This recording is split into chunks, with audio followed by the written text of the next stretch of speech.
right. Good morning, everybody. Welcome to Monday. It's already November, if you can believe it. You know that just a few days ago was October? That's right. And we have turned the clocks back. Did you realize that happened a week later than usual? No, I did not. Yeah, it was an experiment. I liked it. You liked the longer... I liked it. ...period of daylight savings Whatever time. it was, it seemed to be right. Usually we do it in the last weekend of October, but they extended it. I like it better this way. I'm in favor of this. Whoever thought that up is very smart. Who thought that up? I think you objected to it, Congress. I did. I thought they were meddling in something they didn't need to really worry about. When you have a war going on that's, killing people, why worry about daylight savings time? But I did like the new daylight savings time. I did. I like getting that hour back. I don't care what you say. You know who first proposed daylight savings? I'm sure Robin does. Wasn't it Benjamin Franklin? Benjamin Franklin. That's right. That's right. You know what, though? I woke up this morning. Something must be wrong with me. I was like, I wonder how B-Movie did. Jerry Seinfeld's movie. I hope it did better. I was waiting. I was waiting You to were like me. out. There's something wrong with you, too. Yes. And then Beth had told me over the weekend it only made like $17 million. I go, oh, that's terrible. That's a bomb. They probably put $17 million in advertising alone. Well, I'm sure they put the take in advertising, for sure. Yeah. So anyway, it turned out it made $39 million or something. But it wasn't number one. Yeah, but it's pretty good. I was trying... After I heard the numbers, I said, how do I paint this as a failure? You can't. 39 is... Unless the second week... Disappointing. If it drops off big time next week... It's a children's movie, and, they're supposed to be a lock for number one when they come out. All right, there's your negative spin. I'll go with that. I was thinking, how do I make this bad? Robin and I are very jealous of certain people when they do well. We don't like it. Oh, I'm so angry at Jerry Seinfeld. First of all, you know what enraged me? I heard him as that freaking B character doing a McDonald's commercial. Yeah. But it's not a character. I mean, it's Jerry. Yeah. Hi, doing I'm the a Jerry B. Seinfeld character. Hello, how are you? Hi, I'm a B. And I'm here eating McDonald's. He probably made a lot of money just in endorsements. That's what I'm saying. Endorsements and merchandising. He's going to make a killing anyway. Well, I can't believe that. I'm happy because it looks like it's great. The American Gangster made such big money then. Yeah, it made huge money. 46. Anything named Gangster, I want to see. And it's Denzel Washington and Russell Crowe. How could it be bad? Right. I have a question about... I've been watching all the press and everything, and the guy that Denzel Washington plays, Frank Lucas, is clearly one of the most vicious, murderous, evil people. And he's being courted around like he's... I mean, is he in jail? No. I think he's out now. Like, he's old and decrepit. Like How the fuck did he get out? I think he made a bunch of... Like, he turned on his friends or something. Oh, yeah? I mean, because he's being... It's like he's Jack Lemmon or something. Well, he and the cop who arrested him did become friends. Yeah. And I think he's the godfather of one of the cop's kids. Oh, for Christ's sake. It's so funny because they show, like the History Channel has a special on him now, too, and it says, and if you cross Lucas, like this former loyal soldier found out, you'd be beheaded and buried alive. And then you see Frank Lucas like, yeah, I'm back. In fact, the cop himself says, I really can't reconcile what he did with who he, like he has to put that out of his mind. So who are you talking about? We don't know what you're talking about. Is it Denzel Washington's character you're talking about? Denzel Washington's character, yeah. Frank Lucas. What's up, Fafa Fluli? Jason was just telling me, is Russell Crowe is a bad character, too, in the movie? No. I don't want to know about this movie. Russell Crowe's a cop. No, I'm going to just tell you that. I want to see the movie. I'm not going to tell you anything about I don't want to know if Russell Crowe turns bad or something. I don't want to tell you about the movie. Jason was just telling me that, I guess, so the Denzel Washington character, the real-life guy, I guess... He got prosecuted before the Son of Sam law that says you can't profit off of this. Right. So apparently he's profiting off it. Wow. Oh, wow. And Denzel Washington had to spend a lot of time with him. He's like, hey, everybody loves me.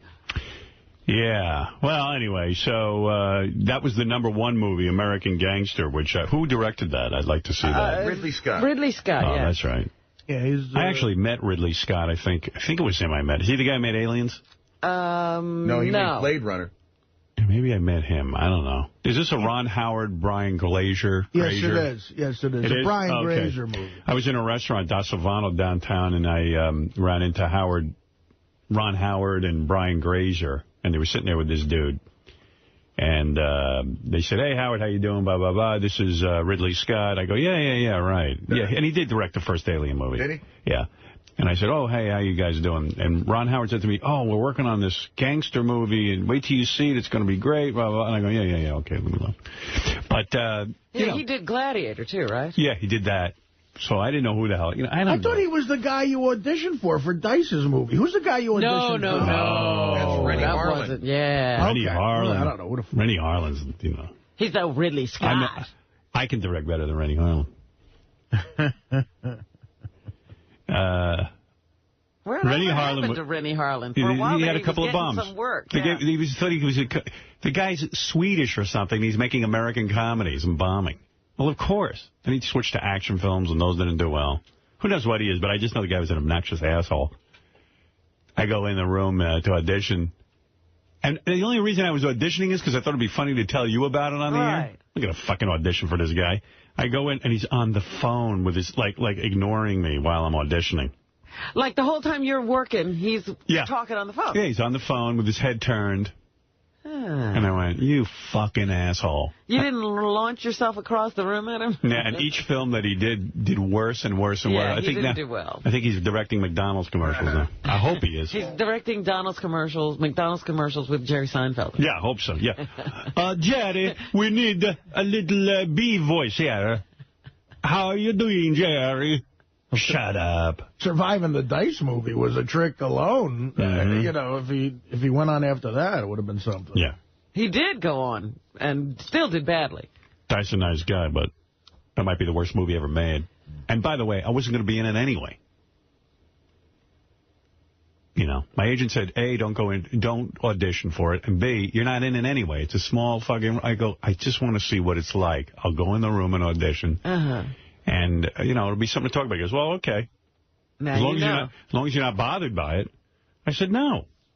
Of course I was bothered by it. Of course. He knows. To this day, you're bothered. To this day, I'm angry about it. I just don't want some fucking asshole on the phone. Hey, give me a little bit of respect. Granted, I wasn't that well known to this guy because he's from fucking Sweden. But how interested is he in his movie? I mean, here's somebody coming in to audition for him. Yeah. I don't know if he talked through every audition, but obviously he's a terrible director. He was arrogant, that's all. I hate arrogance. But he's also a terrible director. He wasn't interested in his film. He was already, planning his next one or something. Right. I have an audition today, speaking of awkward stuff. Really? I don't know. I have a new agent now, and they called me up and said that there's a lot of interest in me to play the third lead of this Jennifer Aniston, Aaron Eckhart movie. Ooh. Oh, that's good. He's like, well, just go, and I'm like, well, I don't know. Maybe my movie life is in the past. And he's like, no, you should go. And it's like the role of a fast-talking lawyer. So you'd be good at that. Yeah, and I'm looking at it, but it's like, you're right. The days of auditioning are just, they're so awkward. I just hate them, Oh, yeah. Well, it's embarrassing. Yeah, like it's being such a trained awkward monkey for somebody. Yeah, And you could adopt that policy. You're well known enough now. I don't audition. You want me? You got to fucking, I'll meet with you, but I don't audition. Yeah, I'll have a meeting where I'll discuss the character with you. But it's like that move and not looking at you or doing something arrogant. Maybe it's time for you to elevate. Maybe you become the guy who does an audition. Yeah, Artie Lang does an audition. They can look at your body of work. And I'll be the guy watching the movie. You could just say, look, I'm a little too important in this business. I've got my own film. I have my own specials. Do you realize I'm a filmmaker? Did you guys realize I could be hiring you? That's the move you got to make. That's the move. I'll say, I'm just going to make some shit movie and beg them to work for me. Right. I don't audition. You see how many movies I'm in. Did you audition people for Beer League? Of course, yeah. Of course he did. You gave him a chance to fucking sit there and be on the phone while they did their lines. Believe it or not, I bet you weren't rude like that. No. See, when a man has been in front of the camera. Did you diet this weekend, or how'd you do? Yeah, pretty much. Yeah, you stuck to it? Yeah. Were you miserable? Because you seem real down. Did you do a lot of stuff this weekend? Whenever I bring up diet, you go, It's not one of my more fun subjects to talk about. I don't know. Are you cranky? Yeah, I guess. Yeah. But were you busy? Did you do a lot of stuff this weekend, or did you we were together this weekend. Well, that was Thursday, but I mean, did you have a lot of Me and Robin How'd that go? had a nice night out. Yeah, we had fun. Did you go to dinner? We went to dinner. So what did she ate vegetables, and what did you eat? Well, thank God we ate, all I had was a strip steak. Two miserable people. I'm not miserable. I love the way I'm eating. You'll be changed. You'll be having a big steak. Tell him, do I sound like a miserable person? No, we were having a lot of fun, actually. I mean, you know. You went to that play. She didn't seem miserable to me. Did you go to dinner before the play or after? Because plays now, they start at 8 o'clock. We had an adventure of almost not getting in. Because I suggested to Robin, why don't you come to my place for a drink, which is still over the river, you know. She had to go to your apartment and you're going to Manhattan for... That's crazy. But it's very close. It's like being... And Artie has the most incredible view. It is really Wait a second. stunning. Wait. You went over to Artie's apartment? Yes.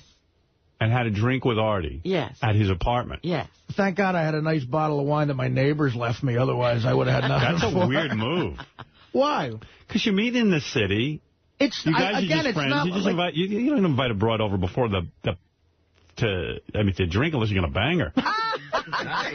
My mother and sister came as well. Oh, all right. I mean, I don't know. I'm not. Who cares about a view? I mean, like you wanted to drink your wine with a view. It was just, what is wrong with you? I can tell Robin knows how to. So sad. Robin knows how to enjoy a glass of wine and a view. I could tell because, like, you're probably the most sophisticated person I've ever had over there. She turned towards the city and she had her wine and she was really enjoying it. I was like, well, I'm glad someone's appreciating the view. I don't understand you two at all. And then we went down and had dinner at this place where, thank God, the chef is also a part-time vegan. Whoa. You went over to your place and had to drink. Robin came to my place. I came to his place, yeah. Well, she had to get there by 5:30 because, you know, the play starts Was she late? No. Robin, as a matter of fact, was a little bit early. And well, Artie left me downstairs. I don't know what was going on up there. And what did you were do? 10 minutes early. I was... What, were you straightening up? No, I was just getting out of the shower. I did the old... So let her up, and then well, it was a minute she was waiting. But, yeah, she came over, and my sister was working in New York, so she didn't come. And then my mother came later to have dinner with us. I said, Robin, do you want to come over? She was nice enough to give me these tickets, which had to be unbelievably expensive. The front row. It's like you're in the fucking play. Wow. That's too close, almost. Well, I don't know. On you, I enjoyed it. I enjoyed being that close. Seeing a play from I like we third saw row this center. A Bronx Tale with Chaz Palminteri, which is very what that guy does is impressive. Was it good? I really enjoyed it from the standpoint of what he does physically. Yeah. Did you like it, Robin? I loved it. He's doing all the parts. He's on stage alone. I don't like that. He's got to narrate it and do all the dialogue. I don't like that. I like to see other people playing other parts. Just to see him go, and the changing of emotions. Honestly, I do. Running up and down the stage, it was amazing. I mean, does he run the lights, too? They got a guy for that. They did have a few people working Ladies and gentlemen, the curtain and the lights. I will be doing my show tonight. I will play all the parts, and occasionally I will leave the stage to change into some dramatic lighting. When I went to the bathroom, he was nice enough to take my seat as an audience member. Beautiful. He's a seat filler. Yeah, I will also be there's a broom in my ass during the show, so we can get the sweeping done. I mean, honestly, everybody leave so I can clean. Honestly, that phrase was made up for what this guy does. He runs from each side of the stage, and he's got to be 60 at this point. What's the name of that show again? A Bronx Tale. You know, can he do anything besides A Bronx Tale? I mean, didn't he fucking do that already? Didn't we see the movie? How many times are you going to revisit that material? You stick with what's good. That's theater right. was packed. You milk it. He's milking that Bronx Tale. Well, Mick Jagger still sings Sympathy for the Devil. All right, so let me get Brenner died as the king. Yeah, let me get it straight. So you and Artie... So it was an 8 o'clock play. In Jersey by Artie? Yeah, there's a restaurant right in Artie's building. With all of the restaurants in Manhattan, you guys went to a restaurant in Jersey? I said to Robin... Did you think that was strange, honestly? I've been there before. Is it great food? It's very good food. Very good chef. It's actually an amazing restaurant. Yeah. It's called Lua. Yeah. Okay. And it's so I said to myself, you know, Robin got me these tickets, which was very nice. I said, would you like to come over to my place for a drink first, and then we can eat right in the restaurant that I knew she liked already, and I knew could probably make something that your building has a restaurant? This fantastic gourmet restaurant in the bottom of it. Yeah. So somebody said to me, because I was just saying, oh, yeah, we had dinner in the restaurant in Artie's building. And they said, of course Artie would have a restaurant in his building. They got him on a higher floor. Otherwise, I'd be in the kitchen every 2 seconds. I can't believe that. That's unbelievable. So you had to drive all the way from your place out to Jersey.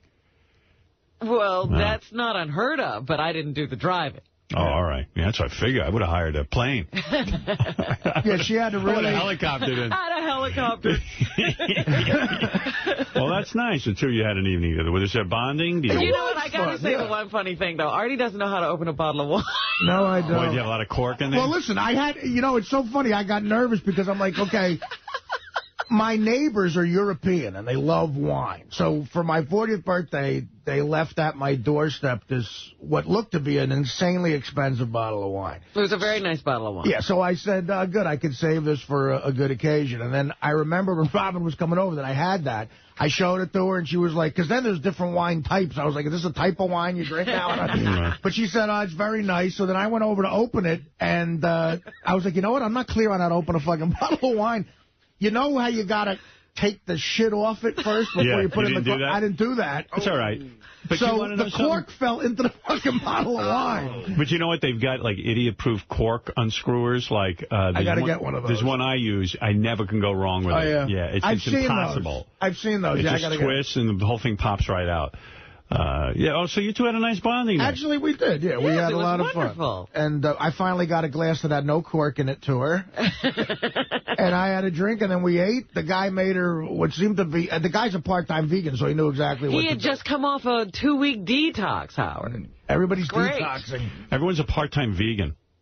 Part-time vegan. This guy was saying, he goes, if you detox, I'm telling you, you lose your belly right away. Are you going to detox? And I'm like, from what? Like, what's in there, a shoe? So you dieted this weekend? Like, you only eat 3 meals a day? Yeah, I was on, for me, I was on, without question, a diet. Yeah. I learned one of Artie's tricks. What is it? One of his diet tricks. This is, everybody get your pen. Coke, I know the trick. He's trying something other than that. Yeah. He says he drinks water right up until the meal comes. Yes, a lot of your hunger is thirst, believe it or not. And then he orders a Coke. He doesn't order a Coke before the meal. Wait, you're still drinking Coke and you're on a diet? Well, I mean, again, normally I'd have 7 Cokes. This time I had 5 glasses of water and 1 soda. And then I had to take a leak all night. So, I mean, I guess that... Oh, you must have been miserable in the play. I never drink before a play. Actually, it's not a long play because it's a one-man show. So, thank God, none of us... But Artie's like, Chaz, speed it up. I got to pee. Because it's a one-man show, it's like if you come in a second late, you can't sit down. Because there's no break. Right, there's no break. So you guys came in late? We just made it. We were running up the street. And because there was traffic, and we made it inside. But did you see, again, that was aggravating. A couple sat down. I was so pissed. 5 minutes into the fucking play. They seated them, and they were pretty far up front, too. They were in the second row. Well, so that was almost you. We were bullshitted. Right. Yeah, we're running to see this show. Yeah. And they're seating people after. And he did an impressive job. It's worth seeing, absolutely. And then, it was it. We had a very nice night. It was fun. Did you bet any football? I watched the Jets. I thought the Jets are the most disappointing. I thought I watched the Jet game. I couldn't imagine being a Jet fan right now. I mean, they switched quarterbacks. They finally said enough. Right, they got off the Pennington bandwagon and went on to another bandwagon. And, he lost, too. But the guy was better. Wait a minute.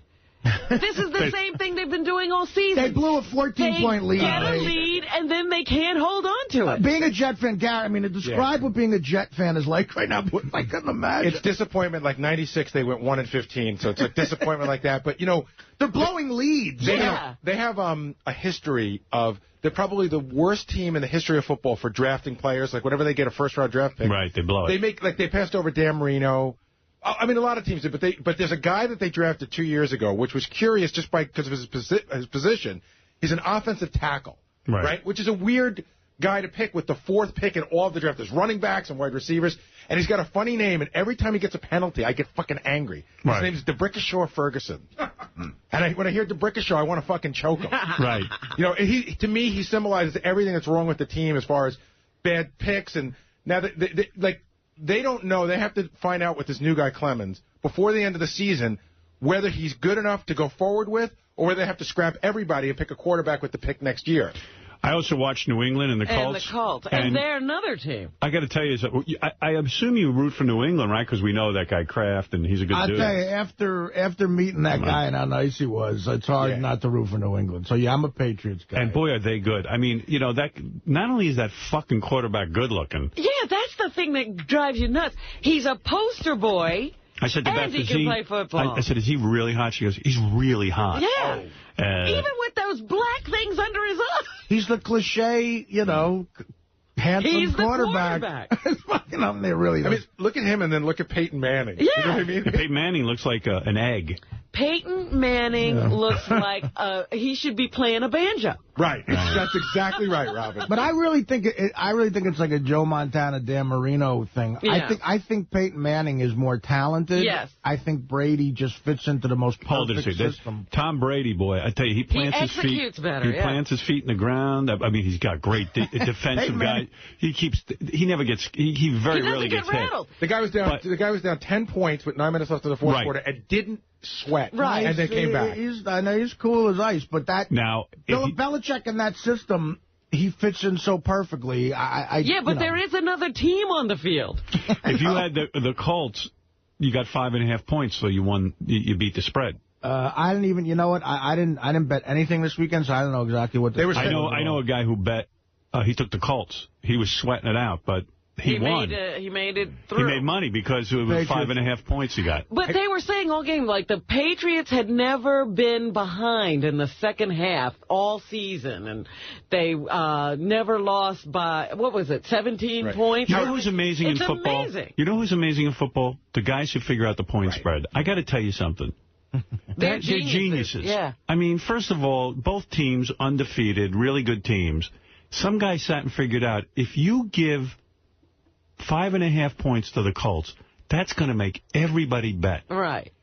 And because it's going to make you think, you go, wait a second. Enough. It gives you enough. It's like a real, and meanwhile, it worked. And it's so right on. I know. Howard, they were saying that the rap was on the spread was you've got the defending Super Bowl champs, the Colts. Right. Undefeated, playing in their own home, and they're underdogs. That's right. And somebody figured out that they were right. They were right. He said 5.5 points, and so he was 1.5 points away from... How do they know? I don't know. Who was the guy who figures that out? I always think, like, you know, in Casino, where they talk about De Niro... who knocked up his girlfriend, who had the flu, whose father died. They know it all. They handicap the game. They do. I mean, they have odds makers, and they're paid very well to do it. Plus, I guess there was one starter who was out for the Colts, right? Yeah, they had a couple of starters out, 2 on offense and 2 on defense. That guy, Dak De Niro, is based on a real guy, you know, and those guys they're all over the place. Genius. And it is a certain type of genius, absolutely. Bobo, you're on the air in Linden. How you doing, Howard? Hey, listen, I was reading the Friday's Daily News. Hinckley writes that Imus is going to be bigger than he's ever been. What, with a 2-share? Well, no, David Hinckley. You know what? I like David Hinckley. Is somebody paying him? I'm glad that there is a radio column. I really am. I mean, I look forward to reading the radio column. Just to get aggravated, I think. Yeah, but no. The truth is, if you want the truth, because no one could write a radio column better than me. No, Imus will not be bigger than ever. Imus is horrible on the radio, and that's the bottom line. All of this hype, all of the attention that he got fired and now he's coming back. But why is it that he wasn't big before? He was never big. The fact of the matter is, and somebody wrote an article about this, and gee, I want to give him credit. I read it over the weekend, but I can't remember where I read it. But he said, the bottom line is Imus is boring. He says, as a commuter who's trapped in his car, he goes, this show is absolutely unlistenable. It is horrible. Whatever he's talking about, he mumbles. Believe me, if I would say yes, people will tune in to hear the new Imus. They'll get the old Imus, and that'll be it. And then they'll tune away. It's horrible radio. It's not going to be But Howard, he said he's moving from a shock jock. I never know him as a shock jock. What's he moving to now? What's he going to be now? He's going to invent something new and possible. He only does what I do. The fact of the matter is that there is no reasonable explanation as to why they would get rid of the 2 morning guys at WABC who actually do better than Imus. Insanity is a good... Insanity, yes. Insanity. Now, will he merge now with a black co-host to make him look, No. They mentioned that in the paper, that he might try to find some black person to sit there. Where's he going to find somebody? Go find a black person. And how they have his age listed as 67. He looks like 97. Yeah. Well, I mean, good for him. I mean, he's the luckiest guy on radio. No, he's looking 67 now. It looks like he did something with his face. It did look like he went and got a facelift, didn't he? Yeah. Yeah, it looks like he did something. He tightened up. Yeah, there's something bizarre with him. But no, I mean, if I was a guy in my car and I said, oh, Imus is on for the first day, let me go here, like because I've heard all the hype. And I would listen for about 5 minutes and see that I was bored, and then I would tune away. But this is the question I don't understand. Maybe you can help me out.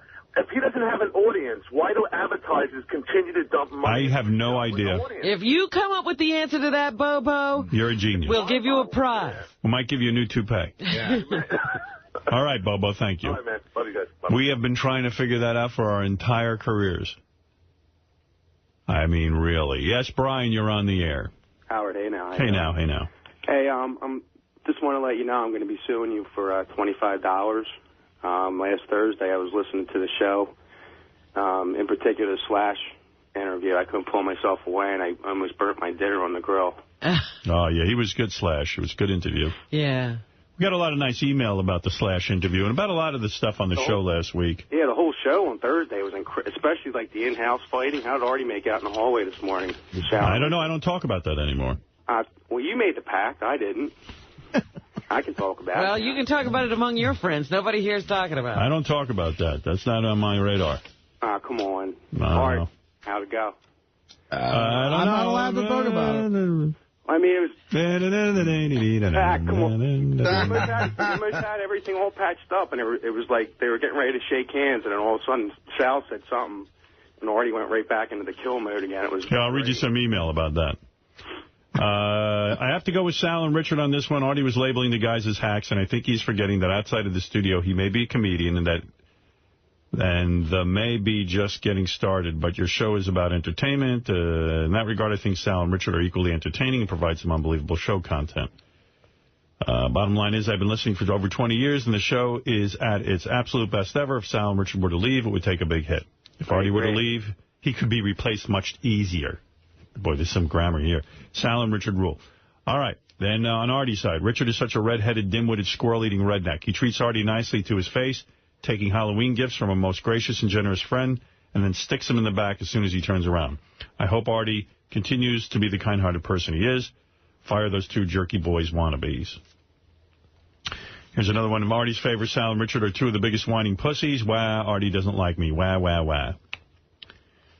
Oh, God, using J.D. as your spokesman is fucking genius. I was hoping you guys would go in with a written statement, but the show started... okay, they like that. Go Artie, fuck that sniveling asshole Sal, and just a suggestion that the country hick save up some of his pumpkin bucks and get his brain instead of sharing that pea-sized puppy Sal uses. There's all kinds of different thoughts on this. Yeah, it must seem like Sal was trying to jam himself on the same level as Artie. I'm glad that Sal wasn't injured and things didn't escalate any further, but Artie should be given a promotion and pay raise for what he did today. Oh, a promotion and pay raise. What Artie reacted to is many years of Sal's phony personality, ignorance, stupidity, and racism, and I hope he takes it as a lesson learned. I liked all the songs that Fred was playing, like 2 or 3 drug reference songs when Artie was trying to calm down. That was pretty good. Yes. All right, thank you. Love the show, Howard. Thanks a lot. Bye. Yeah, I got a lot of very positive calls and things from people in the industry. In the industry? What industry? Said Thursday's show was great, starting with Slash, Cousin Brucey, and Artie's great fight with Sal and all that. Yeah, but who in the industry did you hear from? I heard from Walter Sabo. Oh. Okay. Now, how often do you get a call like that? Here's a guy who thinks the Sal, Artie, Richard fight is bullshit, that we've actually fabricated a fight. Shit, who the fuck do you guys think you're fooling? I've been a fan way too long not to recognize a fight when I hear one. This is such a bullshit fight. The whole episode is very clear to a real fan. It's all set up for the show, and it's easily recognizable. Boy, you really know how to read a situation. Yeah. I got to say, sir. I was afraid to be in this room. I got to say, sir, you figured it all out. You should be a lawyer. They fooled me, too. One person thinks Robin does not have a cold. I believe Robin has porn star penis throat. I hope it was recorded for a ringtone. Robin gagging on that schlong. Never occurred to me.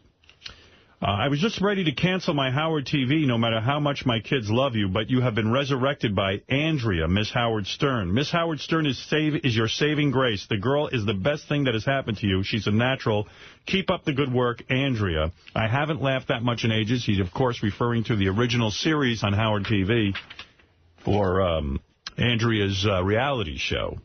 Now, what is the name of that show again? I don't know. Like the Miss Howard Stern show. Is it the Miss Howard Stern reality show or something? Something like that, yeah. Wasn't a great name. No, not catchy. I'm a really fucked up person show. It could have been, you know, and we could have...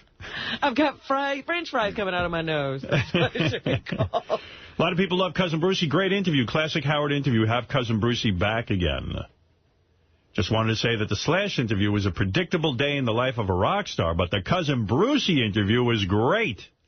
What an unexpected surprise. A true radio legend. Super funny, honest, didn't hold back. Keep up the good work. Finally, Cousin Brucey was fantastic. Very interesting, Howard. You were rough on him, but he was cool. I've become an appreciator of Cousin Brucey over the last 2 years, thanks to the Stern Show. Hope he comes back sometime. Some feedback on Slash. Great interview. Home run. Here's another one, Howard. Your consecutive great interview streak was kept alive with the Slash interview. It was casual, compelling, and funny. All rolled into one fantastic interview. And then it goes on and on. I'm not going to read you every one, but we got a lot of nice ones. And finally, a positive for Lisa G. Lisa G. It says here, Lisa G is a cutie pie. Many times on the show, it seems like people make comments or jokes about Lisa G's looks or age. What, are they kidding? I Googled Lisa G to see what she looks like. She is adorable. Lisa G is so cute. Yeah, this person's in love. She has some degree of fame. She has Cupcake Wednesday and Cookie Party. She's every fat guy's fantasy girl. Lisa G is a babe. Well, Lisa G clocking in with a very positive email. Good for you. Pat Robertson, the televangelist. What has he been up to? He's a maniac. He's against Halloween now. I love that. I love that he's against Halloween. Imagine. Yeah, well, why don't you, what is he, a salmon? He just wants to fight every time. It's just no fun. Like it or not, Halloween has been made as a festival for the devil, and it was a time of calling on evil spirits. And for Christians to participate in this, it is not just a costume party. It is something that has a much deeper significance. Why do you think people dress up as ghouls and goblins and skeletons and so forth? It's because that is the origin of Halloween. And so for Christians to participate in it is wrong. It just is. I mean, it's not just a happy time. But I think the idea of having an alternate celebration, you can bob for apples, you can have parties, you can have games, you can do all that and do it in the church, I think it's great because kids want something like that. Yeah, kids want to go to church and get in a costume and bob for apples. What a fucking tard.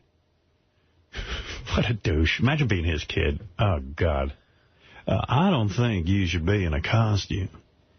Ghouls and goblins. Laughter is ghouls and goblins. As my kids, it was kind of a time to gorge themselves on candy because they went around whole bags and loaded up on candy. So it was a big deal. But as far as, celebrating Halloween, I think it's a mistake for Christians. Yeah, absolutely. I agree. Absolutely. Oh, you better agree, honey. You're off the show. It's his network. Yeah. Oh, absolutely. I'll what do did you say, Pat? Any fucking dumb thing you say, as long as you pay me. Absolutely, I agree. Instead of trick-or-treating, why not read the Bible? Children would... Well, How about bobbing for bobbles? Instead of Halloween, why don't we just have everybody work on nuclear science? I mean, why don't we... To get rid of the oil problem in this country, why don't we just, invent an alternate fuel source? The reason kids like it is because it's fun. And just because it was originally a pagan ceremony, if it was, what does it matter if somebody dresses up and goes out and collects candy? It celebrates the devil. What's wrong with you? No, they're not celebrating the devil. No. They're dressing up and collecting candy. No, you don't understand. You're very stupid. I'm smart. I'm Pat Robertson. You know, instead of ghost stories, read your kid a scary story about Jesus' hands nailed to the cross. That'll keep them happy. Read them Sodom and Gomorrah. I guess Sean Hannity is. I haven't heard this clip, but he hopped on the anti-Halloween. Oh, no, he's anti-Halloween, too. Where is it? I'm anti-Halloween for a whole different reason. It must be like a central place that all these guys go to get their talking points because they all come out at the same time against the same things. Halloween is teaching our kids to be liberals. What are you going as this year? No, I'm not. Hillary Clinton, frightening. But I'll tell you why. Because we're teaching kids to knock on other people's doors and ask for a handout. That's how you turn. Is Christmas a liberal holiday then? No, but you offer gifts. You give on Christmas. You give on Halloween. Sean Hannity's a wild character, Yeah, too. now we're teaching people to be beggars on Halloween. No, you don't give. No, to be liberals. But he's saying liberals are beggars. You just take your hand out and you just beg for stuff. Yes, Richard. I take this real personal when people start attacking Halloween. You know who scares kids more than anybody on Halloween? Jesus. Yeah, these churches. I just saw a documentary. These churches, they set up these haunted houses where kids will walk through a church. They show people dying of AIDS, and they say how it's a sin to be gay. They show abortions. That's their haunted house? Yeah. Oh, it's brutal. They have a Jew room, a whole Jew room. I actually accidentally went to one of these church haunted houses one time about 6 years ago, and it was frightening. It scared me more than a real haunted house. And then we get to the end of it, and it's just a dark room, and it's real silent.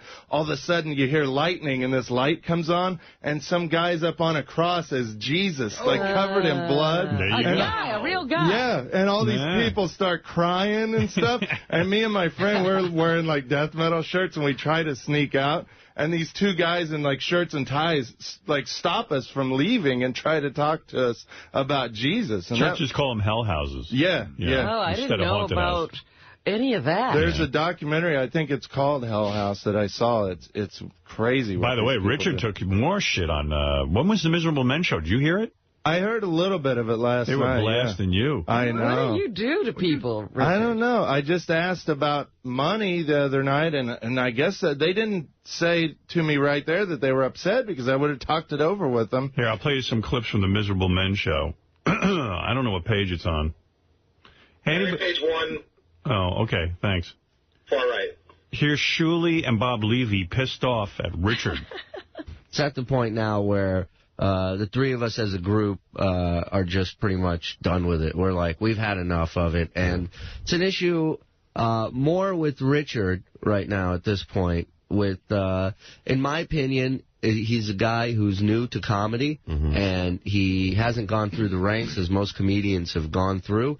And he bitches and complains every step of the way about the gig, about the hotel, the money, who's paying for this, who's paying for that, and it's just he has such a gift given to him comedy-wise for as long as he's been doing it, and the money he's making.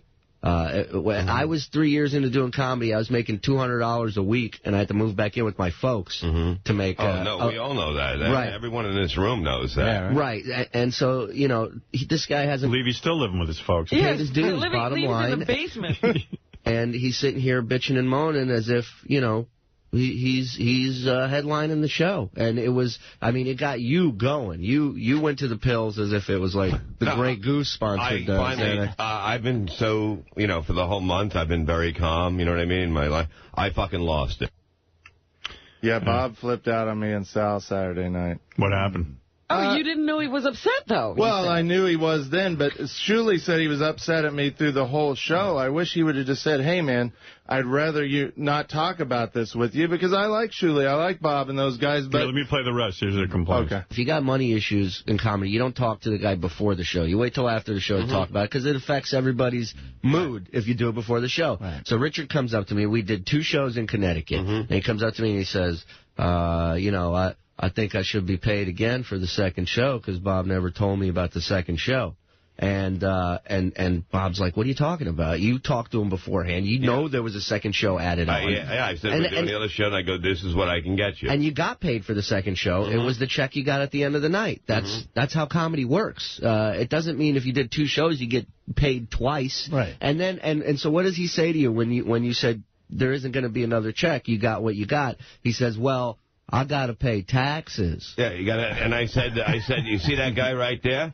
He points at me and he points at Yucko. I point to them. I point to fucking basically almost everyone else on the show, and I go, talk to those people that got to pay taxes that are making less than you. Right. Okay. And if he gets more money, he's got to pay more taxes. Exactly. Well, that's the other thing. They all have to pay. I go, I got to pay taxes. I go, what do you think I do with these fucking checks? I get fucking W-9 forms sent to me. Jim gets, you got to pay taxes. How much is Howard paying you a week? I'm paying you more. Right. Okay. Fucking give me a fucking break. I know. Give me a fucking break. Well, then why is he working with you? Well, that's These guys always amaze me. Well, the thing is, I told them who are you next... saying is wrong here? Bob and Shuley. Really? Yeah, of course. I mean, there's no doubt in my mind. But how so? First of all, Shuley and Bob are saying, oh, he's so lucky. He didn't have to do $200 a week and move in with his parents. So fucking what? Who gives a shit? The guy, for some reason, is a draw. I don't know what he does in these clubs. But wait a minute. They seem to feel they need him. Wait a minute, If they don't Howard. need him, then don't put him on the bill. What they're saying is that they arrange with Richard beforehand what his payment will be. Well, he's usually fine with that, but I guess there was some confusion about how many shows he was doing. Well, what it was is Bob added a second show before he asked me if I wanted to do a second show on Friday night. And when I got paid for both shows, I just wondered why the second show I didn't get paid as much for than I did for the first show. What was the answer? There wasn't as big of a crowd, I guess. So you're not allowed to ask that question? That's all I did. I asked. To me, when I went out on stage, it looked like the second show was sold out, too. Like we had the same amount of people both shows. So I thought, well, then why didn't I get the same amount of money for the second show as I did the first? Well, and I understand if if I didn't see the right amount of people in the audience. I think you and Sal ought to branch off and start working with Artie. Well, you guys Artie are won't work with him. Oh no, not after Thursday. Everyone would pay triple to see that. You guys would beat the shit out of each other. Are you kidding? I'm talking about big money. You think they'd be good on I'm talking about Nassau Coliseum. It's like Van Halen getting back together. Right. I'd go see that. I think I'd actually get motivated to go see that. Oh, my goodness. I am doing a gig with Artie in December. Are you? In Cleveland, yeah. You're still doing that? That's still going on? As long as it's okay with Artie. Is it all right with you, Art? No, I forgot about that. I mean, I already bought my plane ticket, but I can get a credit. I mean... Do you want to cancel that? I mean, I don't want to work with the guy. Okay. That's fine. I mean, that's fine. I don't know. I'll pay you for the gig. Just don't. No, you don't even have to pay me. Come now. You don't even have to show up. Hey, that's a pretty good deal. And Richard will still No, I'm not gonna take his money. If there's a second show, I'll get your money. No. I guess I'm not coming to Cleveland, people. Sorry. All right. Well, you can go to Cleveland on your own. Sure. Yeah. Go see the sights. Go just see the people. Go visit Jacobs Field. But I don't want to argue with Bob and Shuley about that, because I told Bob next year, like a lot of it for me is me and Sal have to take off on Fridays sometimes to go do these shows. Right. It takes away from our work. I want it to be worth my time to be, because we're getting money taken away from us. I hear you. And I'm not doing any shows. By the way, with why do they bring into the argument what you make here? Here, listen to this. I know working here at Sirius, he without a doubt makes more money than I do. I know that for a fact. If I had to live... What's that got to do? Why is he looking in Richard's pocket? Yeah, it doesn't matter. That does not matter. That just doesn't matter in any of this.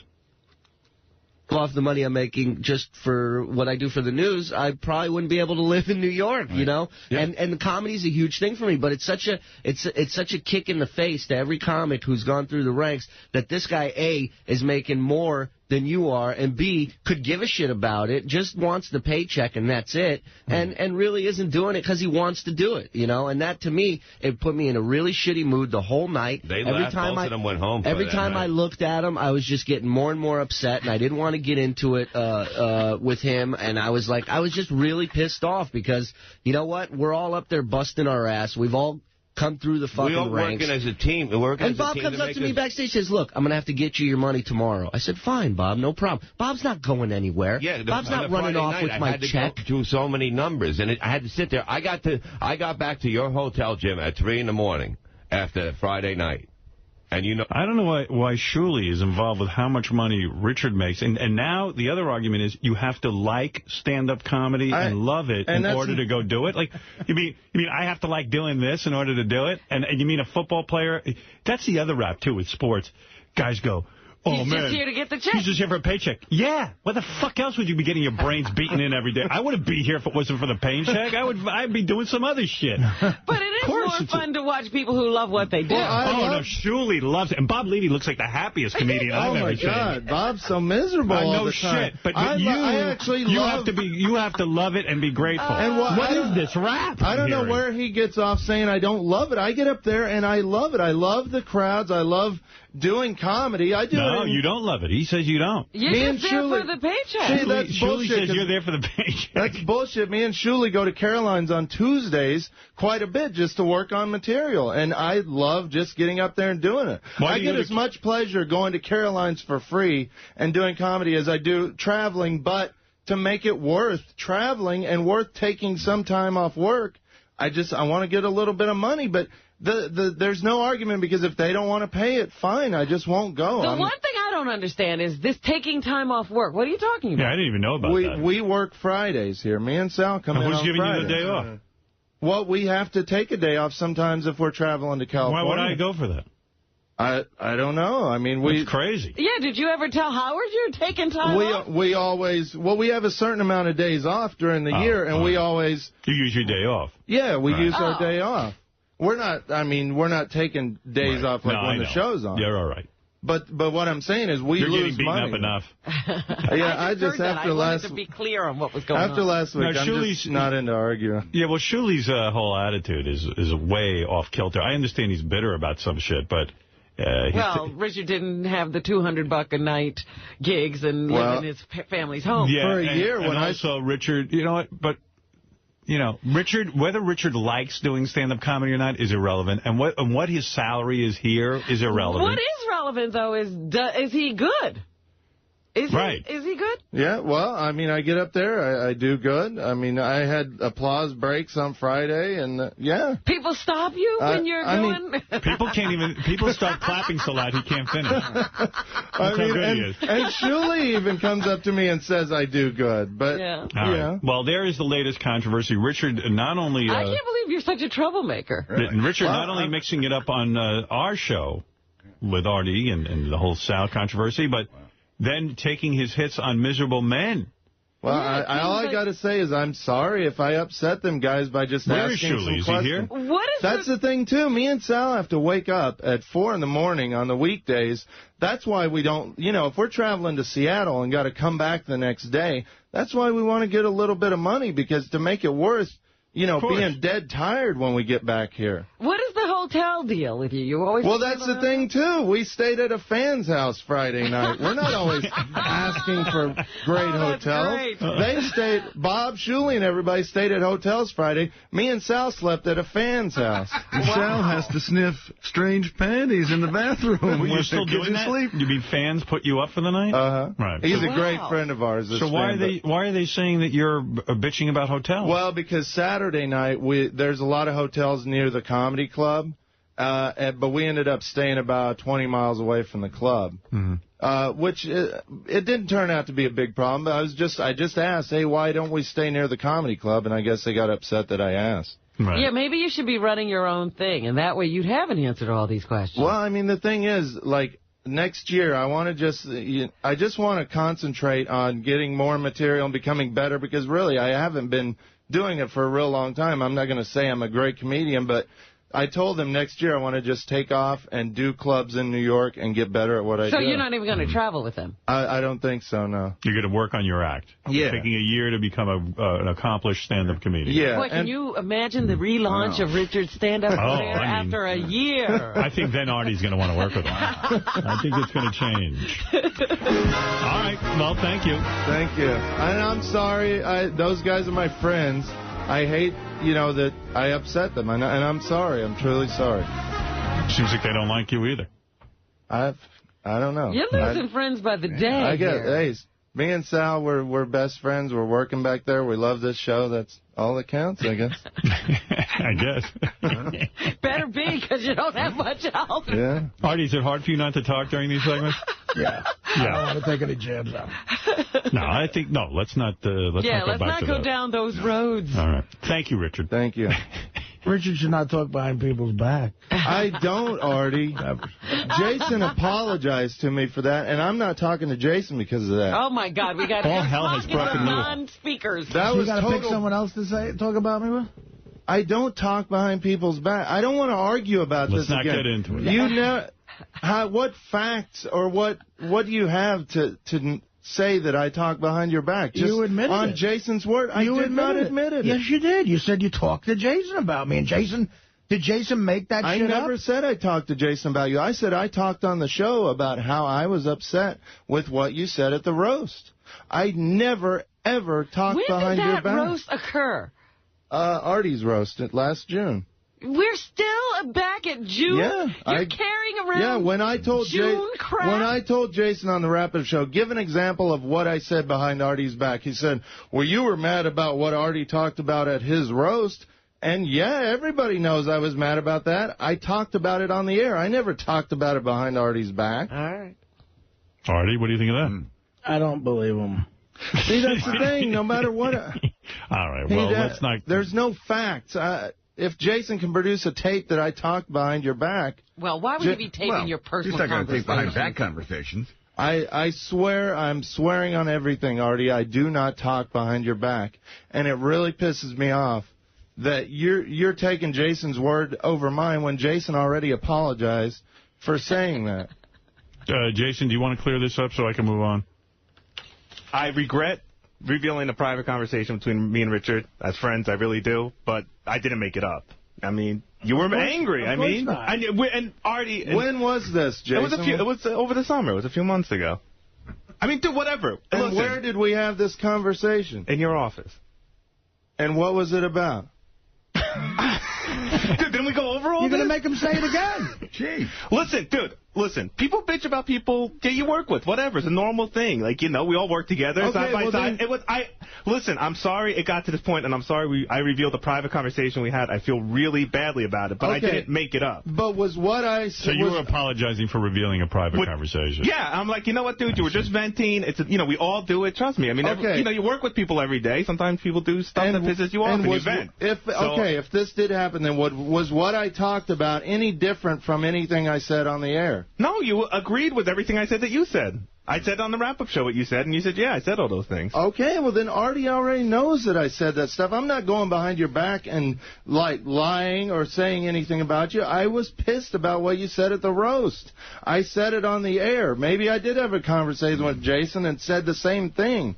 Look, don't worry. Look, as far as I'm concerned, you and Sal showed true colors to me last week that I'm not going to be able to forget. I just don't want to deal with you anymore. Yeah, all right. That's good. All right. But I don't go around talking about you. We're done. We're done. You said it. You said it. Now, Shuli is on the air to fight with you. Yes, Shuli.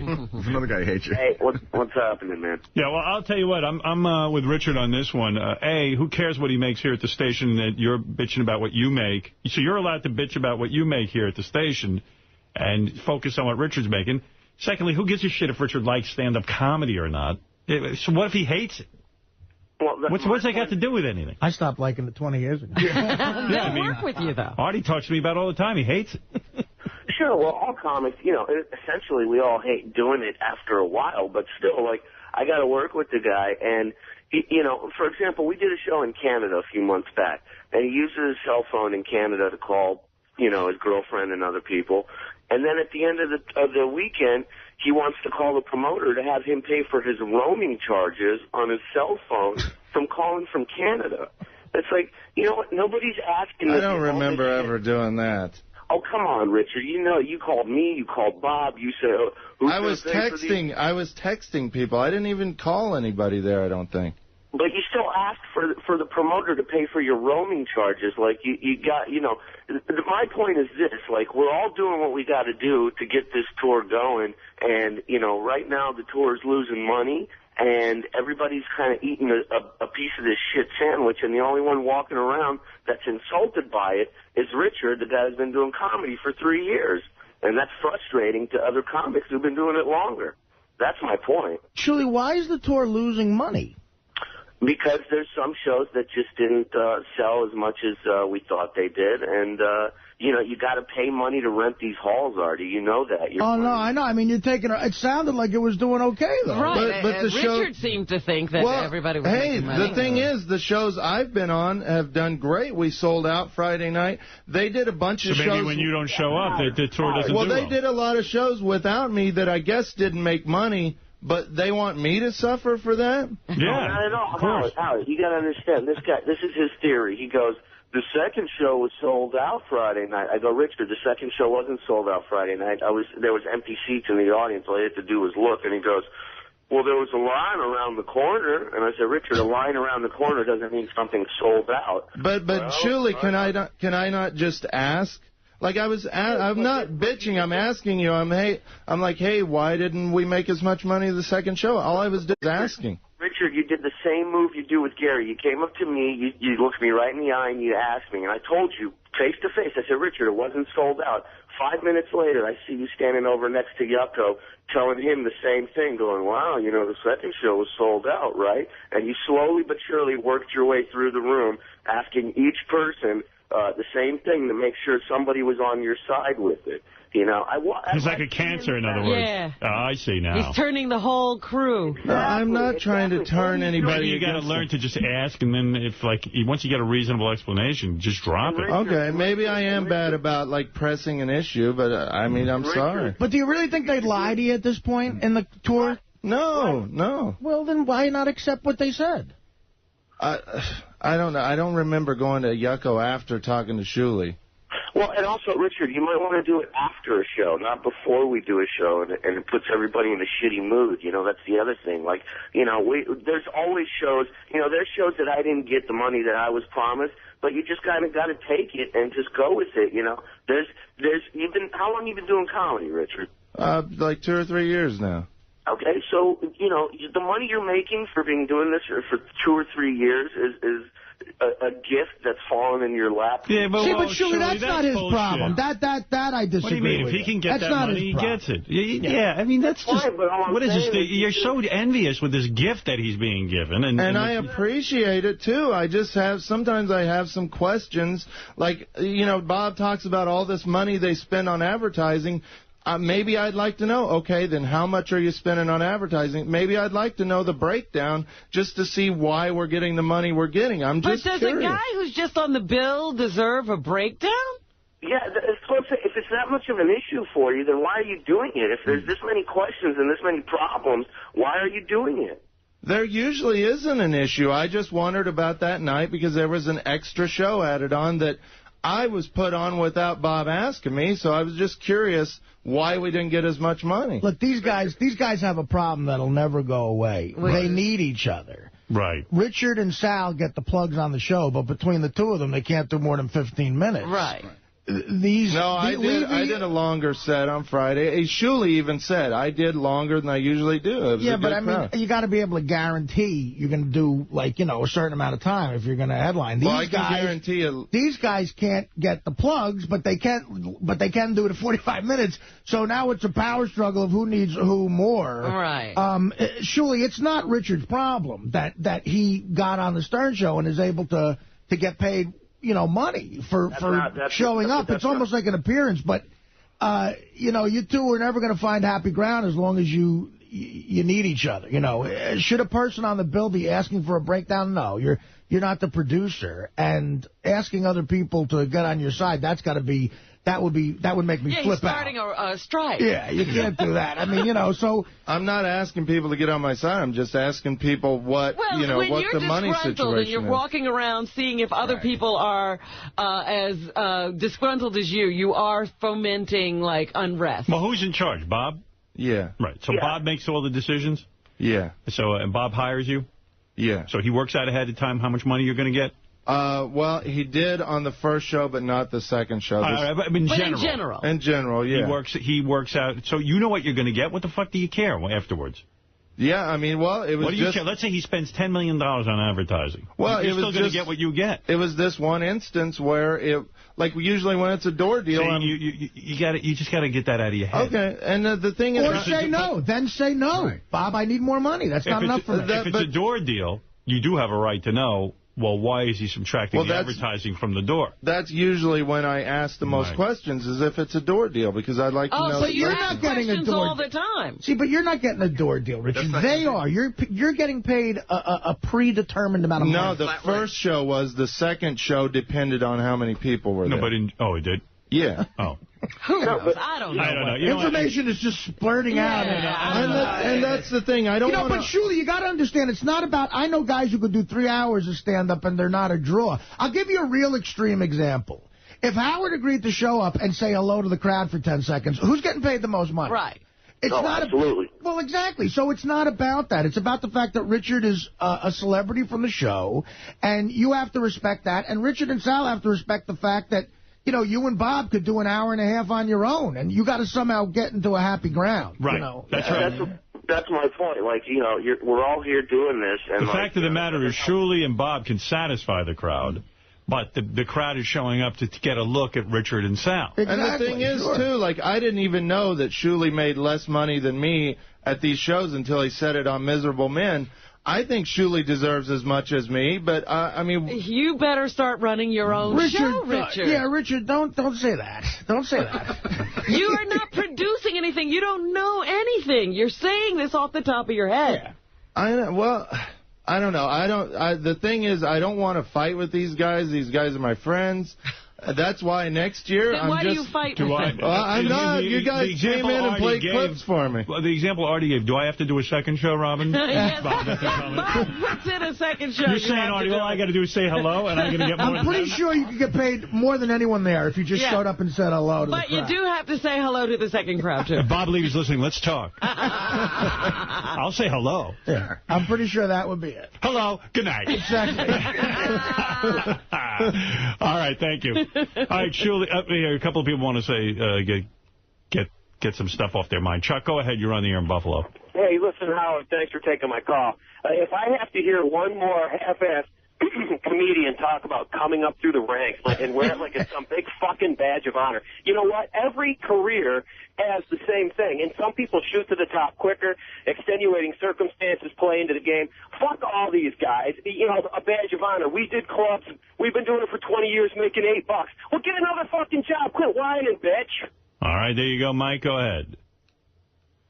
All right, Jessica Hahn, go ahead and say what you want to say. What was Shuli doing before this? I mean, didn't you just hire him to do the news? Well, I was doing comedy before this, Jessica, stand-up comedy. But you're putting the guy down. You and Levy, I've talked to Levy off the air. The guy, all you guys do is bitch about how you need to have a show. And I mean, why are you're this great comic now? Well, maybe I'll just spread my pussy for Penthouse. Maybe I'll get paid for that. Maybe you could, but you couldn't do as good as me, honey. Look, this is your problem. I didn't know Shuli had a pussy. Yeah, we're learning all kinds of things. Yeah, well, he's a cunt, so we all know that. All right, guys. All right, thank you. All right, Paul, go ahead real quick. Yeah. It just sounded like Artie was really pissed off. You don't hear him that pissed at people that much, and I don't know. He is pissed off, and everyone seems to be pissed off these days. Yeah. I missed the show on Thursday. It's great to get caught up. That's all I wanted to say. Thanks. All right, there you go. That was not the show to miss. Yeah, if you're going to miss one, Thursday was not the one. That's right. All right, Shuli, thank you. I'll see you guys in a minute. All right, there you go, Richard. You got to go work that out. Everybody's disgruntled. Well, the thing is, there's an easy solution. I'm not doing shows with these guys next year. And what about this year? Oh, he's got commitments. I got 2 more shows this year. I think I do have 1 show here in New York City with them next year, but I don't like arguing about money, and I don't like us fighting, so I'm going to make it easy and just not do any shows next year. All right, fair enough. It seems like some answers have been gotten today. Thank you. Good luck, Richard. Thanks. With your stand-up, and let's hope you learn to enjoy stand-up as much as Shuli does. I love it. Let me ask you something. When you were in those bands, did you have these kind of problems as well? Once in a while, yeah, because we'd go to Europe or South America and not make much money, and it seemed like there were big crowds. But I didn't have, I was just a drummer. I didn't really have a name then. You know, I mean, I see. As silly as it is, me and Sal do kind of have a little bit of a name from the show, so we can ask for a little bit. I think Howard's right. I think you and Sal should figure out a show, like something you could do together.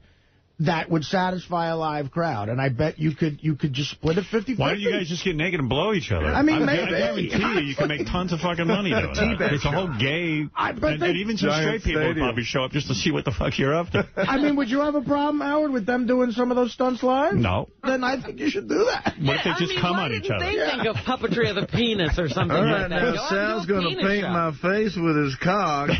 Well, I mean, you know, it sounds funny, but I want to sit back. Like a live sex show. Well, I saw Steve-O live, and he just got up on stage and stapled himself and like lit his balls on fire. So you never know. Maybe you could franchise that out. Talk to Steve-O, take some of his material. Do the fire ants on your nuts thing. All right, Steve-O, this is where Sal and I suck each other's cocks. So you better not do that in your act. This is where Sal and I lick each other's assholes. I mean, you know what? Yeah. Kiss in his bunghole. And this is where I almost vomit. In fact, we'll you know open what? with guess what's in my pouch.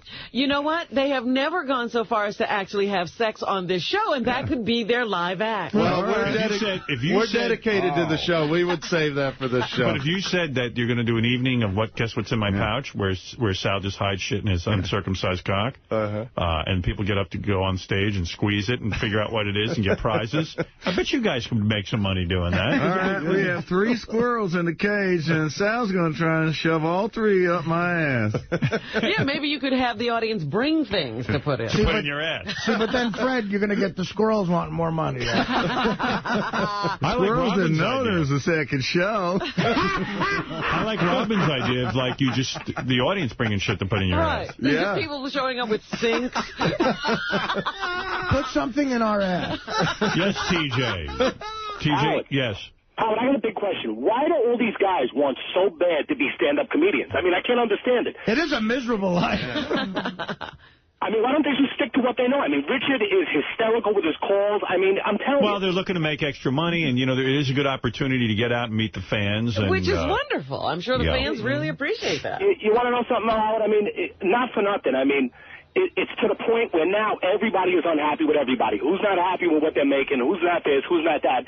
Everyone should just shut up and stick with what they know. Well, you know, Tim Sabian did come to me. He is the program manager here, and he said, I'm really afraid that we're going to all start feeding on ourselves for the next couple of years. He made some, you know, Tim talks real fast. Right. He goes, well, we're all, 2 years into this, he goes, and I just want to make sure that we don't just all turn on one another, and he was getting nervous. Is he They're thinking created that he by needs man, to we have, can solve them by man. We need to have, like, some kind of group therapy session? No. I know I'm in a bad way. Yeah. Because I have very ill feelings towards a couple of people that I thought would go away over the weekend, and they haven't. And it's scary. I explained to Tim that we've been turning on each other for 25 years. See, we've gotten used to it. We go around like a revolving door here. Honestly, I was getting a little annoyed with the show that everyone was getting along. This is some sort of great human experiment that could go awry. Oh, yes. No. But you're right. No, listen, I agree that we do have to put a damper. We have to throw some water on this very hot situation. I mean, look at a guy like Jason, who was sort of a passive, sort of nicer guy probably. When he, the other day on the wrap-up show, when he was telling me Richard talked behind my back, the look of glee he had. Oh. You know what I mean? Like he was happy. Well, he was on the mic. He had something to say. Someone was paying attention to him. He was a major player. And he created a rift between me and Artie now that Artie's probably never going to forgive me. But what he did say was the truth. I hope Jason's happy with himself for doing that. You know what? There's too many damn shows on this channel. It used to be just our show. It goes on and on and on and on all day. Hey, Artie, what did you do? Did you color your hair over the weekend or something? No, he shaved. Oh, is that what it is? Okay. An extreme shave. Thought Artie went berserk. I hope I didn't accidentally color my hair. Dominic, you're on the air. Well, every dysfunctional family has ups and downs, but when I was watching the show this weekend, Artie, your anger was real. And oh, yes. I want to know how many times in the last 10 years you got that angry? That angry? I mean, I really saw it red there. Not many. Maybe 2 or 3 times. I don't know. And can I ask a question? Yeah. From the, and maybe no one will agree with me, but from the roast, when Sal said some of the things which I thought were over the line, and I know the roast, you can say anything. But Sal said a lot of things, like about your sister, some things about other people on the show which were really deep and hurting. Even, Beth, I guess she's a target, but, the horse jokes weren't funny. Did you carry any anger from them? I got to tell you, no, just because I know what you're saying. The sister thing hurt because it's dragging somebody into it that, is not an innocent bystander. The same way Howard might have been perturbed about the Beth thing, I was perturbed about this. I was mad for her, and my sister was mad. And absolutely was mad.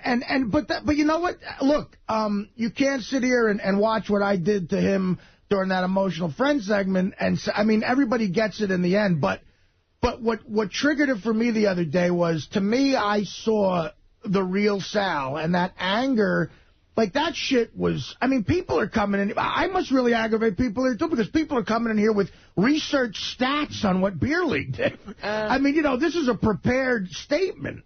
And Sal said some things that I will never get out of my head the other day. And I just realized that, combined with the saying it behind my back and starting something on the wrap-up show the other day, all of that together really got me boiling to where, you know what, I don't want to be around these people right now. I'm kind of creeped out by it.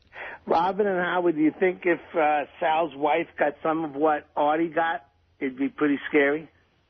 Well, I don't know what you're saying. The anger. That when he really got going, Sal, that man was gone. Well, that's pent up. That's pent up with his wife. I'm afraid when he blows, that might be a real problem. But that's exactly what I said. Even the Keith Abelow segment was exactly that. We had gotten to a point where there seemed to be some progress being made, and then Sal dropped back into his low gear and slayed everybody in the room. When Sal says the shit, you bring up whatever. You bring up the Beth thing, my sister thing, you bring up stuff about my father.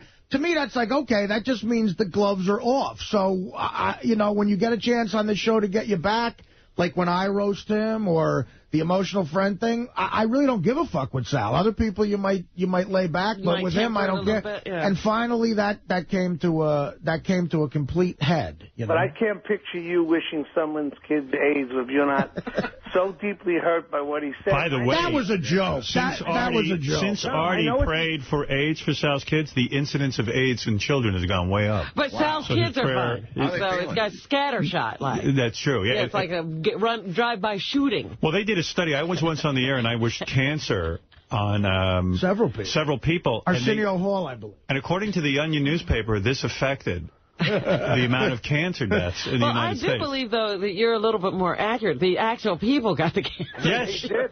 Yes. They're saying that my prayer to Jesus actually worked. So there you go. Do you think the great experiment is now out of control? Well, things are a little heated, I will say. But, you never know how things are going to turn in relationships with people. And you just hope that things will eventually calm down. And as Artie says right now, he can't get past it, but maybe he will. And Richard and Sal will maybe come to some understandings as well. So there you go. Thank you, Dominic. Do you feel bad in all this? Yes, I don't like people to be uncomfortable. Mm-hmm. I really don't. I don't want people to be uncomfortable at work. I like all these guys. I love them all, and everyone's doing a great job. You see, the odd thing is here, I love everybody here, and I love the job they do. Mm-hmm. I never have a problem with their work. Mm-hmm.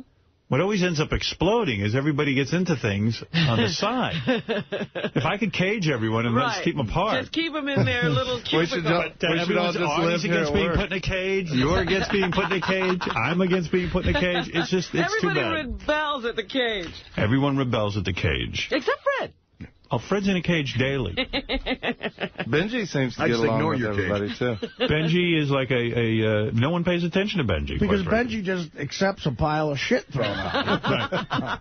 No matter what you say about Benji, he'll walk up the next day and go, do you think I should get more money? All right, thank you, Richard. Thank you. All right, good luck with you and Artie and Sal and that whole thing. It might just be a day. Good luck with you and the Killers of Comedy. Seems like you have problems all over the place. Right. Sure, time heals everything. Well, not everything. Well, hopefully most things. All right. In your case, it might not. All right, thank you. Time heals everything. I know a couple of cases where time did not heal everything. I think that people are still upset about that whole Nazi Germany thing. Yeah. Time really hasn't healed that, although I did buy a Mercedes. Okay. See? Yeah, but when they caught Eichmann, it was a good 20, 30 years, and they still were mad. Yeah, you can understand. I mean, they're taking 80-year-old guys and running them out of the country. I know there's a lot of people on the phone. I know there's a lot to talk about. There's a big queef-off coming up at 7:30. The two guys from Entourage are coming in. Two friends of yours already. Adrian and Kevin are both coming in. Adrian's coming? I never met either one of those guys. All right. Well, you didn't have scenes with them. You were with Ari, right? Piven. I do. I only work with Emmy winners. There you go. But, woo, Adrian Grenier is going to be here. He's one of those guys you really dig. Huh? See, Kevin banged Paris Hilton's sister, and Adrian. And somebody else, too. He was... he has quite a list, I think, by now. And Adrian, I think he's banged quite a few chicks himself, you can imagine. Yeah. Yes. I bet. Yeah. Probably some guys, too. Yeah. How dare you. Jealous, Fred, much? How dare you. Guys like that, they dabble. Guys like what? You know what they get? It seems like Brando. They get bored with chicks because they're so good looking. They're so easy. And they go, I've never had a guy. I hope he's not at that state yet. If you're on the phone... We'll ask Adrian if he's done that. All right, if you're on the phone, I will get to you next. Adrian. I will get to you next on the phone. I'm sorry that there is a backup, but just hang in there. We have a lot to discuss, but we must take a break. This is the thing. We'll take this break, and we'll be back right after this. I have so much stuff to do today. I have so much to play, and I got the queef off. Oh, there's so much to do. Let me get to a couple of phone calls. I promised you I would do that. Melrose Larry Green, go ahead. You're on the phone in Los Angeles. Oh, good morning, Howard. What a great show. Oh, boy. And The Miserable Man yesterday was incredible, too. Listen, I read in the L.A. Times that there's a lawsuit by Richie Gerber's B-Ceuticals against the B-movie, the Seinfeld movie, over the phrase, give bees a chance. Yeah, well, my cousin, who advertises on our show and has a company that is actually a really great company that... that is involved in saving bees. There's a real problem in the country. There's no bees. And if you don't have bees, you're not going to have fruits, you're not going to have vegetables. Essentially, you're going to die because they pollinate everything we eat. But this is a serious lawsuit, Howard. Well, I know. I'm commenting on it. So my cousin called me a few weeks ago and said, I have to talk to you. I want to tell you something. My company logo is Give Bees a Chance. And... Jerry Seinfeld's movie, the Bee Movie, is saying give bees a chance in their advertising and promotion. I said, yeah, so what's going on? He goes, and I had been in touch with the motion picture company. I hope I have all this all right. I really don't know anything about it. I was in touch with the people there. I tried to do a tie-in with them because we're involved with bees and saving bees, and they lifted my give bees a chance. He said, well, I'm going to be suing them. I wanted to give you a heads up. So, at the time I hung up the phone and I said, well, I said to him, I said, Richie, you do what you want. I said, I don't know anything about it. I said, did you talk to a lawyer? Is this a case that you could win? He wasn't looking for my advice. He was just giving me a heads up, I guess. So I said, so he said to me, yeah, I spoke to a lawyer and they feel that our case is legitimate and we're going to sue over Give Bees a Chance. So I said, then, why exactly are you calling me? And he said, well, I just want you to know.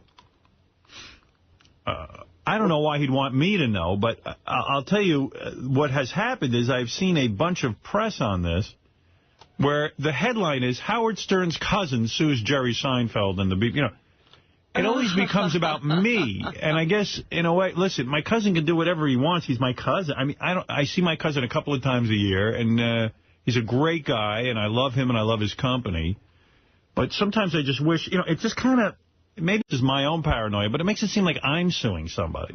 Well, Howard, the articles that I read, it's all about Howard Stern's this or that. I mean, today in the Post, and I hate to say I'm livid about this, but there's a thing in page 6, and Richard Johnson's done nothing wrong. He reported this accurately. Here, I'll read you the thing. Again, I had nothing to do with this, any of this, and yet, my name is associated with it. Things got extremely messy at Headquarters Gentlemen's Club the other night at the birthday bash for Howard Stern, and Howard Stern is in big letters. Howard Stern's chauffeur, Ronnie the limo driver Munn, His name's Now, even spelled wrong. Whose name is in the black highlight? Howard Stern. Okay. In fact, Ronnie's name is wrong. It's Mund, not Mun. But it is it is highlighted. Yeah, It is highlighted, too. So I know when my kids read this, it's like you're going to think somehow. People don't read this like it's the Torah and get it right. They're going to think I was at the strip club last night involved in the Animal House hijinks of throwing cake, taking a fire extinguisher. And as I said, I don't blame Richard Johnson for this. But again, Ronnie so badly wants to be at these strip clubs and get parties thrown for himself. The reason the parties are thrown because he's from the show. Well, the reason is exactly that. It gets into page 6. It gets into page 6, and now my name, again, is big highlights. I wasn't at the party. I had nothing to do with people throwing cake, but it's me. But, Ronnie has to have his strip club thing, and I kind of feel a little used. And yes, I understand what you're saying, Howard. And even with my cousin's lawsuit, I love my cousin. I love Ronnie. This is just awkward for me. Yes. But it's like Howard Stern is. I bet you in some weird way, Jerry Seinfeld thinks I'm involved with this. You know what? It's funny because I remember when Chris Rock's mother was suing the Cracker Barrel. Right. We asked him about it, and his eyes rolled back in his head. It's like that. He's not suing Cracker Barrel, but it's Chris Rock's mother. And I don't know. It just seemed like a lot of press releases were sent out about Howard Stern and Howard Stern's cousin. Howard Stern's cousin. Well, the article in the L.A. Times mentions Richie and quotes Richie extensively. Yeah. And talks about how it's either like, what me worry or I don't get no respect. These are lines of Rodney Dangerfield and Alfred E. Yeah, no, it is he has a trademark on the line and all of that. I own Give Bees a Chance. I trademarked it. I did everything an American citizen would do to protect their property. So he has a legitimate claim. I'm not even saying that. I mean, and I love my cousin, but it's just that, unfortunately, when I get involved somehow in all of this. Well, I don't know how it can be avoided, though. Yeah. I agree don't with know. Robin. Matter of fact, it can't, but it just seemed like, I think if it had been filed without my name attached, somehow if the Howard Stern cousin, I don't think it would be as heavily publicized. Oh, definitely not. Yeah. I agree, but you can't avoid that. No. Your cousin has something he needs to do for his business. Yeah, no, I understand And that. it's going to be highlighted because he's your cousin. Yeah, it's fine.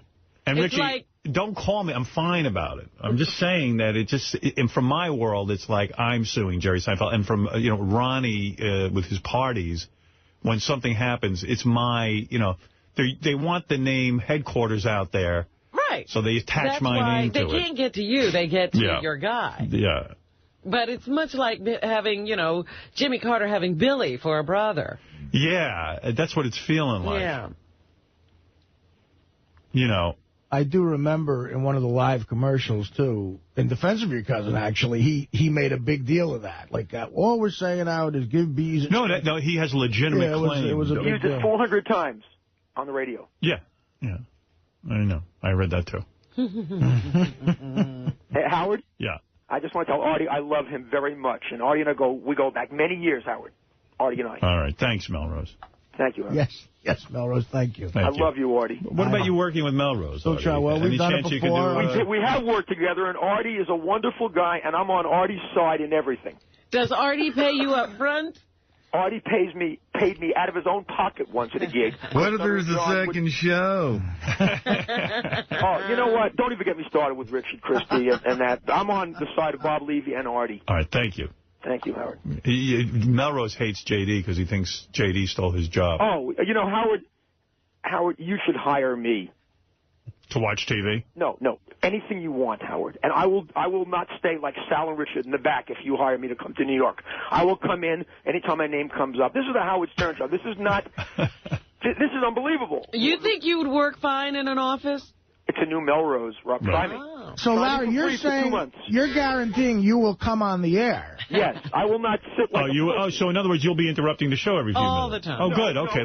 Please hire Melrose immediately. I would be like Stuttering John. Right. Thank you, Melrose. Thank you. I love you, Howard. All right. Love you, too.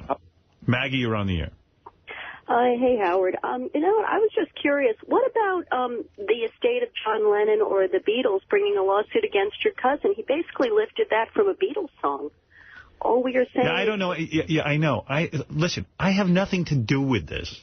In other words, asking me this question is as relevant as asking me about what President Bush is eating for breakfast today. That call should be made to Richie. Howard's really not involved. I refer all calls to my cousin and his lawyer. I have nothing to do with it. My cousin's his own man.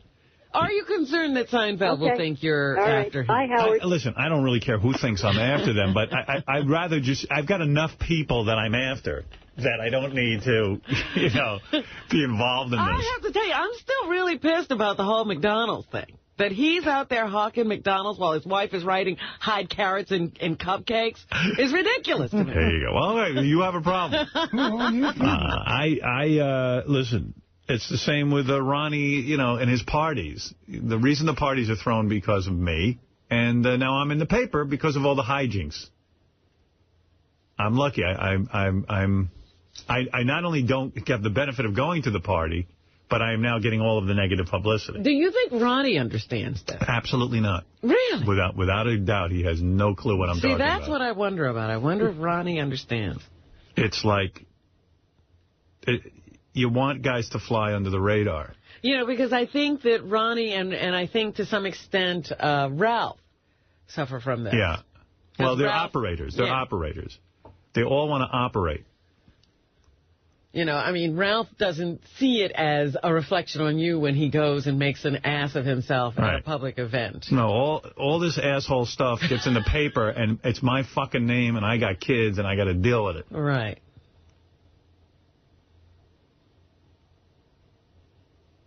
I was in St. Louis this weekend. Do you have to explain this stuff to your... Do you say, many times, yeah.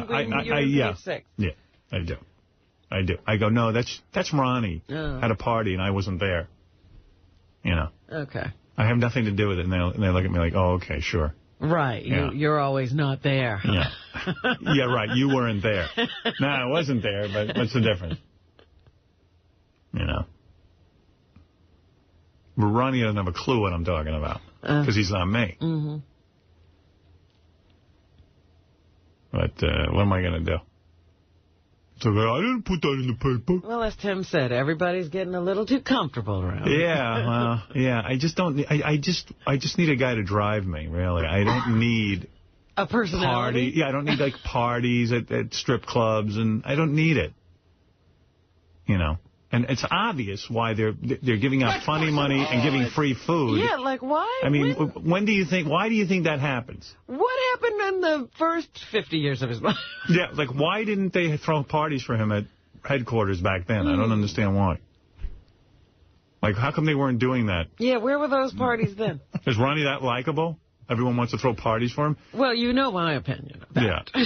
So all these guys then, call the paper and put, Right. But it doesn't occur to him that it might bother me. And then my name gets dragged through the mud. Yeah. Well, you don't, you know what I mean. I know. You at least were there. I'm completely kidding. All right. This fucking Brazilian broad I was with got great press. I think that deserves a blowy when I say that. You're not kidding. Eye-poppingly? If she's not blowing you tonight, then there's something wrong. You really raved about her. her. Stern's portly sidekick. Artie Lang is oblivious to the wild scene. He's too busy cavorting with an eye-poppingly hot Brazilian dance. Honey, that's a blowy. Yeah. That's publicity. Yes, sweetie. What else can I tell you? If that wasn't enough.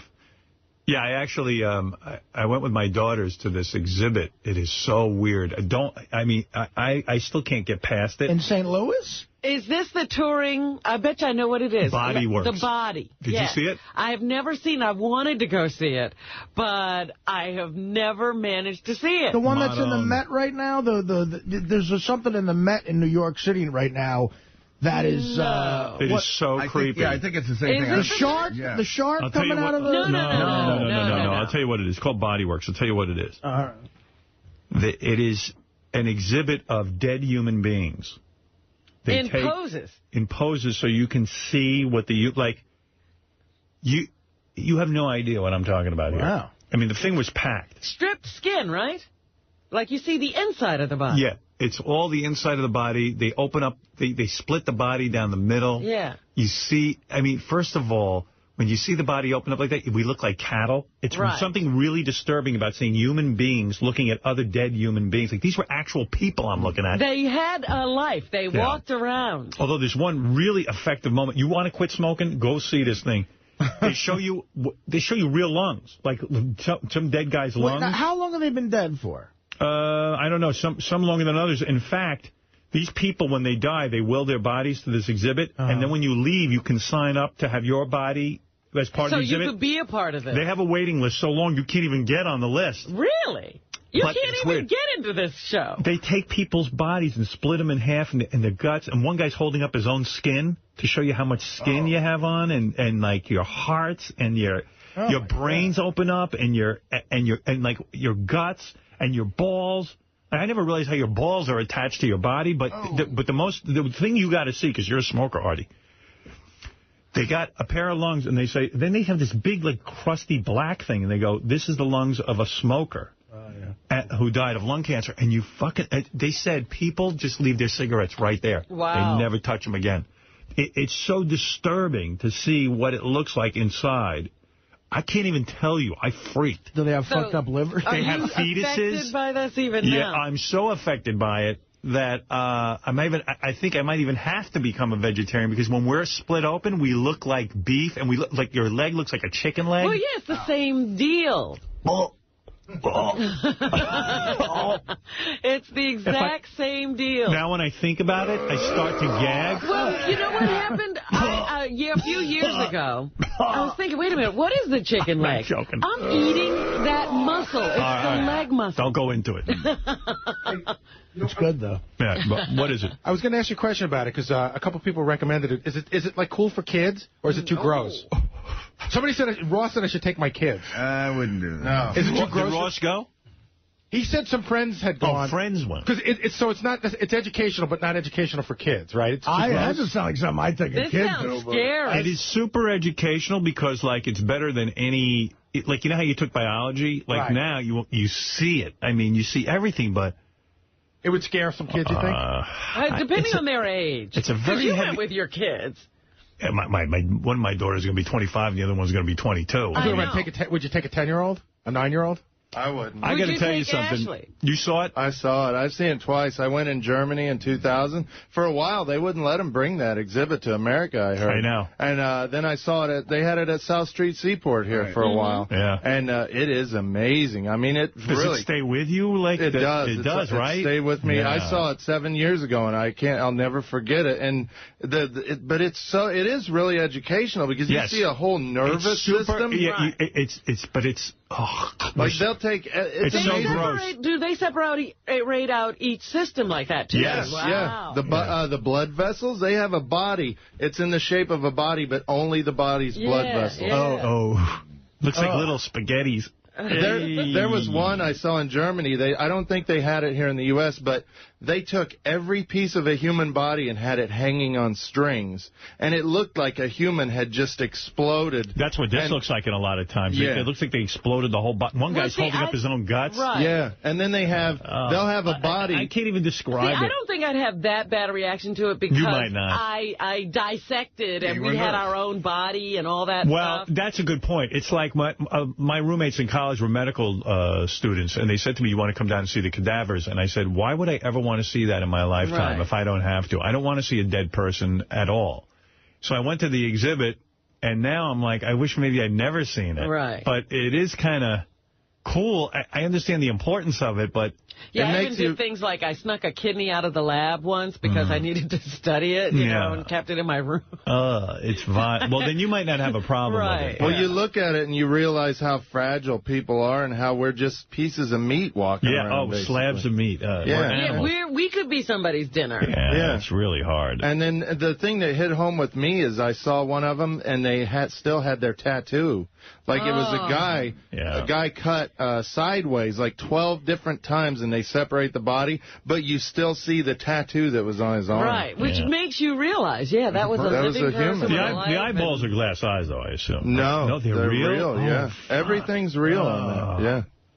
There's one where a guy's... Did you see the guy playing chess and his brain is all No, open? they didn't have that. In Germany, they had a guy playing chess against another guy, and both the top of their heads were off. Yeah, well, they did this with a bunch of people. They had their brains opened up and like sectioned off into 3 and 4 parts. But would you see that and then say, I want to sign up to be that? That is weird. I mean, Yeah, they talk about wanting to be a star. Yeah. I mean, like, I'll be on display the rest of my life. If I can't have it in life, I'll have it in death. No, I'll be on display. Yeah. I don't know if it was like this where you went, but in Germany, they would let you touch them, too. Yeah, well, the people at the exhibit were excited I was there, and they said to me, would you like to come over and touch one? And I went, what? No, thank you. I go, I'm going to throw up. I touched one. I said to my girls, girls, I got to go. I said, we've been here long enough. I'm getting a headache. Yeah, when we first started working on a human cadaver, it was like the creepiest thing you could, because you just, like, who is this person? What did they do in life? You're just like, oh, my God. Well, and now they're lying on this slab, and I'm going to be poking around on their inside. Yeah, it was really weird. Who dumped a whole truckload of fizzies into the swim meet? Who delivered the medical school cadavers to the alumni dinner? You know the one here in New York. You all right? Yeah, I'm just thinking about it. I got to change the topic. Thank you. Don't talk about the one here in New York. I teabagged one of them in Germany. Yeah, go ahead. The balls look be weird. all right. Yeah, balls is real. Thank you. Yeah, your balls are connected almost to your groin, like in a weird way. Everything's like tied up, yeah. Because I had to ask him after the one here in New York. I just said, who are all these people? And they said they got a lot of theirs from China. I guess it was people They're from Chinese China. people. Some people said we're Chinese political prisoners, but I don't know. It's been suspected, but I don't believe that. Then there's deformed fetuses. Yeah. And like... It's almost like the old-time side shows, the freak shows. Yeah. But it's like kind of educational, too. Well, yeah. But so were they. Thanks, Richard. Thank you. Don't talk about it. Like Artie says, don't talk to me about it again. All right? I don't know if I could really talk to you about this. Yeah, one more call, and then I do have to move along. Who is this? I don't know, because my computer is fucked up. Yes, you're on the air. Wow. Your fucking name. Holy shit. Stop being such a pussy already. Well, you're wrong. No, listen. I'm telling you what bothers me. Why can't I ever come clean with you guys? When I do, isn't it interesting to hear what bothers me? No. That's the point of the show, asshole. Howard, I read the newspaper every day. If I come across that, I'm like, who gives a fuck? Really, to you don't have my life, asshole. You don't have kids. Right. You don't have kids. Cops, kids, all the time. Oh, police officer's son. What's that got to do with it? I'm not talking about a police officer's son. I'm talking about me and my kids, and I'm talking about that, according to that article, it could appear that I was there. I think you're worried about what your in-laws are going to think. That's what I think. No, I'm not. Fuck you, asshole. I'm trying to fucking tell you something bothers me. In-laws? My in-laws. Give a shit. People don't understand when your reputation is out of your hands. That's how all. Disconcerting that can be, because you now have to live with whatever this reputation is that's painted by the press. I just feel used, that's all. That's all. But you're also walking around and people are, oh, yeah, that's the guy who throws cake in strip clubs. Yeah. People just see Howard Stern strip club, buxom nude woman. You know, what do I need that for? I'm not doing that. If I'm doing it, I'll tell you about it. All right. That's all.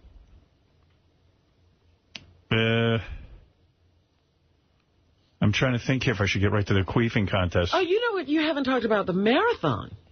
Yeah, I will. Yeah, because you're always a bit. I was watching Here, I'll talk about a bunch of stuff. Amazing. Katie Holmes, Tom Cruise's wife, ran the marathon.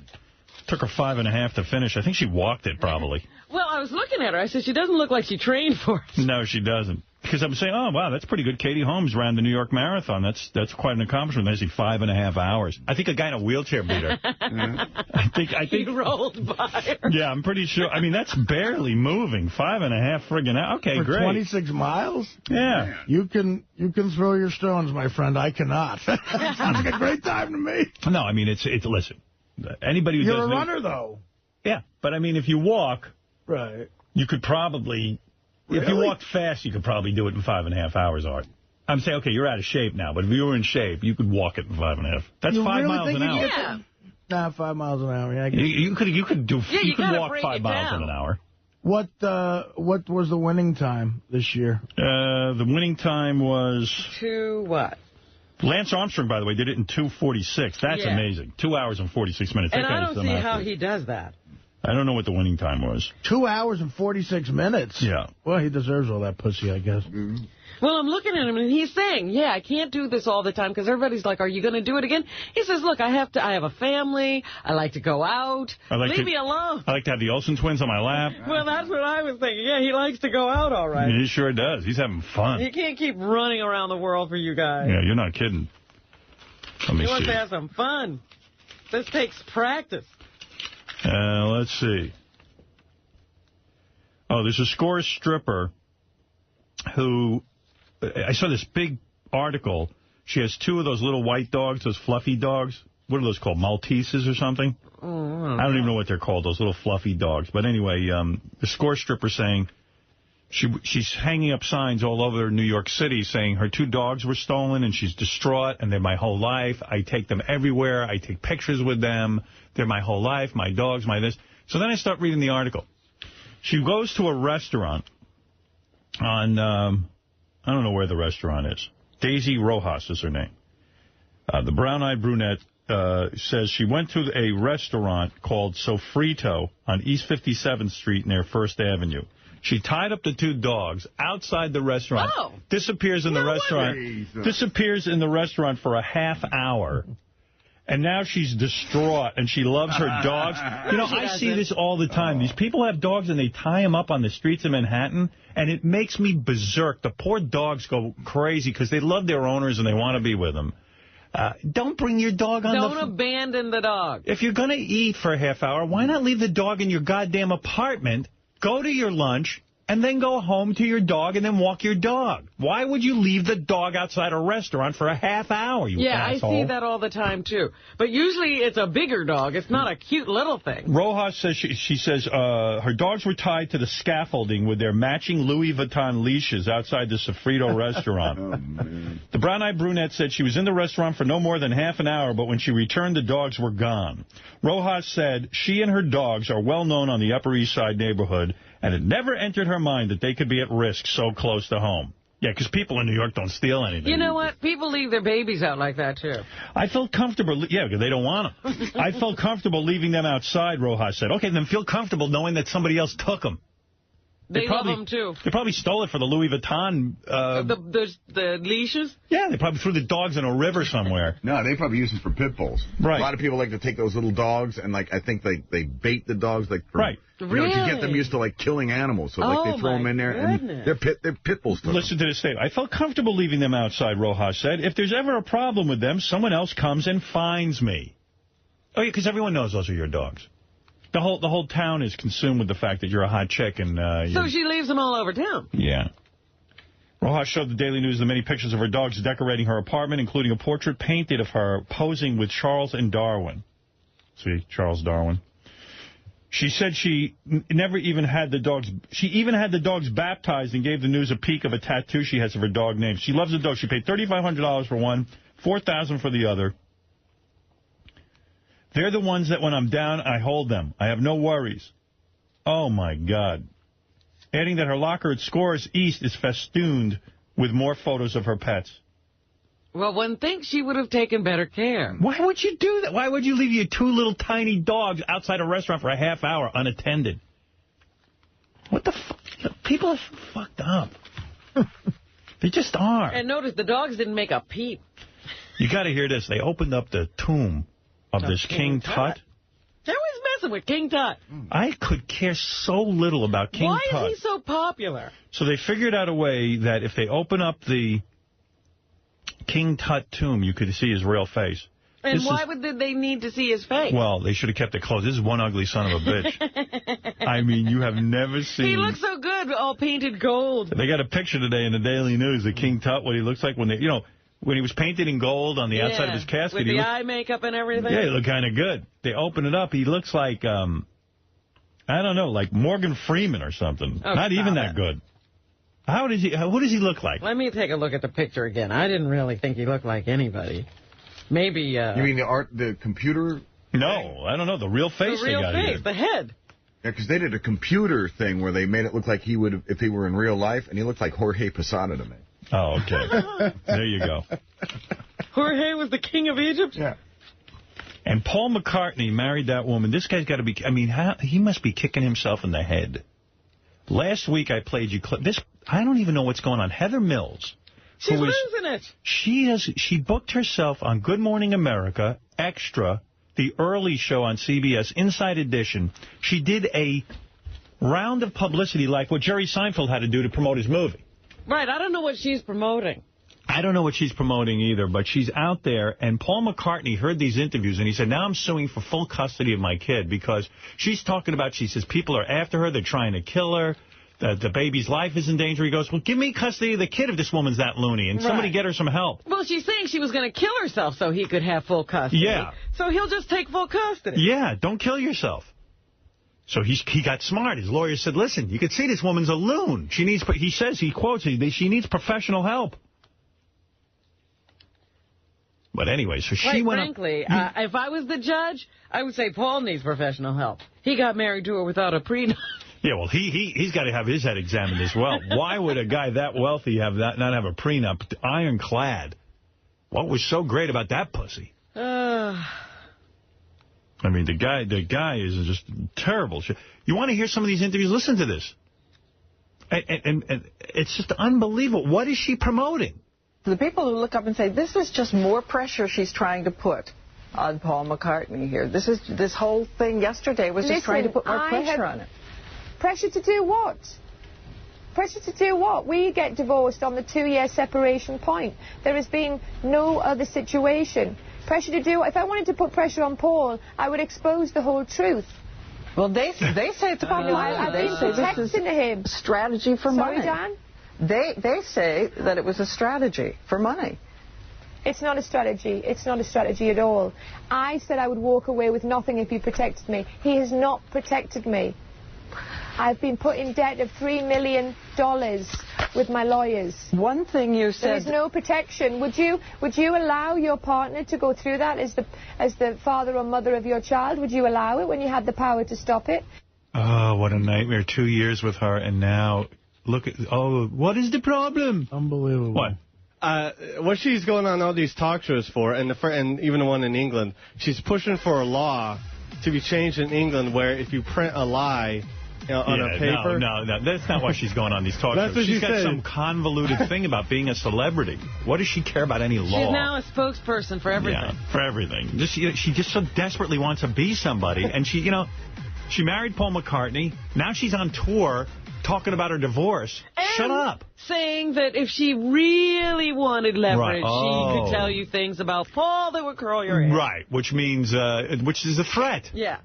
There was recently a survey that called you like the biggest gold digger ever, beating out Anna Nicole Smith. I'm not even asking for half of what we earned in the time we were married.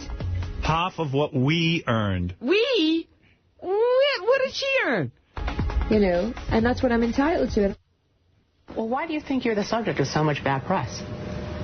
Because I married an icon and I left an icon, and they can't handle that. But you had bad press even before you married him, and Linda McCartney didn't get... Well, as soon as I met him, I had bad press. I never had one bad word said about me for 6 years when I was in the public eye. I have files of it on front pages. Heather, the model that overcame adversity, model of courage. The second I met him, the press turned negative in Britain, especially, and they did the same with Yoko. They do the same with anybody that's with a Beatle, because that's what they feel. Excuse me, Barbara Bach is married to Ringo. She never had bad press. George Harrison's wife never had bad press.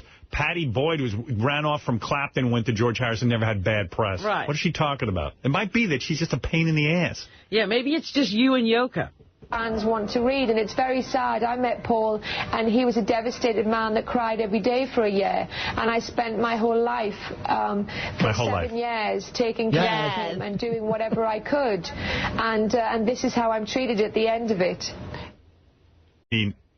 And now he's crying again. Now she's got it up to 7 years. She was married 2 years, but now she's got it up to 7 because she dated him. He was crying all the time. Right. Well, I bet he's crying again every time he reads one of these stories. So the next time you meet a crying guy, then leave.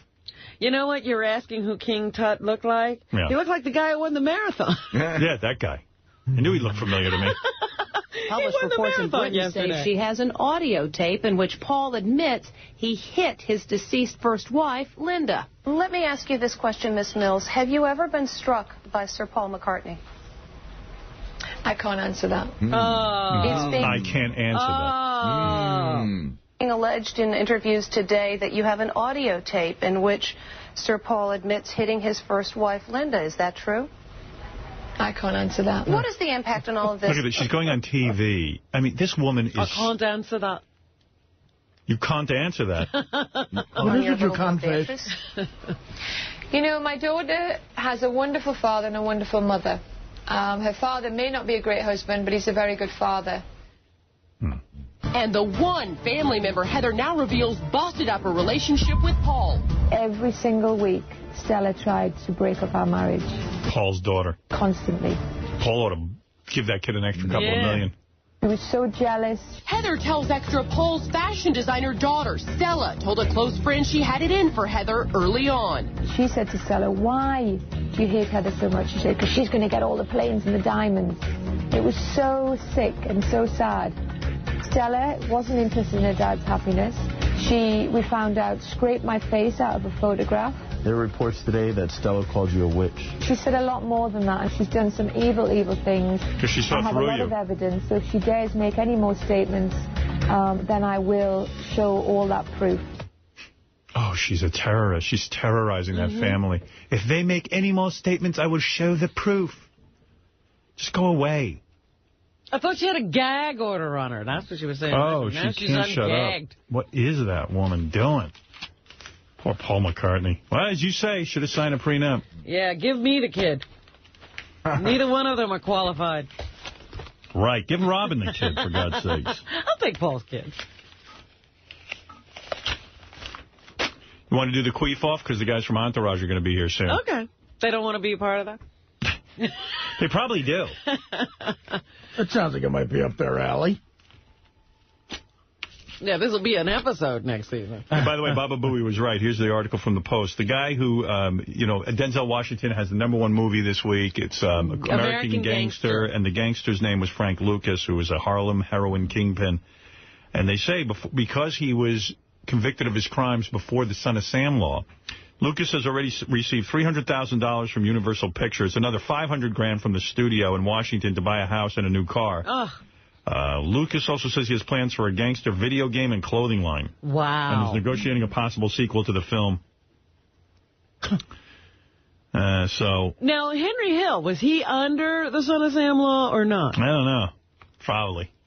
He was convicted in '80, so... No, actually, he wasn't. Right. Yeah, So and as a matter of fact... he can make money. Yeah, he made money on his books. And the movie? That's right. What am I thinking of? Yeah, he was all over. Yeah, he did. Yeah.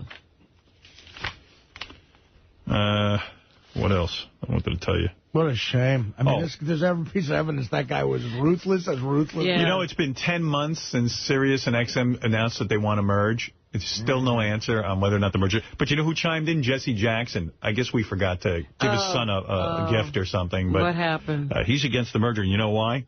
He goes, the proposals of Sirius XM merger would eliminate the potential of any meaningful competition in the satellite radio market, which would in turn permanently block the potential for diversity of ownership and control by minorities in the only medium capable of nationwide broadcasting. Yeah. Please. Yeah. How would if they merge, how would that prevent him from owning it? How is a minority going to get into this business? It's too expensive. He didn't even have a good explanation of why he's against the merger, but you just say minority. You know how Jesse works. Of course I do. I'm sure he made a few phone calls and got no's, and now he's got a statement. Yeah. I think government mandate for minority citizens. Yeah, how would that prevent minorities from... Oh, but how are they going to get in a business where you have to have hundreds of millions of dollars to compete? It's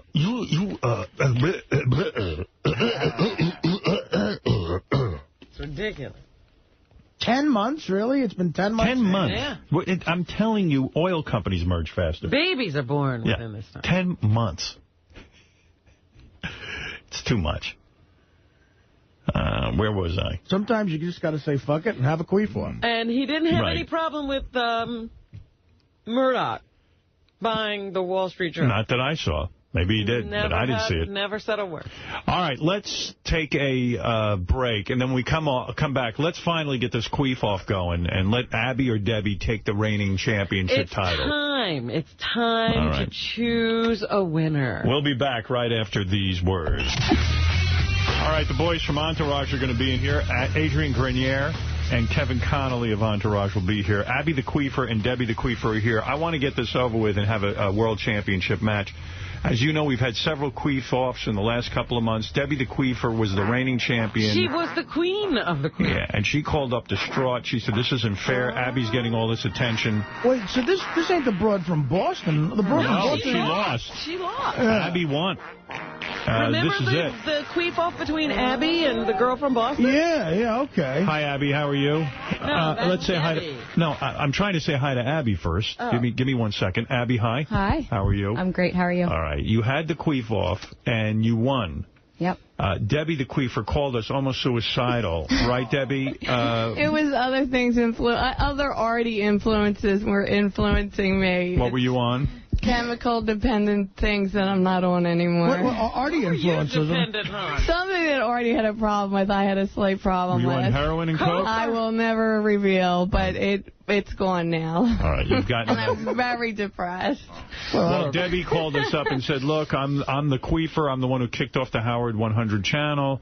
I've been here since 1997. And I said, Debbie, why don't you relax? We have to find a worthy challenger. I can't relax. Abby, you think she's just full of whining, don't you? I think she is a whiner. Yeah. Well, tell us what your feelings are in all of this. I think it's time for a new queen of the queefers. Well, let's see what happens today. Debbie, today is your chance. As I explained to you on the phone, right? You were the reigning champion. You are the reigning champion. And I always will be. But no. Well, if Abby beats you, I will always be the mother queefer. And I have to say that Eve. Can you handle losing today? And will you shake Abby's hand after the match? Of course. And will you accept that you're a loser if you lose? If I lose. All but right. I have to say, even if I lose, I think that Eve should be the queen of all queefs because that girl has what it takes to be a queef. She's nuts. I think she's a love wacko. Eve. Abby, you think Eve's a wacko? I think Eve's a wacko. I would lick her, you know what. I love that girl. She's awesome. All right, listen. So that's all I have to say. Eve, this is for you, girl. Debbie, there are 3 categories in any queef-off, as you know. Right. Abby, you know this well. We need the longest queef, we need the loudest queef, and we need the most queefs in 30 seconds.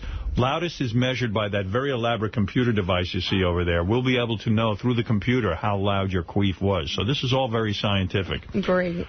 Girls, remember, whoever wins today is the world champion queefer. Now, let me ask Debbie, you heard the previous contest. Yes. Did it make you nervous at all? No, because actually I have always been, even in the beginning, I was the worst of the queefers, but I've always been here. You know what I mean? So I figure, people dig me. I was always the worst. I could always queef the worst. You say you're confident that you can beat her? I'm confident that I'm going to lose today, but I don't care. You are? What kind of attitude is that?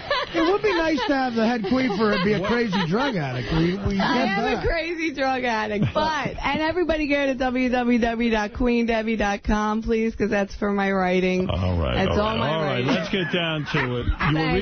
By the way, you were recently laid off. Yes. And you say you're not interested in another job. No, I want to write. If I can't make it as a writer, I'm not doing anything else. My husband's a police officer, and he'll take care of me. Well, you look like Jimmy Breslin. So. Oh, that's perfect. Is it true that you had a threesome in college with 2 brothers? Yes, I did. Is that true? Yes. Wow. It was fun. 2 brothers. Wow. Chad and Albert. I'll never forget them. Good for you. They both. And what did they do? They put it where? In your ass? Where did they put it? No, they never did put it in my ass. In the vagina, both of them went? Yeah, that was a long time ago. Were you blowing one while the... All sorts of things were going on. Good for you. A lot of writers will do that. Years and years ago. Well, a writer has to get experience. Exactly, and that's part of my experience. Abby, my book is a phenomenon. Abby, you say you are a classy queefer. Yeah. Is that in response to some of Debbie's outrageousness?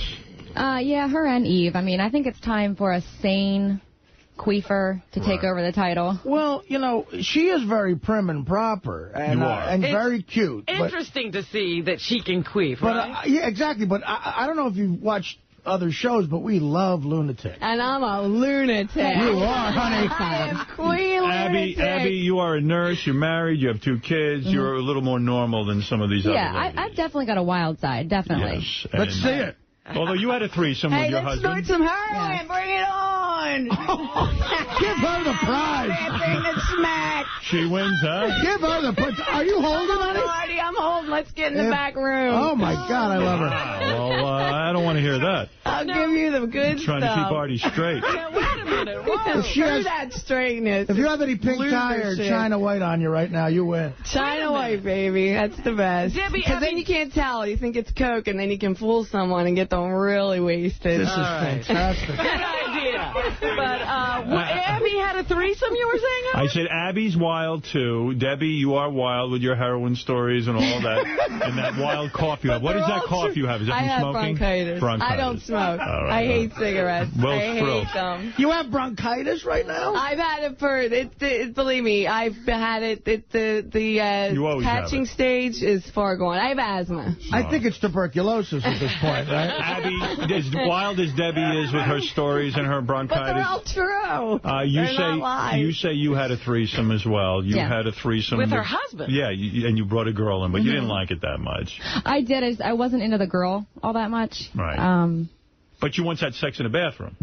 Oh, yeah. Okay. Debbie, have you ever had done sex that? with other girls? I've had sex with a married couple when I was 17. They were in their 30s. No. And they were the ones that got me into the drugs. Right. That was very hard to get away from for 20 years. And I have gotten away from them. But it's hard because, like Artie said, once you try heroin... Right, that's right. We've heard all those stories. That's it. I mean... How do you get married to a cop if you're a drug? Well, he's the one who got me off of the drugs. Wow. Oh, he's a good cop. He is a good cop. He's an excellent cop. Cops get the best shit, too.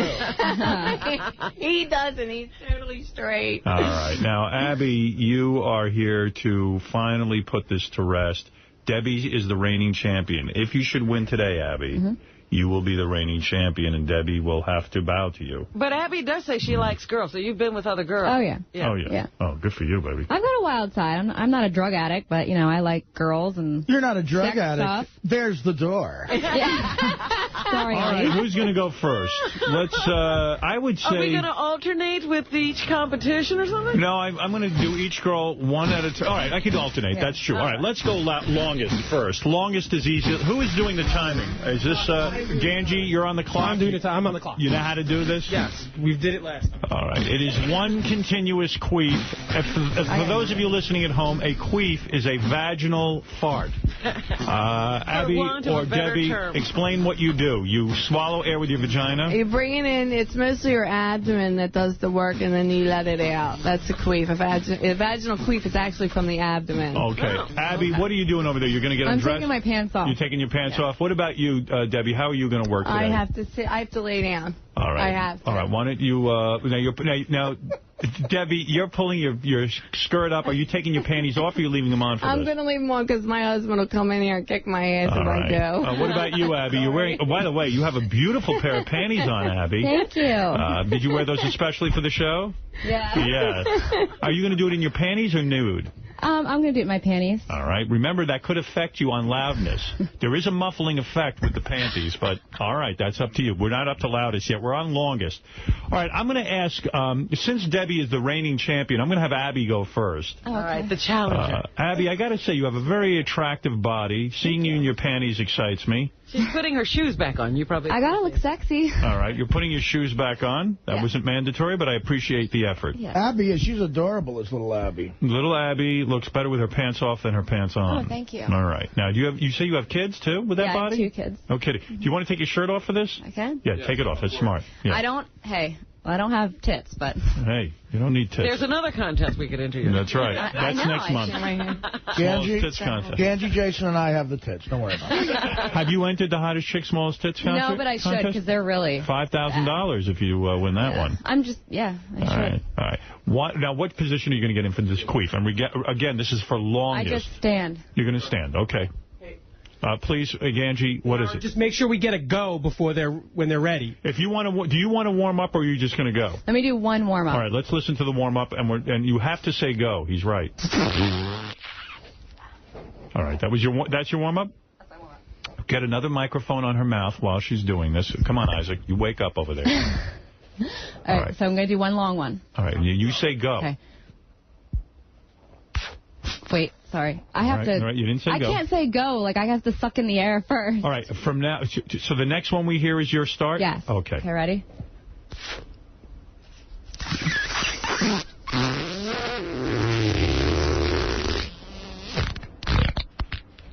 How long was that?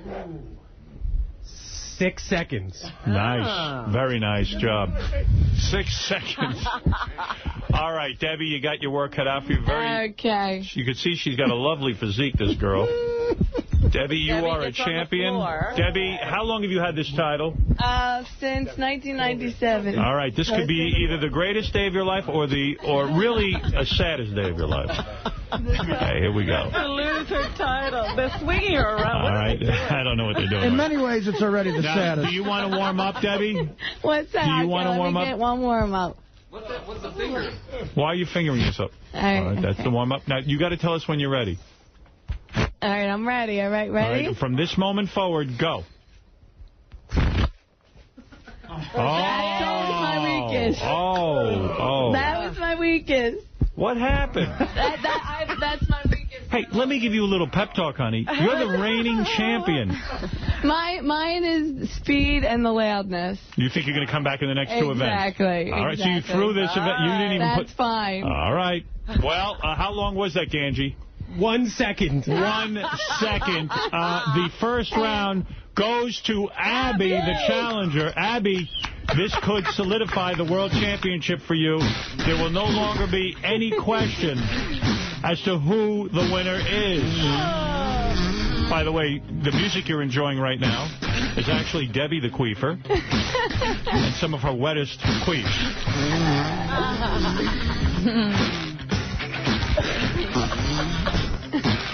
If you remember why they were so wet, remember you were trying to shoot water out during this? Yes, exactly. I kind of remember. All right, let's go to event number 2, and that is loudest. You can see on the floor there is a machine. This machine is actually created for us. It measures in dB, decibels, how loud your queef is. That is right, Fred. It is called a queef meter. It was developed by this show for just this contest. Up until now, there was no real way to measure loudness.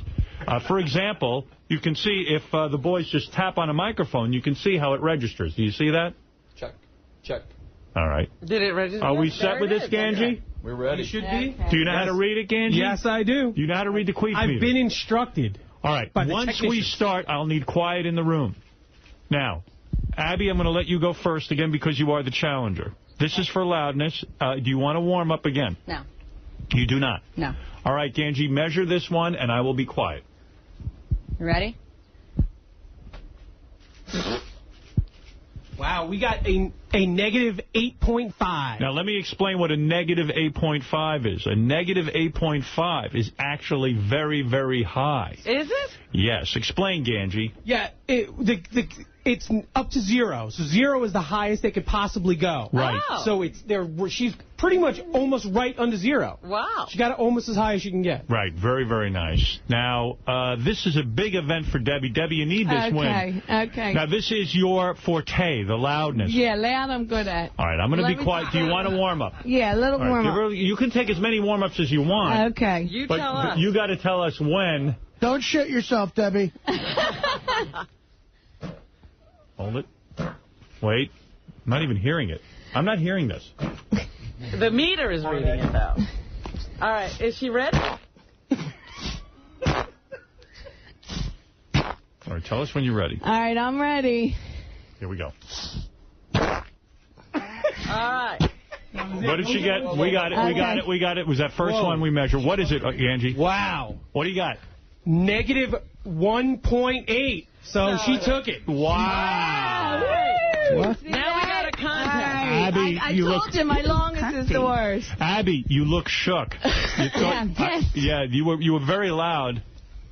I wow. think my loudness will make it. Well, now we're tied 1-1. I got a loud mouth, loud pussy. What can I say? Well, let me tell you something, girls. It comes down to one event. Abby, you have one event. Debbie, you have the other. All right. I'm glad I got one. I love loud pussy.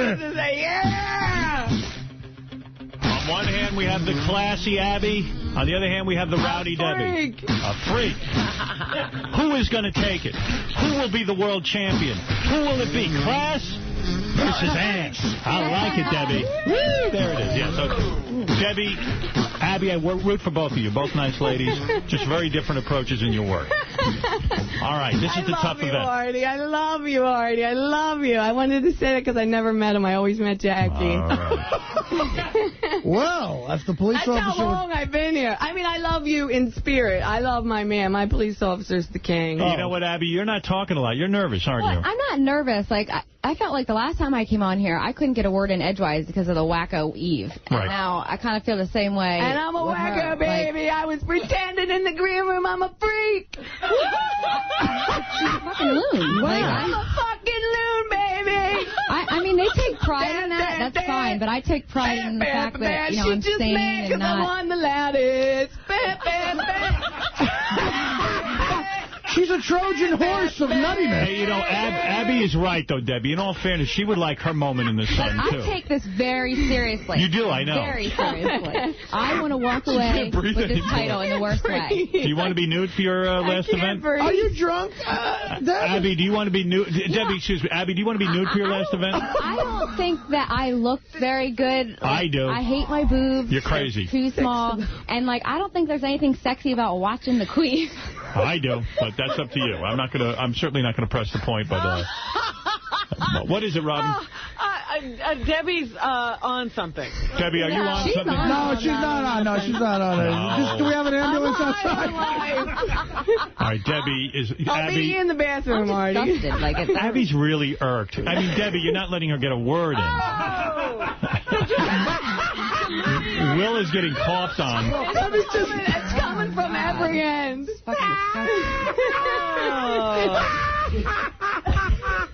You got to see this on TV. This is the greatest. Will, do you want a mask? Yeah, that might... Yeah, give him a mask. It's probably too late. You know what it's like? It's like Ted Knight and Rodney Dangerfield. Debbie, you're coughing all over Will. All right. That's why I don't want to come here. Abby, isn't it... All right, calm down for a second, Debbie. Abby, is this what you're talking about? You just want to put a stop to this? You want to be the queefer?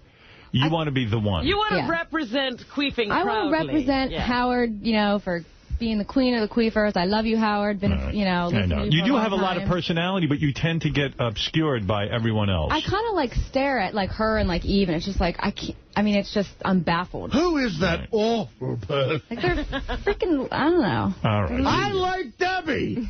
I love you, Marty. Yeah, but you know, Abby's no prude. Oh, come in the bathroom. What's going to happen in the bathroom? Not what you were thinking. I was talking about the other. No, not sex, just drugs. Right. We got it. Any rock and roll? All of that. Lucky for Will, Debbie has non-contagious bronchitis. You've heard of that. But mind you, she's still ready to compete. All right. Girls, we have a real competition here, though. Oh, boy. Abby, you are seething. You are seething. You really are. I can see it on your face. Yeah, all right. All right, Now's well, this is it. Now's your chance to shut Debbie up. We're going to count how many queefs you can pump out in 30 seconds. This is it. I'm going to ask you to perform and tell me when you're ready. Do you want to warm up? No. You do not want to warm up. Maybe I'll do one warm up. But I want to say, Howard, last time, and I know I already said this, but the queefs, even Artie got more than we actually got on the counter. How many people are counting on this? Ganji, just you. I want Jason, I want you involved in this counting. I want to make sure that there is an agreement on the counting. Well, I also want to make sure the rules are official. It's not the in, it's just the out. Correct? In other words, there's a space. Whenever you hear a space, that begins the new one. Right. All right? So it should be rapid fire queefing. Yeah, but like when I suck in, I mean, you can hear it. That's a noise, yes. And that should be counted. Ganji knows. Ganji knows what sucking is. You understand the rules, or do I have to have you thrown out of here? No, I mean, there's something wrong with you that you don't know queefing rules after all this time. And what does one long extended one count as? Just one, correct? That's right. Right. Would you like me to count as well? I would just be rapid fire. Rapid fire queef is the best way to go. You're absolutely. You got some body on you. Idea. How hot's her little body, huh? Very hot. All right, here we go. Very hot. All right, here we go. Let me just do one practice one. This is a practice, Ganji. Don't start the clock. Okay. All right, okay. All right, here we go. Okay, ready? Ready? And Mark, it's that... Oh, wait, sorry. It starts from the first one.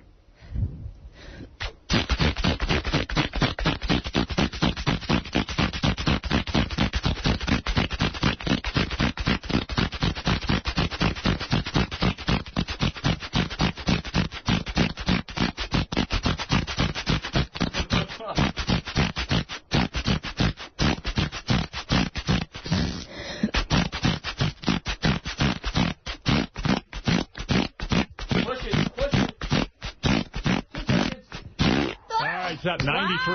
Wow. Is that right? Is that an accurate count? 93? Hold it. We got to make sure the judges. Wow, that was impressive. Yeah, Debbie, are you nervous after hearing that? Yeah, that's good. That was pretty good. That was pretty good. Ganji, what do you have? Is it official yet? 93 has been confirmed. Jason confirmed? Yeah. 93. There you go. That is you. What is it? Gary, you're interrupting me. What is it? You realize that's 3 a second, right? That is right. Oh, my goodness. The guys from Entourage are in there watching. That's right. Everyone is watching. Everyone knows this is a world championship. It's very impressive.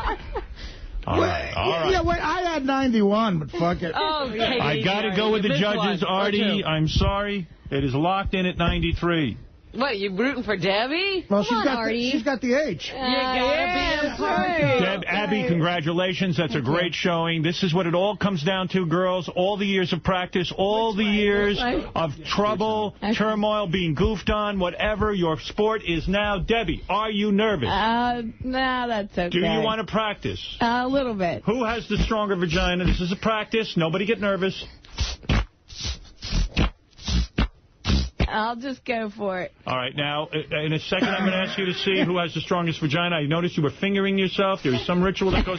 All right. Are you ready? I'm ready. Here we go. Get ready to start the clock. Yeah.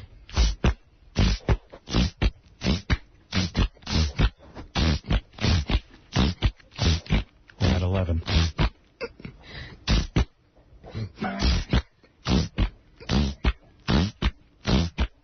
Abby looking confident. Are you doing a victory dance? That was a call. call. Take into consideration that Debbie's sick? No, this is like the Olympics. Robin looking queasy. Abby feeling confident. We're up to 38. 38, you win. Time's up. Abby, you are the official world champion queefer. Debbie, what happened? Oh, that's okay. I give congratulations. There's a handshake going on. Abby. Abby doesn't even want to share her hand. There's your trophy. Look at Abby's trophy. It's a giant rubber vagina. There it is. And roses. And your crown. And you now have hepatitis C as well. That's right.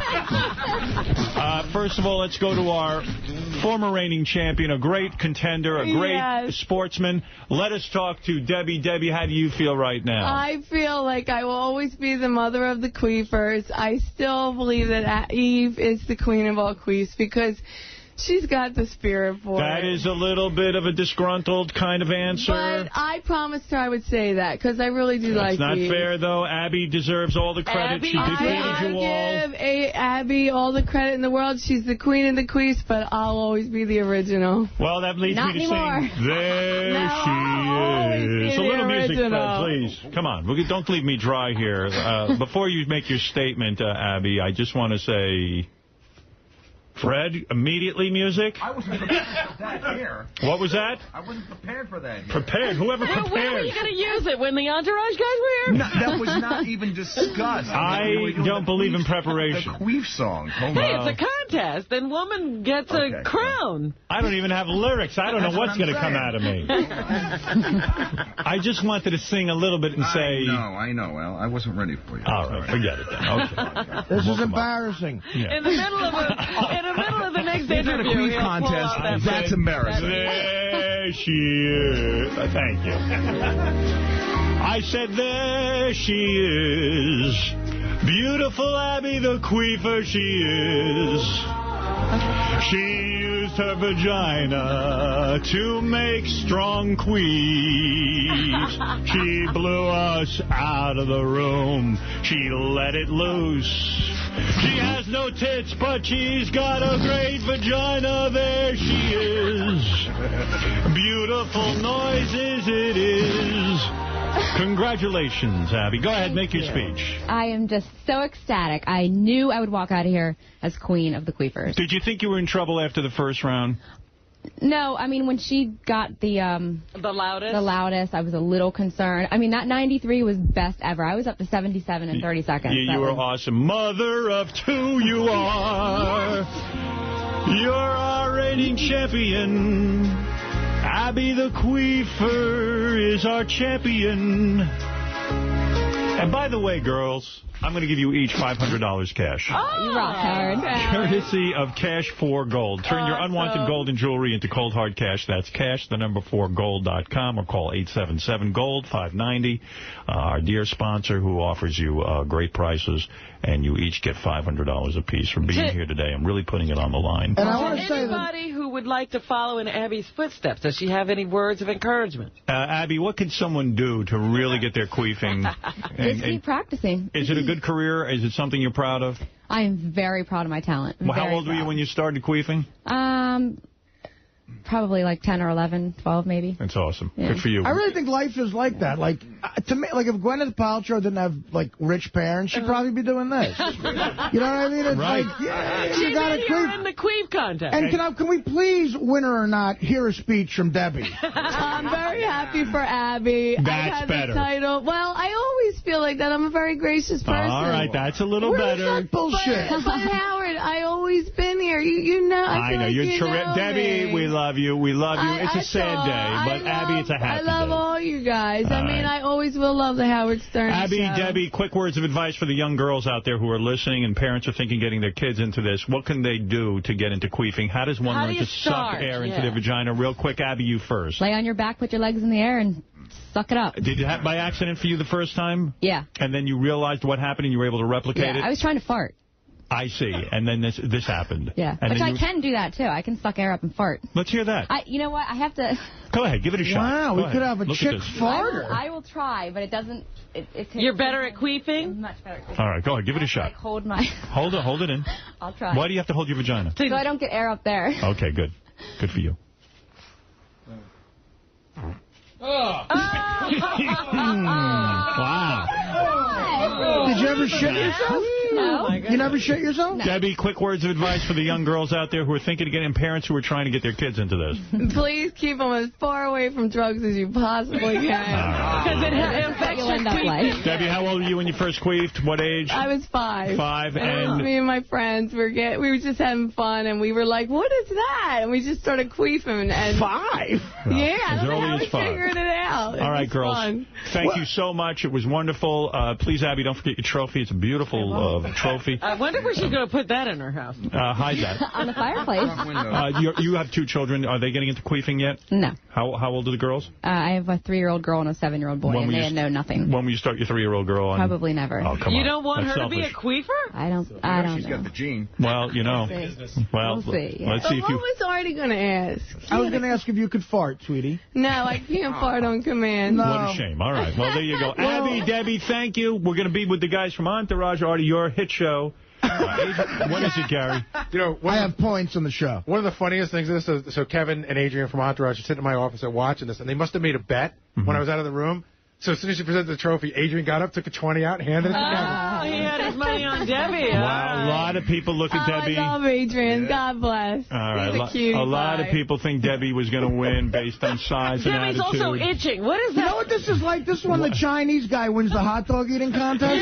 Debbie, why are you itching so much? Why are you scratching? What else do you have? I am completely fine. It's probably just I always play with my hand. All right, touch well as much as you can. All right, thank you. Are you a leper as well, sweetie? I'm not a leper. Abby, congratulations. You bring class back to Howard. queefing. Congratulations, Debbie. You're still great. She's not a leper. She's just a fun girl. We'll be back with the 2 boys from Entourage, Adrian Grenier and Kevin Connolly of Entourage. Bye, Debbie. All right, Bye, guys. And we'll be back right after this.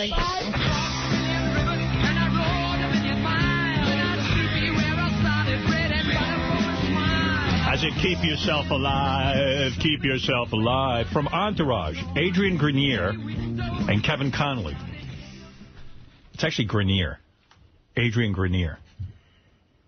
Okay. Yeah. Yeah, that's a tough one. I never knew how to pronounce that either. Yeah, these guys are on the hit show Entourage on HBO. There's the boys. There they are in the flesh. Hey, guys. Freddie with the theme music. Yeah, there's theme music. Oh, Look at that's that. what he was ready for. He wasn't ready for your song. Hey, fellas. Good to have you on here. Glad to be here. I like the Grenier pronunciation.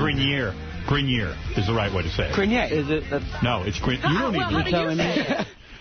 I don't know. Your co-star doesn't even know how to say it. It's Grenier. Grenier. I thought it was Grenier. Grenier. Why would it be Grenier? Because Will researched it and found out. And evidently, so you're wrong. Adrian, you don't even know how to say your own name. Is it Grenier? It's Grenier. It's Grenier. My mom calls it Grenier, and I can't believe it. She does it every single time. My mom says the same thing. Grenier. You know, in year 5, everyone in Mary Tyler Moore's show knew how to pronounce their own name.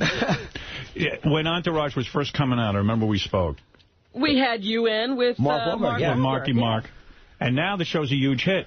It was like the first episode or something. But did you believe it would really be a hit? Did you really think it would be this big? Not as big as it is, no.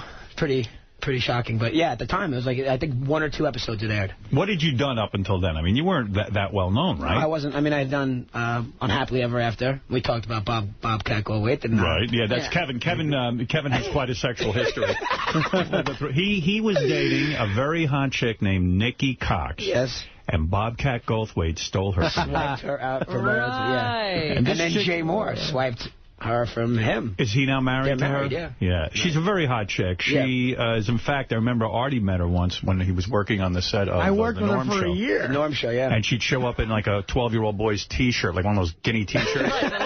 She would rehearse. And she would distract the crew. They had to tell her to put some clothes on. Did they really have to tell her to put clothes on? No. What happened was, I worked with her for a full year. And she would rehearse. First of all, she had this enormous black guy who was her bodyguard. Clay. Clay. Yeah, who was she I mean, from you guys? She didn't have a bodyguard at all times. She had a real, serious problem with a stalker years ago. Okay. And this guy is so intimidating, but she would show up. At the time, she was 21. And she would show up to rehearsal with like a 12-year-old boy's guinea T-shirt on. Wow. And fuck the crew. Me and Norm said, listen, we can't act as it is. We're trying to act here. I mean, I can't... She might have been the reason that show got canceled. Probably. We had to switch our names in the cast to our real name. I originally had a different name. Kevin, how devastating is it when you lose a girl like that to Bobcat Goldthwait? It was not my finest. It's not one of my finest moments. How did it affect your working with him, though? We did actually another year like that with them together, yeah. Ooh. So, yikes. How did she tell you? I read it somewhere or something. Oh, you're kidding. Yeah. It's a terrible thing. It's a terrible thing. And now she's dating Jay Moore. She's married to Jay Moore, who's a nice guy. Listen, that was like 10 years ago, 12 years ago. I've been to hell and back since then. But was this going on behind your back for a while? Is that what you're saying? Always assume that it is. If you think it's not, you're just in denial. Well, I'll have you know, I will never Whether do or that not it was. Yeah, thank you, Adrian. Adrian gets lots of women. We're going to get to your women. We're going to get to your resume. I imagine it is not very difficult for you to get women. You're a good-looking dude. Sometimes I see Adrian at the gym. For a while, we were into this weird thing. We didn't even say hello to each other. It was weird, right? It was weird. Then I finally walked up to him and said, "Why did that go on?" I go, I don't know. I mean, I forgot that Adrian was on the show, and I would have immediately gone up and said, normally I don't bother anybody. Right. But I passed him in the hall, and finally I said to him, hello. It was an awkward hello, as I recall. Yeah, because I was like, well, maybe I did something bad to this guy or something. I don't know. What gym? I think we were just trying to let each other... I mean, we were both, giving each other your space or something? Yeah, but I didn't want to bother you. You didn't want to bother me. I didn't want to bother anybody, but it was good that we said hello. Besides, you're not a woman. Why should he bother with you? Honestly, it's true. I thought it might be refreshing. Why should he waste his time being charming to you? All right, let me slow this down for a second. Maybe, right? I got a lot to talk to you guys about. And Adrian will get to your list. But as long as Kevin started with Let's start with Kevin, since we know him better. Kevin, recently, though, and this is an important topic to bring up with you, you happened to be at the MTV Awards. I was at the MTV. So when Kid Rock, Adrian was there as well, but you were an eyewitness to Kid Rock and Tommy Lee fighting. I was. It was reported in all the newspapers that Pam Anderson was there and Kid Rock and Tommy Lee got into a fight. What did you see that night? What was your eyewitness account? Okay, now, I mean, I don't want to incriminate. I don't want to incriminate him. Am I going to get in trouble? Are there charges? Are there charges? No, the truth will set you free. What did you see that night? That's all I'm asking you. Okay. I saw, Kid Rock. We were all at one table. And, Adrian, you were there. You have an eyewitness account as well. Are you going to chime in? You saw it, too? Yeah, we were both sitting there. Yeah. Now, did the police interview you guys afterwards? No. They did not. Why not? Why wouldn't they interview you? I don't think there have been any charges. Oh, okay. That's good. I was actually mesmerized by the performance on stage. That's the one thing why most people didn't really see what was going on, because Alicia Keys was on stage and she was killing it. Phenomenal. Really, I find her a little boring. Not this night. She was not. She was good. Nothing boring about it. And she lost weight, did she not? She just better. Looked great. The performance, everything that she was doing was unbelievable. So all eyes were on her. Not to mention, we're right there, so she's like standing on top of us. So why are these two fighting? First of all, listen, I don't know Tommy at all. Kid Rock, to me, was like one of the coolest dudes. I could not believe it. I was very impressed with him. He just was like He's a very nice normal guy, you know, and he was sitting there, and I guess Tommy Lee came over. Right. And sat down sat next to him, and Kid Rock sort of, you know, just dicked him. Yeah. I mean, I don't know how else to say Was it a sucker punch? No. Not that I saw. Well, all right, let me take you through this. You're sitting at the table, you're minding your own business. Tommy Lee walks over to Kid Rock's table and plunks his ass down in the seat next to Kid Rock. Now, the other thing to keep in mind is we're all sitting in our, you know, Kid Rock is sitting in his assigned seat. Right. It's not like Kid Rock was looking for anything. That was his seat. He was there for 2 hours. He was there the whole night. Tommy Lee walks over, sits down right next to him, which is going to be tough because here they were married to the same woman. A lot of mean things were said. Did he say anything? It looked to me like, I don't think that Tommy Lee really even realized he did it. Oh, he really? did it. And then Kid Rock and they had this look of like... Did Kid Rock stand up or did he remain seated? Tommy Lee stood up first, I believe. Kid Rock said something to him like, get the fuck out of here. Get up and get out of here. Something like that. And then Kid Rock hauled off and punched him in the face. That's how it looked to me, yeah. Did Tommy say anything at all? He didn't really have much time to say much of anything. Did Tommy go down from the punch? It happens. One thing, the other thing is the security there was amazing. Yes. Security. It was like a half a second. And now, let me ask you something else. Did Kid Rock check the security before he took the punch? And then Kid Rock, Kid Rock just got up and sort of walked out with a bunch of security guards. It was pretty... Wow. It was really one of the coolest things I've ever seen, to be totally honest with you. To see Kid Rock punch Tommy Lee in the face was probably better than what was going on stage. While Adrian was staring at the stage, you got to see the real... I'm a music lover. You are. I mean, I likes the caught it out of the corner of my eye, but the funniest thing was Ben Puffy and all the rapper guys were like, you know, you got to stop violence in rock and roll. But Kevin, you do like violence. You have been involved in fights. I was nothing to do. Did you not punch Oil Air Brandon Davis in the face? Now, everybody can't stand him. I mean, he is an obnoxious rich kid. Why did you punch him in the face? How did that occur? Why not? Right. You know, honestly, you know, I obviously dated Nikki for years, and they're, you know... That's not obvious. You dated Nikki Hilton. Right. Now, let me understand this. When you date one of the Hilton sisters...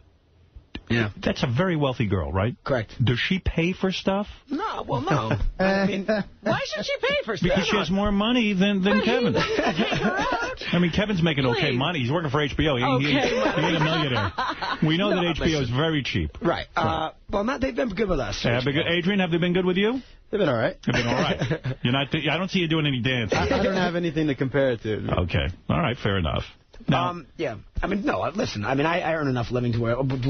Do I pay for dinner? Of course. You know, would I do that kind of stuff? He used to have to compete financially with her a little bit. As I recall, he spent a lot of money on gifts because he had to sort of show her that Kevin Dillon used to say, you're setting the bar too high early, bro. And you would hang out with Paris Hilton and Nikki Hilton. That's got to be a great, fun scene for you, right? Yeah, and, you know... the whole family, they were always very nice to me. It'd be easy to sit here. Where it shows, though, is like on vacations. Correct. Well, no, not only that. They took me away for Christmas vacation. Money. But that was her dad. We could probably do a whole interview just on this aspect of your life because it's fascinating to bag one of these Hilton sisters and hang around in the whole thing. Yeah, they're nice. They're actually really nice girls. They hate me now. They hate you now? Why do they hate you now? Well, no, I mean it's gotten better. I mean they hated me for a while. But why? Because you broke up? Yeah, I mean we just had an ugly breakup. But why did she think you were going to marry her? She thought a lot of things, but we're friendly now. Why did you break up? It seems like a good situation. Attractive girl, money, the whole thing. You know, we were together for a long time, and some things just run their course, you know? Yeah. How when you start banging her,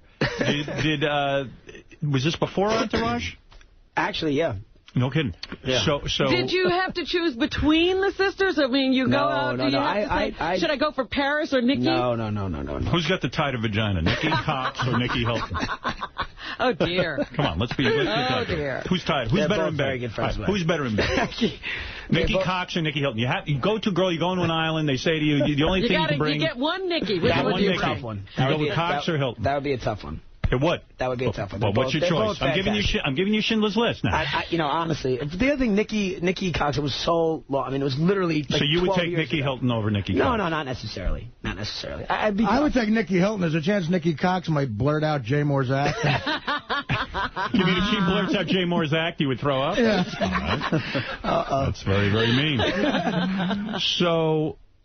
You'll never reveal which one goes the extra mile. I wouldn't. Honestly. Who's more loving? I don't remember. Who's more loving?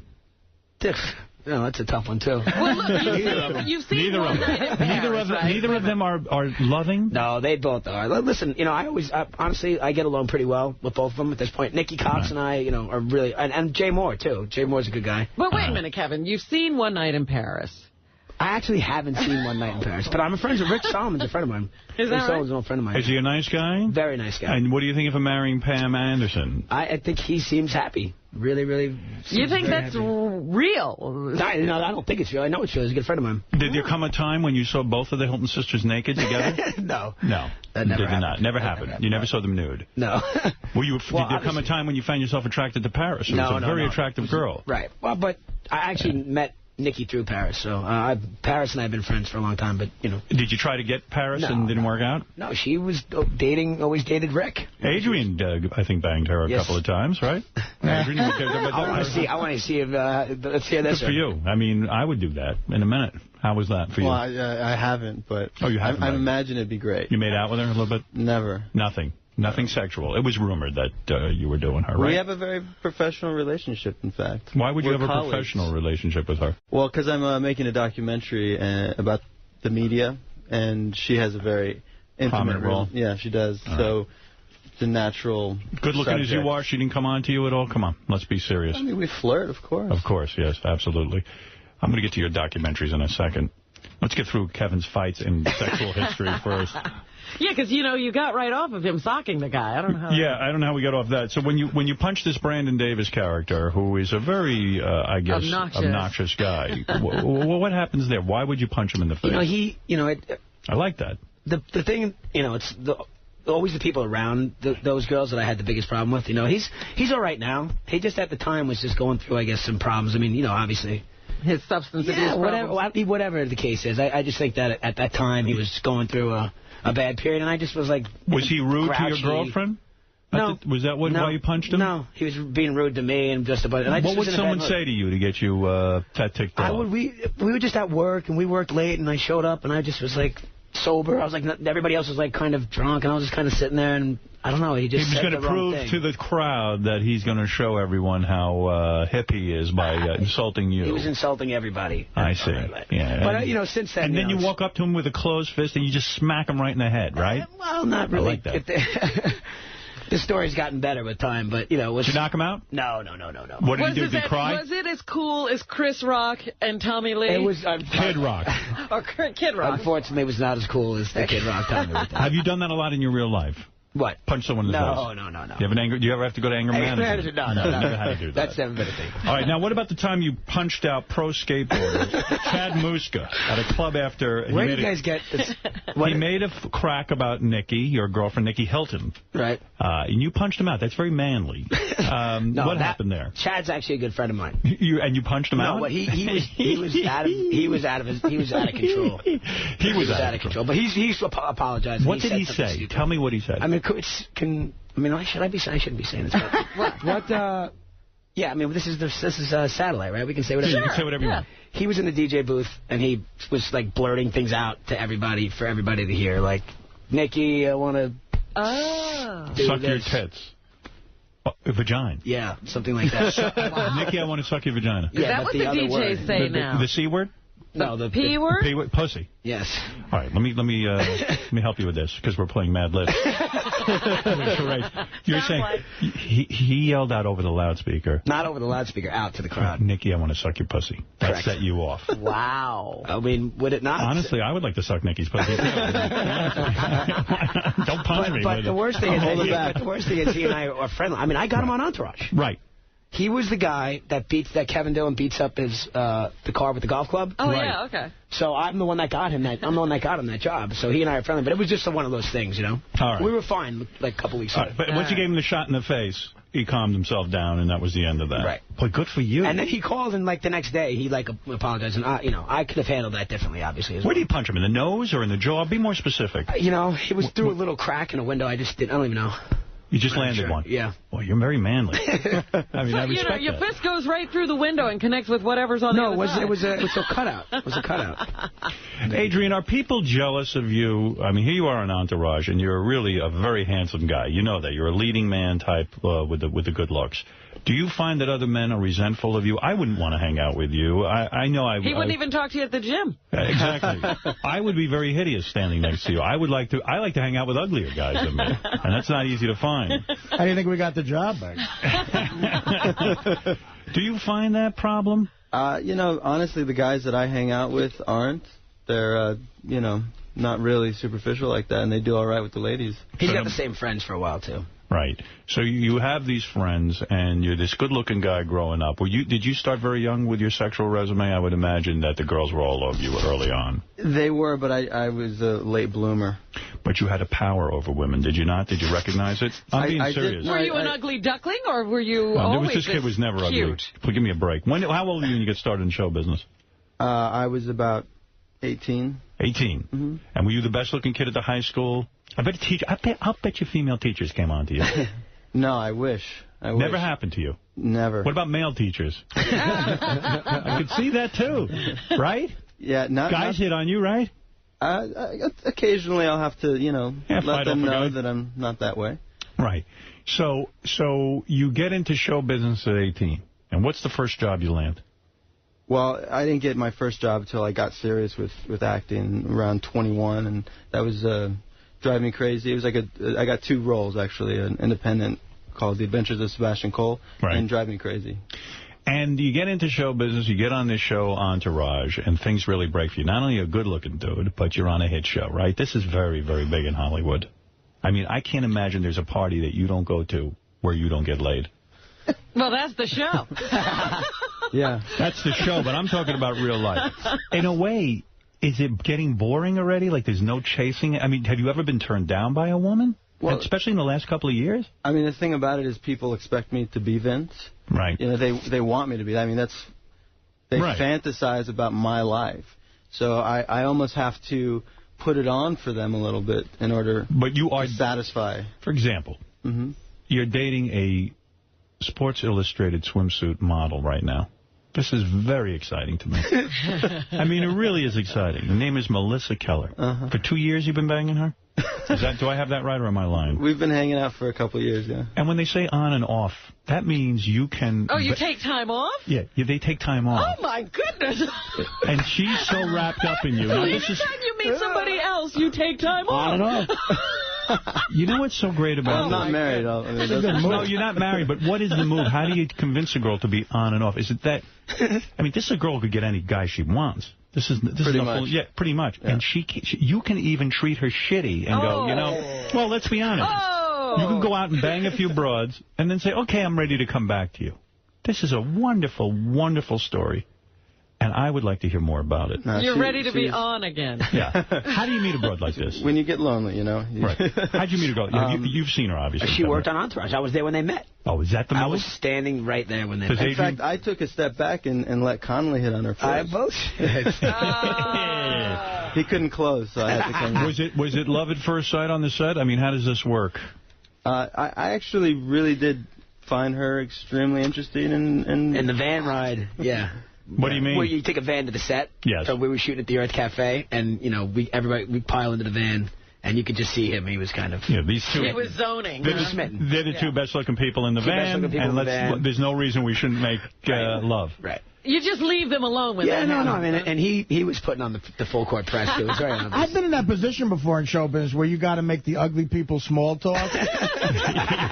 You know, while the two good-looking people they do whatever Isn't they do. Isn't it great being the background to their romance? And you got to be like, you see the game last night? You want to go? I remember in college, my roommate Lou was a good-looking guy, medical student, the whole deal, and I would always be in the background while he met the new girl. Small talk. Yeah, it was really great, you know. Was she the broad who was the waitress at the Earth Cafe? Am I thinking of this correctly, then, when she played the waitress? Season 3, episode 1. She was a waitress. No, she wasn't. Kevin, did you beat off to this girl? I bet you did. I bet you went home and beat off to her. But I did. I was campaigning for him to get with her. How long does it take you? Like she's obviously trained on you and fixated because you're the star of the show. And she... Oh, it's because he's the star of the show, not because he has any particular charm or... What girl do you know cares about charm?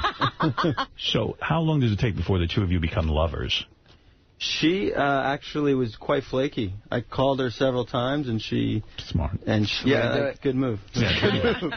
Now, how do you... So let's say you're going out a few months, and then you decide, look, you know... I need to break up with you right now. Do you tell her did you actually have a phone call or an in-person meeting where you say it's time to break up, or is it just unsaid?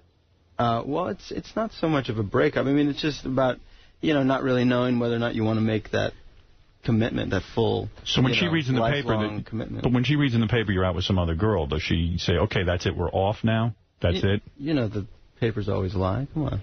But how do you tell her when it's time to start up again? Like, that's got to be a weird move. You know what I mean? Or if he's mastered it. There's no protocol. If you just, open up and be honest and that's right. Talk about how you feel. So are you on or off now? Yeah, where are you at now? Robin needs to know. Where are you at now? Where are you at? That's a very good question. Are you on or off? I think we're on. Oh, you're not sure, though? No, I think we're on. Well, I'm in New York, so... Oh, we got the... Does she live in New York? You're on She's in LA. California. Oh, do you two argue about it? Is it a source of... because it sounds to me like she's dating you and you're on and off again. No, I'm very open. Like, she can do whatever she has to do to find what she needs to find. If you saw her with another guy, you'd have a hard time. Would you be upset? Yeah. I work on my jealousy, but I'm not a very jealous person. Do you love her? By nature. Are you in love with her? I don't really know what that means. You know what it means. I don't. Are you in love with her? I'm a very philosophical person. We can talk all day about definitions. Ah, boy, that's cold stuff. Yeah, really. I'm heartless. Well, you've got a great resume. Let me brag for you. What's on his list? Oh, I questioned some of these women. All right. Kirsten Dunst, you had sex with. Why? No. She's okay, but you're much... Yeah, you could do much better, is what I'm saying. Did anyone ever say that to you while you were dating her? That you could do much better? Why are you with her? I didn't date her. Oh, you didn't? No. Never had sex with her? No. What about Melissa Joan Hart? No. Never had sex? Because I was going to say, you're way... she's not even in your league. See, like I'm saying, people want me to be Vince, but I'm not. But you're not. You've actually got it under control. That's the story. Those are the stories that they sow about me. When you appeared in a Britney Spears video, did you have sex with her? No. Wow. Well, look at the self-control you have. Wait a minute. So not while the video was going on, but after? Well, she was quite young at the time. Oh, was she? By the way, Adrian's got a pretty interesting story. He did a documentary about... I saw that documentary. I never saw the documentary, but I heard you interviewed about it, and it's kind of a sad story. Yeah. Your mom and dad were hippies, and they lived on some commune. Yeah. And then when you were like 6 years old, I guess your dad split, and you never saw him again. And you weren't even sure he was your dad because everyone on the commune was screwing each other so much that they weren't even sure. It was a question, And you did a documentary to go find your real dad. Mm-hmm. And this was before you were in Entourage. This had to be very, very painful to you. Do you think this is why you can't commit to the Sports Illustrated swimsuit? And you don't know what love is. Yeah, is that a whole thing? Yeah, I think that definitely has something to do with it. And then when you finally located your father, he rejected you, right? Didn't he? Did he reject me? No, actually. But his wife did. You haven't seen the movie? No, I haven't seen it. You ought to see it. I want to see it. That's but I'm asking you a question. Didn't your father's wife say, "Don't come around here anymore"? Well, she was a little threatened by me. Yeah. Why? Well, I don't want to give the movie away, but give it away. Give it away. It's the biological offspring of the man you're with, of your husband, person you love. When your father's wife met you, did she just say, screw this, I'm going to bed with you because you were so good looking? That'll show him. Yeah. Now, there's a movie. That's a good movie. So when you met with your father, were you bitter and angry? Did you say, how the fuck can you have a kid and never, ever want to see him? Did you say that? Well, the thing about the movie is I didn't really have any feelings about my dad. And everybody around me told me, oh, you must be bitter, you must be angry. And they would do the whole sob story thing. And in fact, I had a great life. My mother was extremely strong. She was a sufficient fatherly figure. I think you're kidding yourself. I think you're in denial. Well, I think that there had to be some hole in your heart that there's a man out there who's my father and he's alive and he doesn't want to see me. Weren't you happy to meet him? Why were you searching for him if you didn't care? Well, I was curious. Why were you curious if you didn't care, if you had such a great life? Well, because I was looking for something. You were looking for something. You were looking for something. Sure. Of course but, ironically, there was a father figure in my life who, because he wasn't my biological father, never felt obligated to stay around. Right. And he was the one who I actually felt most abandoned by. He split, too, on you. Everyone splits on you. Yeah. Well, no, because I see a kid like you, I wouldn't split on you. I'd say, this kid's a cash machine. If I get him in the movies. But the parents never know. They're the last to know. Sure. Why not? So, when I did see the movie. Yeah. And I enjoyed it. Mm-hmm. And I got to say that it opens with, at Father's Day at Yankee Stadium, right? Go Yankees. Right, exactly. So just that sentence means so much to me. Mm-hmm. Father's Day at Yankee Stadium. That evokes all these emotions in me. And I do feel on some level that, if you don't understand that, you were robbed of something. And the other thing I got, and I mean, the beginning of it, you're clearly curious. You're asking all these guys with their fathers in Yankee Stadium. And the other thing I realized, this guy who was your father figure was clearly annoyed that you were trying to find this other guy. Is that the case, or did I misinterpret? He looked like he was pissed off that, after this guy wasn't around, all of a sudden he's getting all this attention. Yeah, no, that's true. I mean, that would piss me off. He seemed aggravated. Right. There's a great scene where they're eating dinner together. It's a very real thing, and he's like, he wasn't there for put all this time into you, and now you're busy looking for this other guy. Well, that's why you shouldn't even bother. Right. It was interesting. And ironically, my biological father, had he been around, probably wouldn't have taken me to a Yankees game. Right. What is the name of that movie? I'm going to watch it. Shot in the Dark. Shot in the Dark. I will see it. Because, it's good. It's well done. Yeah. That has to be a very painful thing to go looking for your father on film. It's a good idea, though. I got to say, that's a real cool idea. Tell most of us, though, what it's like, because most people don't care about anything else but vagina. Tell us what it was like when you had a threesome with 2 models. What was that like for you? I had a threesome with 2 models. According to the New York Post, Adrian had a threesome how would they know? with 2 models from the website doubleagent.com at the Sundance Film Festival in 2006. You did it at a film festival. Now do you remember? That's the tabloid media for you. There's 2 players in the room. Documentary about that. You are saying exactly. 6 is lying? Your fucking glasses. We have tape of it.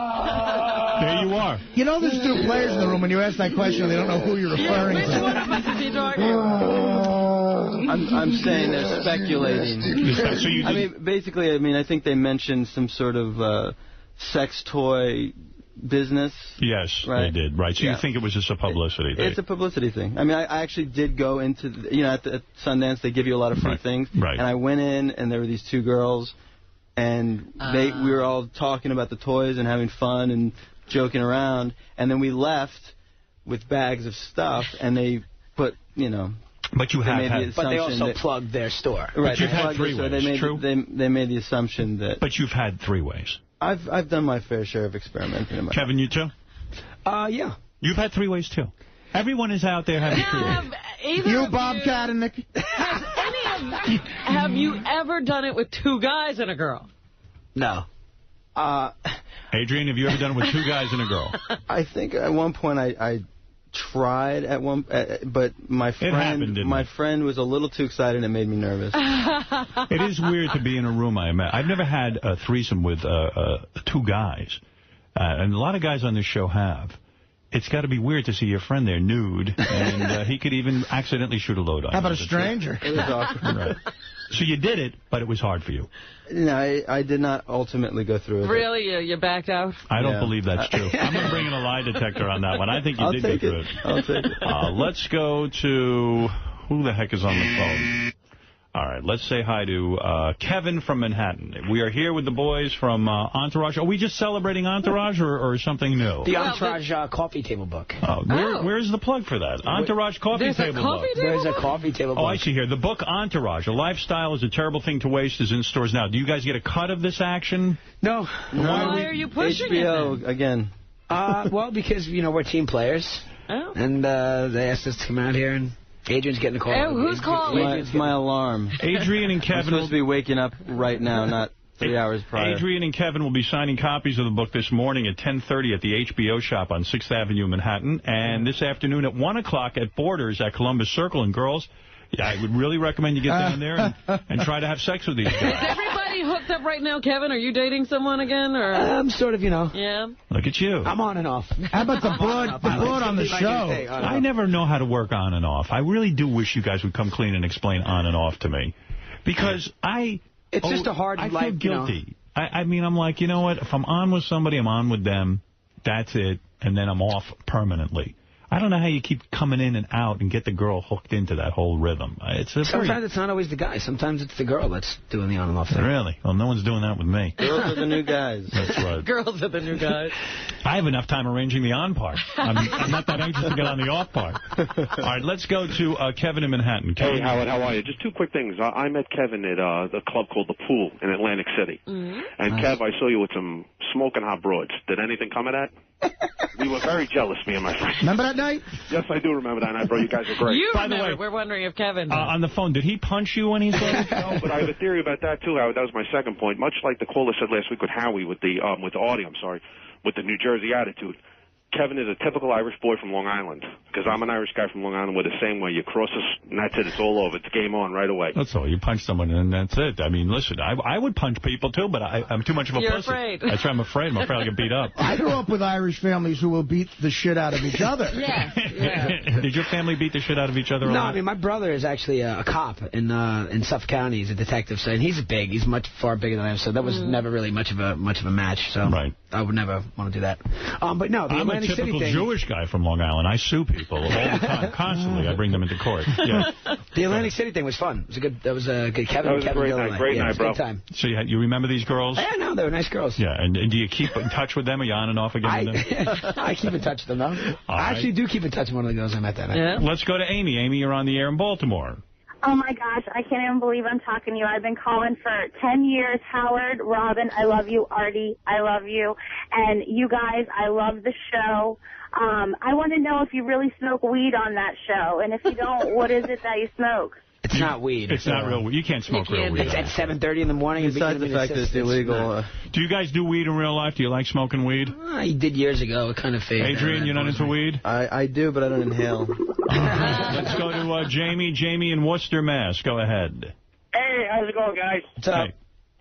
One word for Massachusetts. Anyway, hey, Nikki Clark, did she have big tits back when you dated her, or did Kevin, that's a legitimate question. When you were dating Nikki Cox, did she have big boobs? Yes. She did. Yes. Were they fake? No. They were not. They were real. No, they ain't fake. Wow, that's oh, my God, Howard.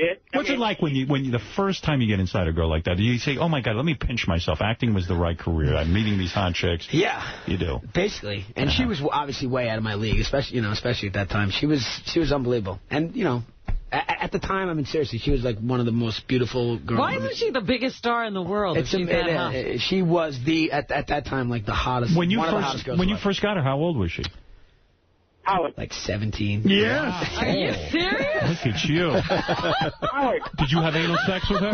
No. You did not have anal sex. 17's young for anal sex. That is young, yes. Robin was having anal sex. How old were you in your first anal sex? I was 25. 25. Yeah, you need to be with a 25-year-old to introduce that kind of thing. Because by the time I met her, she was only 21, and that would have been in the... And was she dating Bobcat? Yeah, she dated Bobcat. Used to come by our set all the time. But I had an awful, I had an awful relationship with her because like this big black guy who was around all the time. He overheard me say the N-word. Oh. But what? Why would that upset him? But I was saying it as a joke. That's No. Honestly, he was a black guy with green eyes. It's a joke. He was a black guy with green eyes. All right, let's... And you know the expression, he gets more pussy than a green-eyed N-word? Hello? Yes. I don't know. We answered the question, Jamie. Are you the Irish guy? I'm going to beat the fuck out of you. Celeste is on the phone. She says she'll have an orgasm if she talks to Adrian and Kevin. Go ahead, Celeste. Oh, God. Oh, God. No, I can't believe you guys are on there. I'm so happy. Is Celeste the older woman? Celeste, let me ask you something. Are you touching yourself right now? Masturbating. Are you in your wheelchair? No. Do you want the guys to talk dirty to you? Yeah. Would you actually orgasm on the air? Oh, yeah. You would. She doesn't sound bad. Oh, please. No. I don't hear you orgasming. You guys, say something sweet and sexy. Go ahead. Talk to her. Adrian, you talk to her, buddy. Adrian, go ahead. Hi, Celeste. Hi. Nice. Very orgasmic. Celeste, get into it with Adrian. Come on. Let's go. He loves this stuff. Celeste, what do you dream of doing to him? I dream of sucking his cock. Oh, God. Right to the point. Right to the point. Adrian, describe your penis to Celeste so that we can hear her have an orgasm. Is it long and thin or more beer can-ish? It's Adrian's getting hard. I can attest to it. It's like John Leslie's perfect cock. I put my mouth on the tip. Oh, I'm blushing. Go on, I'm uncomfortable personally. Adrian, are you uncomfortable with phone sex? On the radio, yes. Really? Yes. Oh, well, you guys, I didn't know you were I haven't gone that far out there yet. Pretend you're in a scene. If I told you were on Entourage right now and there was a woman on the phone who you had to have phone sex with, you're could you do madly it? in love with a girl who's traveling. I mean, certainly you can't do that for my audience and let these people have an orgasm? Very selfish of the two. I'm a little... I'm not good at improv. Right, let's go I just froze up. Rich, go ahead. I wanted to help her. I wanted to help her. I just froze up. Yeah, Kevin, are you... And by the way, Celeste, I will give you 19-year-old... Wait, say again, Rich? Yeah, I was wondering, is it true that Kevin's banging that hot 19-year-old from Dancing with the Stars, Juliana? If you are, I want to smell your fingers. Are you dating the girl from Dancing with the Stars? Which girl is the that? The blonde, the young 19. Are you son of a bitch? She's my fave. I met her, and I just met her. You banged her? I just met her, but she's amazing. Are you going out with her? I've gone out with her a couple times, yeah.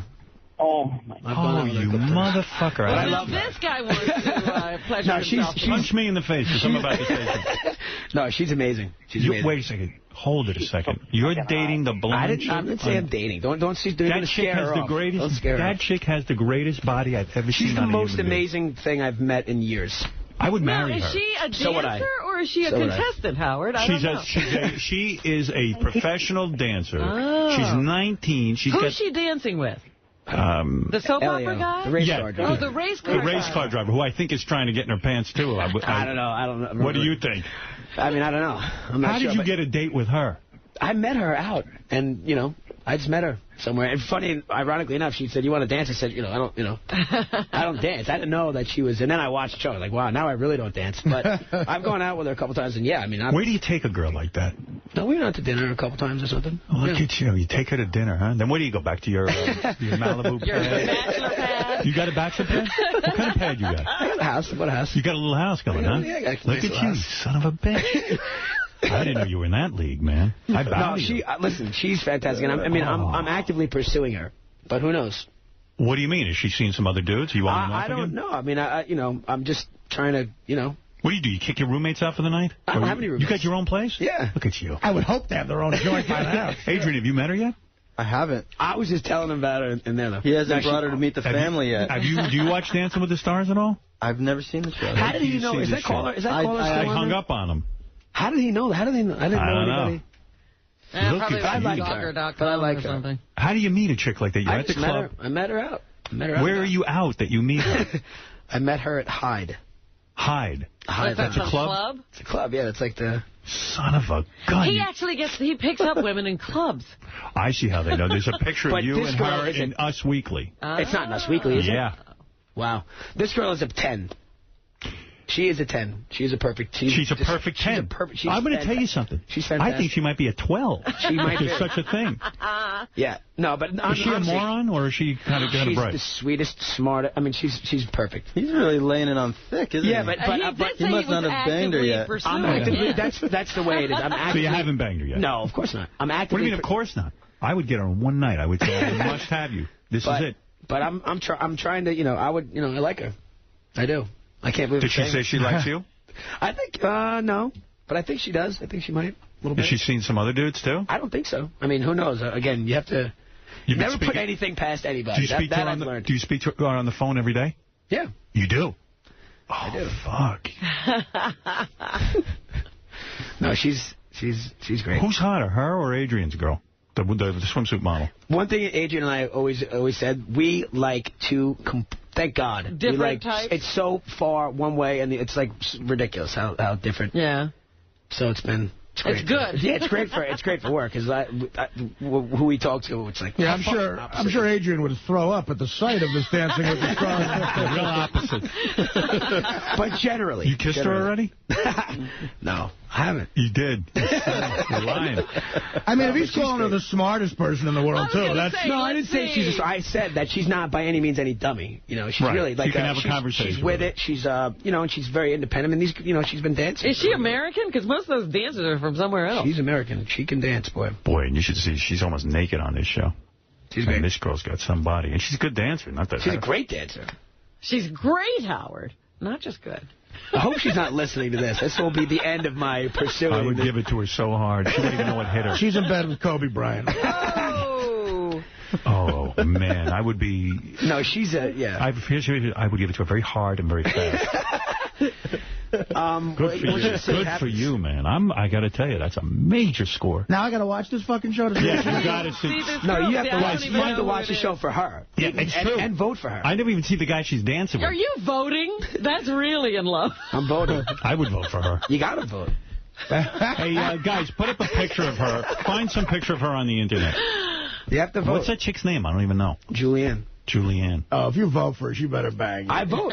I vote anyway. Better for you. I actually went to a Dancing with the Stars. See, now that's an episode of Entourage. Vote against her. Better for you if she loses. Not. Take her down a little bit, right? She's not going to lose that soon. She's not going off the show anytime soon. Adrian, you better get in there with some sex stories. Kevin's blowing you out of the water. I never expected it to go this way. He's the real Vince. Nobody knows this, but it's the truth. Look at you. I hail you. He's been at it longer. He's more experienced. Does your brother, the cop, go nuts from all these chicks you're banging? He must be like, I got to get out there. Do you bring these girls home? Yeah. I brought them all home at some point from Massapequa. Oh, my goodness. Really? They go back to my mom's. Poor brother's probably got to beat off to some of these chicks.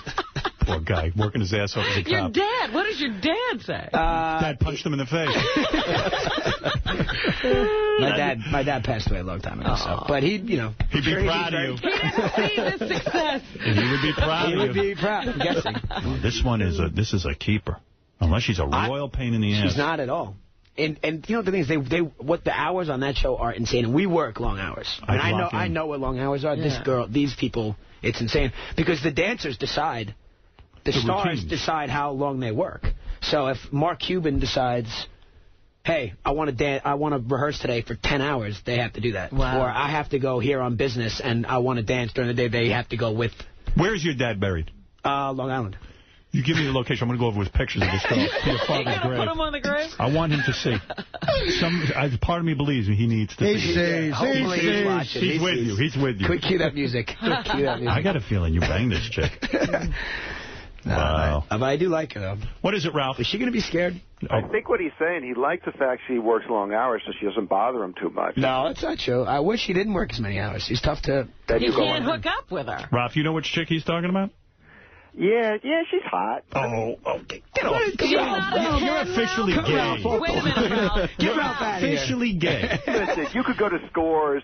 No, you could. Ralph, you got the worst taste. Ralph, you're out of your mind. You're out of your mind. I back you up. Let me ask you, what is she? She's not a 10, Ralph? She's a 12. Ralph, if this girl was standing in here, you would not know what to do with yourself. Oh, believe me, he'd be beating on. He'd be trying to cut off her dress. And I swear to God, I'm not just saying this, but personality-wise, a 10 makes her a 15. Jesus. What's so great about her personality? Do you know her, Ralph? No, what are you talking about? I don't know. He knows her. I think Kevin's going to punch her out. Get Ralph. Ralph better watch it, Ralph. Watch it, Ralph. Don't speed in Suffolk County, Ralph. All right, thank you, Ralph. Wait, I didn't tell you where I was calling. Hold on. Oh, all right, so listen, I'm a fan of the show from the beginning. I used to be a bigger fan. I think, I know you guys don't write the show, but the problem with the show is it's getting too bogged down with, like, this Ari stuff, and it should just be about you guys running out and banging chicks like you're doing. Well, you know... who cares about his gay assistant and his boyfriend? There was a whole show about that. I was like, oh, come on, man.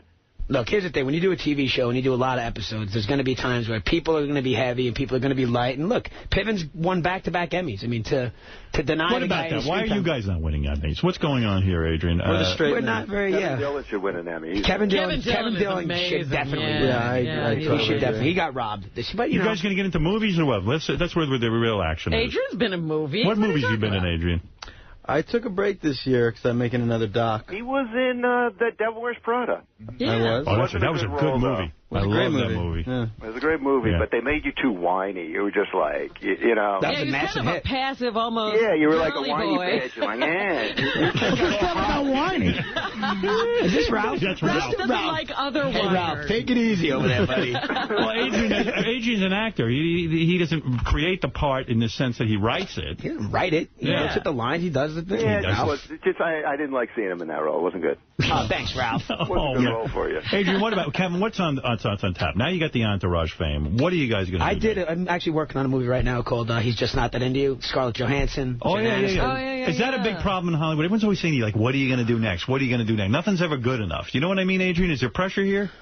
There is a lot of pressure, but I don't really listen to that. I'm actually doing something quite contrary to what people want me to do. I'm making a documentary. It's kind of obscure. And that's what he does. He's good at it. He'll do it. Well, with you guys, I never say, what are you doing next? I would say, who are you doing next? You know what I mean? But I'm excited for you. The book, Entourage, A Lifestyle is a Terrible Thing to Waste, is in stores now.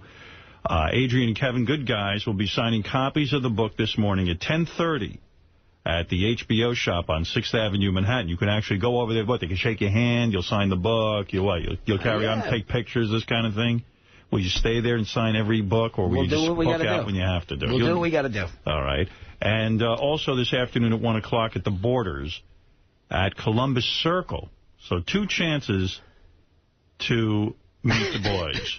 All right, here quickly for your edification, Robin. Here is the Howard TV guys have pictures of Kevin dancing with the Dancing with the Stars girl. There she is. Oh, she's very cute. Look at that. Look at Adrian. Oh, yeah. Look at that personality. It comes right out of the photograph, doesn't it? Man, she is hot. Oof. No, you need to see. Ralph. We can see her at scores, Ralph. You need to see. No, you need to see a picture of this girl in her outfits from Dancing with the Stars.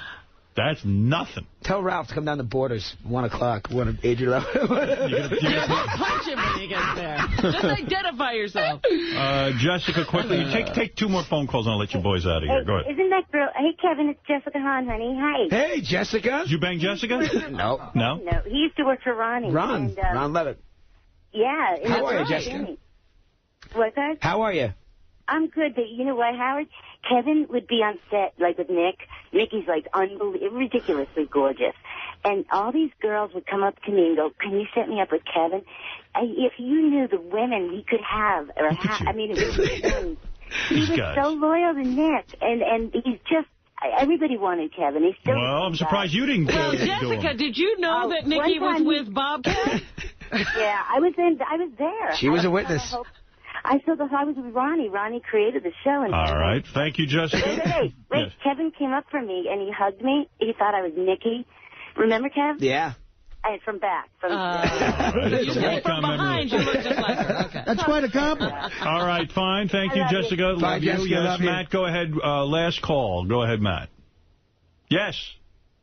No, Matt. All right, then we'll go to Steve. Steve, go ahead. Hey, Howard, how are you? Okay. I just want to make a comment. Did anybody in the studio notice that Robin's got that giddy, creamy-sized voice again? Because there's a couple young guys in there. Are you wet over these guys, Robin? Is that what's going on? Are you excited by the boys' appearance? I'm a huge fan of the show. You are. Robin's on the prowl. I'm not on any prowl. Anybody here you want to date? You want to? Get out of here. Which of these 2 do you want? Or you want them both? Can I have both? You want to double team you? Boys, go double team Robin. Howard, tell her to stand up and check her chair for what? Sure. I'm much more professional than that. She is a professional. You're making a big mistake. All right, come on. Last comment. Go ahead, Eric. You're on the air in Fall River, Mass. Hey, guys, what's happening? Hey, what's up? Hey, how big of a dickhead is Jeremy Piven? Is he really bald? The gentleman you work with, Jeremy Piven, is he a dickhead? No. No, you like the guy? You all get along? Absolutely. All he's right. a good guy, and, he's doing well for all of us. There you go. All right, Eric. There's your answer. Thanks, guys. All right. Good question, Eric. These are the kind of hard-hitting questions you have to answer on this show. Well, boys, I'm proud of you. You're doing well with your show. How many seasons has it been? Coming up, getting ready to start 5. And what do you have to do? You have to memorize all the lines, or you put them on cue cards? That's what I would do. I'm lazy. Memorize. Is it hard to memorize those lines?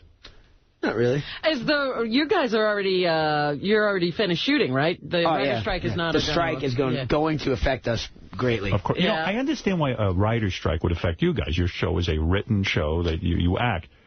But I'm reading in the paper today that Letterman and Leno have to stop production of their show if there's a writer's strike.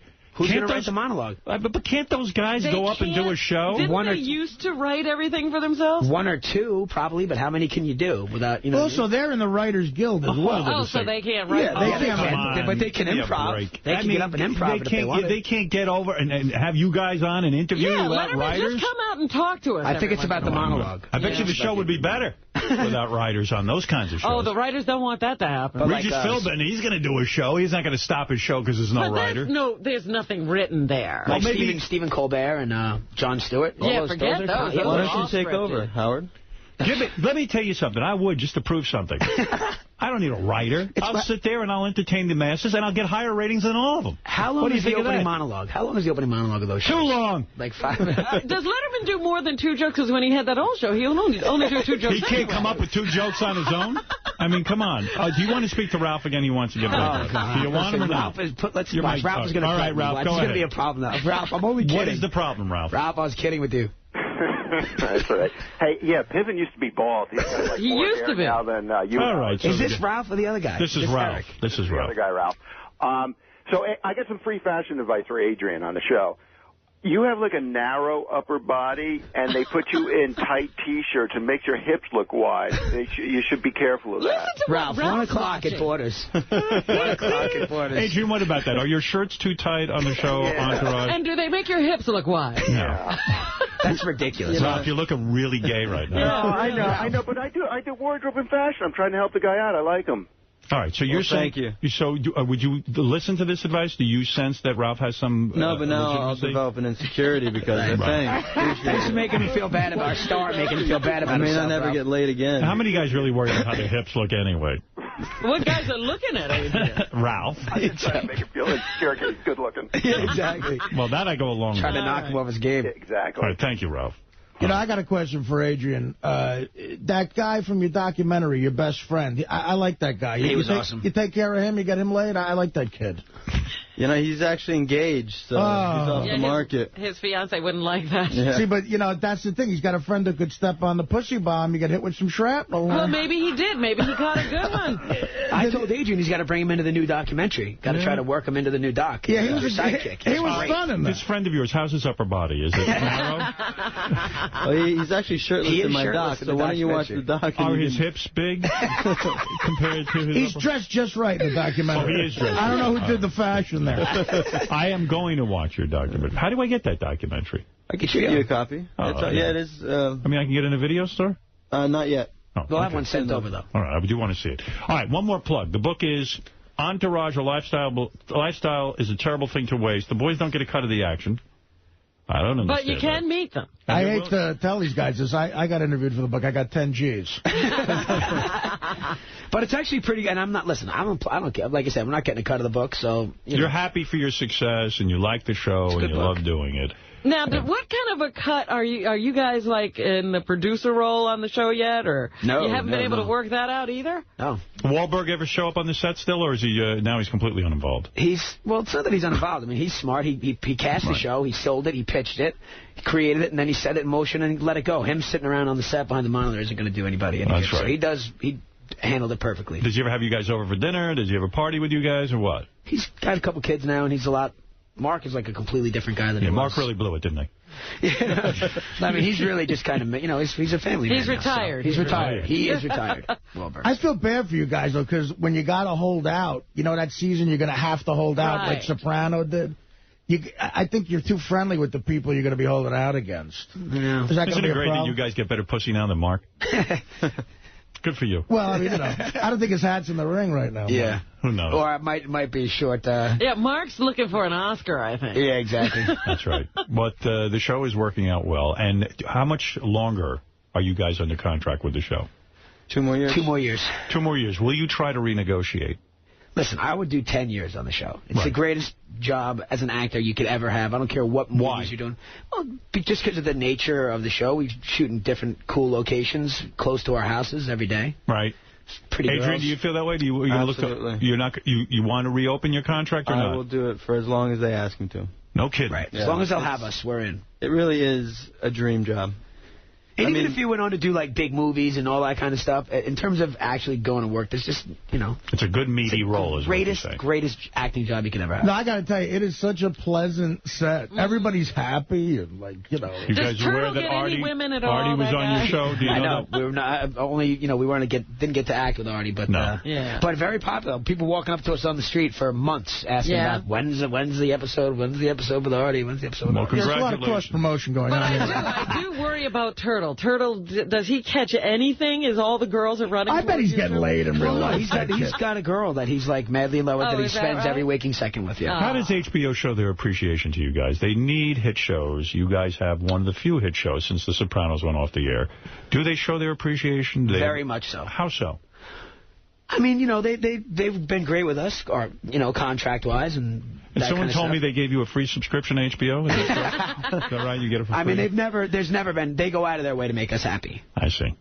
I wonder what that means. They should. I mean, they do. I mean, it's not. Right. They're not showering us with the Tony Soprano money, but they take great care of us. John from Cincinnati. That's all you got to say. Is that coming back, John? No. That's it. You guys are the show now. Not coming back. And Larry David's doing 2 more years on Curb. That's true. Well, you're in the driver's seat. That's what I'm trying to tell you, boys. No one's watching Larry David show. The book Entourage. Go see the guys tonight. They'll be signing copies of the book. Now, this morning they'll be at the HBO shop. That's 10:30 this morning on 6th Avenue, Manhattan. Go over, say hello. They'll talk to you. Adrian probably won't talk to you, but Kevin will. And also, they'll be at the HBO shop on 6th Avenue, Manhattan. Oh, I said that already. And this afternoon at 1 o'clock at the Borders at Columbus Circle. I screwed up the plug, but you get the idea. The boys are going to be around, and they'll sign whatever it is, and they'll sign the book, and they'll talk to you. A lot of poontang going to be over there. That'd be a good place for any guy to hang out. There'd be a lot of women there today. Good idea to get online. You'll probably meet a hot chick. One of these are one that these guys will throw back, and we'll probably end up with them. All right? All right. Well, boys, thanks for coming in. Thanks I wish you the best of luck with the show, all your other projects. I'm going to watch the documentary, Adrian. When I run into you, I'm going to say hello to you as well. Okay, good. All right, Kevin, great seeing you as well. Thanks. Come back and see us anytime. We'll be back right after these words. La, la, la, la. Imagine you go to the Oprah school, and like you've had this shitty life in South Africa. You're a young South African girl, and you go, finally, I'm in the promised land. Oprah swoops down. Yeah. Like Oprah's going to save us. And then you go and you get, what did they get, molested? Or? Well, they got, roughed up and possibly molested, yeah. I mean, it's not funny, but it's just like what the fuck? Well, how's Oprah supposed to protect them all the way over here? Yeah, I don't even know why Oprah's involved in this stuff. If I was Oprah, man, I'd be so out of the business already. I'd be retired. I said this school is the worst thing that's ever happened to her. I also love that she named the school for herself, the Oprah Winfrey Girls Academy. Or something like that. Where you're beaten and molested. She had to hold a press conference the other day. I'm listening to this press conference, and I'm going, who needs this? Well, yeah, here she is, she's living over here, and all of a sudden she has to drop everything to fly to South Africa to see what's going on. Just getting on a plane and flying to, Florida is a hassle. I mean, imagine you got to get on a plane and fly to South Africa not once, but twice. Listen to this press conference. This sounds exhausting. I wouldn't help anybody like this. I would give money to charity and let somebody else run it. There are charities over there already established. I know. The people are there. Give them the money. Why does she have to have Oprah Winfrey Girls Academy? It's just give it to an academy and get on their board or something. Everything. See, I know Oprah's everyone's sweetheart and everything, and she, I get it, but Something with that ego of hers. Like, it's got to, I would never have to have the Howard Stern Boys Academy. And what does she know about educating kids anyway? Nothing. She's a dumb talk show host. But she's running a school now. She doesn't know her own limitations. Listen to this. This sounds like one major hassle. Detective Farley and his team immediately flew over from the United States. Already she had to hire a team to fly over and investigate. Yeah, when your school has to hire detectives, you're in trouble. The only school I know like that is Roosevelt. Really? You got a problem. They spent a week interviewing girls and staff. I arrived before the team. I was accompanied by Dr. Bruce Perry, and I spoke to all the girls personally. She arrived before the team with a doctor. And I encouraged all of them, any of them who had actually been harmed, to please come forward and to trust the team and speak to the team and the police. Oh, yeah, this is the second time. I told them that although they had apparently been living... What? This is the second time she's asked them to trust her. You know, how many times? Hey, Oprah, how many times I can get my brains bashed in? Trust you? Believe me, they don't have much choice. But, you know, like she said, trust me with your children the first time, and look at what happened. Now she's saying, well, trust us again and talk. Give me a chance. In an atmosphere that repressed their voices, that this was a chance for them to break the silence and to take their voices back. How exhausting. How exhausting is that? I'd be like, you know what? If I care that much about South African children getting education, there's got to be somewhere I can funnel some cash and not have to deal with the aggravation. You know what? I have a suggestion for Oprah.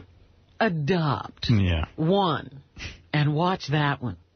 Then the following weekend of October 20th, I returned again to South Africa, and I met with the parents and their daughters. Oh. I apologized for the unfortunate circumstances that we are enduring, and I promised to institute immediate changes to create a new model of excellence in social, emotional, and academic life for girls at the school. This has been one of the most devastating, if not the most devastating experience of my life. But like all such experiences, there's always much to be gained. And well, she talks like she's the president of the United States or maybe the queen. Much to be gained. I don't know. It's just like, what is she, like, this is all about getting her name on a school. It's like, there's plenty of schools over there. She could have funneled a bunch of dodo very quietly. Yeah. Wasn't one of the rules of the school that parents weren't allowed to come and visit? Yeah. Well, guess what? Maybe it's a good idea that they check up. They weren't allowed to speak to them at certain times. They had to get permission to visit. Well, maybe you got to let the parents come in. They could kind of monitor what's happening. I think they ought to move in. That seems to be the situation. How about the girls go back with their parents? They visit the school for the day. $40 million for this school. Wow. What a I mean, hey, you know, God bless her. I mean, she's kind of got her heart in the right place. But and they're sleeping on 300... whatever that is, 300-count bedspreads and sheets, but they're getting beaten up. You want to know something? When you have nothing, I wouldn't mind getting beaten as long as I get a good bedspread. That 300-count sheet. When I lived in Roosevelt, I'd get beaten every day, and I was on a shitty bedspread. The thread count is very important. The girls have thread count 300. And I assured them that would continue. The wall that her head was bounced against was reinforced. Robin Kono from CNN. Is it correct that you've given each of the girls cell phones and that you've given them your personal number and have told them they can contact you anytime they need to? It is not correct that I have given them. It is correct that I have promised them to them. We are in the process of purchasing all the cell phones now in South Africa. Let me also say that was one of the rules. She took all the cell phones away. Bad rule. When they first got there. Hello, Oprah. It's me, Peggy Sue. One of the teachers is fingering me. You better get right over here. I'm going to get with those kids and see if we can't get Oprah's number so we can call her. Yeah, give us your cell phone. We can crank call and go. How much for that cell phone? Hi, I'm over here. The guards are beating me in the head. What do I do? Hold on, I'm getting on a plane to South Africa.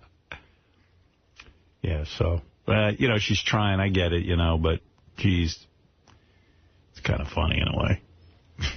We speak. There's abuse already at the Oprah school. Yeah, the school's open 2 months. I could probably do better. It's Iman Rapetti from E! News. Ms. Winfrey, the screening process has been called into question. The woman that was charged. E! News is there. Yeah, hard-hitting. Now Oprah's got to talk to E! News. And they're going to hammer her. What colors do you think will be in next year's fall collection, Oprah? I'm here to talk about the abuse. That appeared in court today had no previous training from what we can see in terms of mothering children or being a dorm parent. How close a look have you taken at the screening process, and how is that going to be changed in future? I think that... I think apartheid was better than Oprah's school. What does that woman say? That the women in charge of watching the kids have no experience? Right. Well, see, this is exactly what I'm saying. Oprah doesn't have the capacity to be there to figure out who to hire, who should be taking care of these children. Oprah might be in over her head, is what we're saying. Yeah. Yeah. This was not a good idea. Yeah. We want that school closed. And most of the money went to Sheets, apparently. I was talking to this guy, Rob, this weekend, who lives in St. Louis. He's a 26-year-old kid. He's telling me that he read somewhere that McDonald's is trying to get the Golden Arches flown into space so that, like, when you look up at the moon and shit... You'll see the Golden Arches? Yeah, I said, that is the greatest friggin' idea ever. I said, first of all, no one owns outer space. Number two, the moon is kind of boring anyway.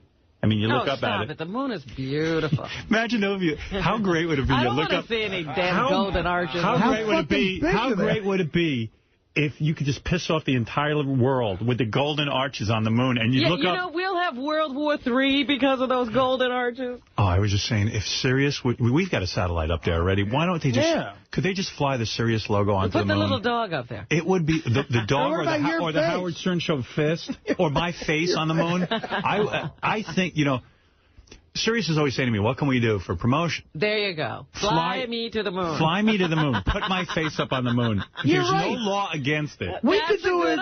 We're already sending shit up there. Right. I mean, you know, so piggyback on one of the satellites. The government doesn't own the moon. No government. We could go up there ostensibly to, you know, put my picture on the moon, and every night people would see me with the Sirius logo. I think that's great. I don't want to see arches, but the fist would be great. The fist or Sirius logo with my face. Hey, how about the fist with the dog looking up at it? And do me a favor, since this is, you know, my concept, don't put Martha Stewart and the NFL and everyone else on Elvis. there. Or Elvis. I would like to see just my face with the Sirius logo. Yeah, no, that's all it should be is your face. Thank you. No, they're going to insist on the Sirius logo, too, being on the moon. Maybe the morning gang from Shady 45. Maybe. No, sorry. No deal. Not even them? No. No Shade 45. Not even Tim Sabian? No. Sorry. They're created by man. We can solve them by man. Thank you. Oprah. I like the press conference. Yeah, when I was reading all this transatlantic travel to get back and forth to the school because of the problems, I was like, oh, my goodness, she is probably really sorry she started this. Oh, yeah. Oh, come on. Because you start messing with kids, then it gets really ugly. How personal do you take all of this? Do you feel that the whole issue has damaged your reputation at all? Well, I take it very personally. As I said to the girls, this summer before I knew of anything like this going on the campus, because they say that they were always told that when I appeared on campus to put on happy faces and to never complain to me. I take it very personal. I said to them, I am a mama bear when it comes to protecting my children. These girls are like my children. That's not just rhetoric for me. It's not just a part-time pet occupation for me. First of all, how does she have time for any of this? You know, doing a daily television show and doing that magazine, and now she has a deal with XM. I mean, and, you know, she's got a whole personal life. Other things, too, going on. She's got a whole business. Just managing all that fucking money she has. I mean, how much time is she devoting to the girls' school? This is what I'm saying. She set it up. She spent the money, and then she left. Oprah, can you describe the bodies of the girls who were molested? Did any of them have full titty? Why, how dare you? Were they molested or beaten? there were allegations that there was also some sexual touching. Any of the girls really hot, Oprah? Who is this? Howard Stern show. Shuli from Howard Stern. Shalom, bitch. I'm pissed off that you didn't come up through the ranks of comedy, Oprah. Shalom. Biatch. What the hell is Oprah doing? It's crazy, right? I know, it's cool. She's trying to help and everything. But I thought it was, you don't just go start a school. Who are you? Yeah. You're no teacher. And she's not over there.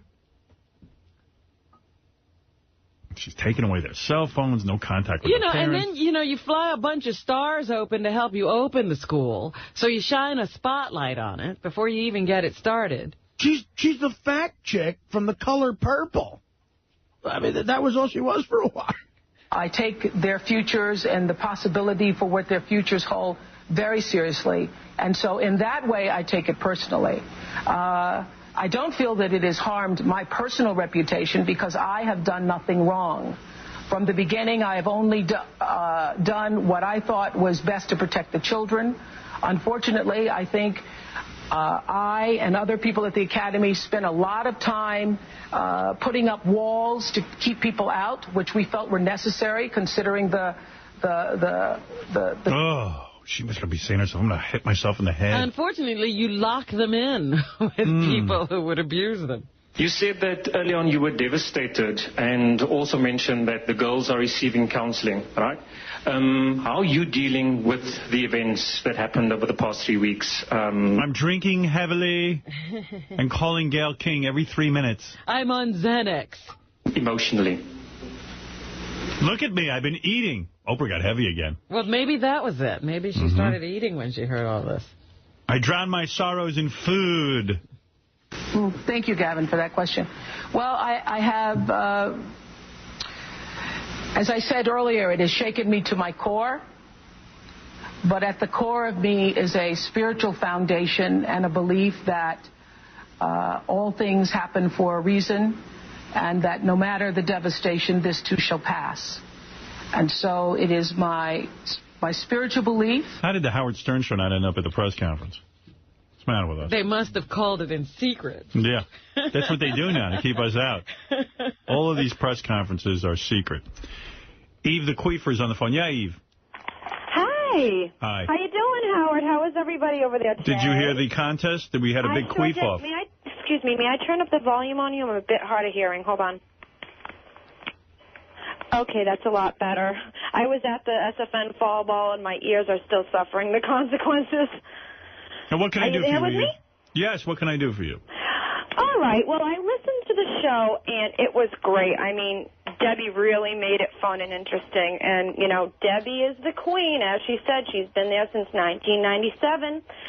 But Abby won fair and square. I mean, I talked to Debbie. Me and Debbie have become All right, close. Eve. I understand that you listen to the show, and it sounds like you have a lot of thoughts about it.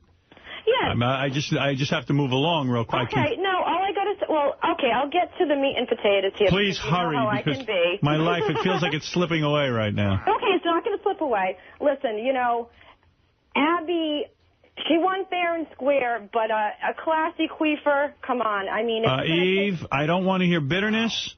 It is very Eve, it is very unclassy not to congratulate the winner. The queef-off occurred. There yet. I'm very happy that she is a reigning champion, Eve. I know she is. She beat me and she beat Debbie. Right. And I warned Debbie that she is a fierce competitor and she has a rapid-fire puss, and watch out. But she said a lot of, degrading, and she slighted me, calling me a wacko. Right. Just because I have a personality and I am a bit eccentric. I know you to be a sweet. I know you to be a sweet person. You have an incredible queefing. In fact, I haven't announced this yet, but I'm thinking about putting all the girls into a supergroup.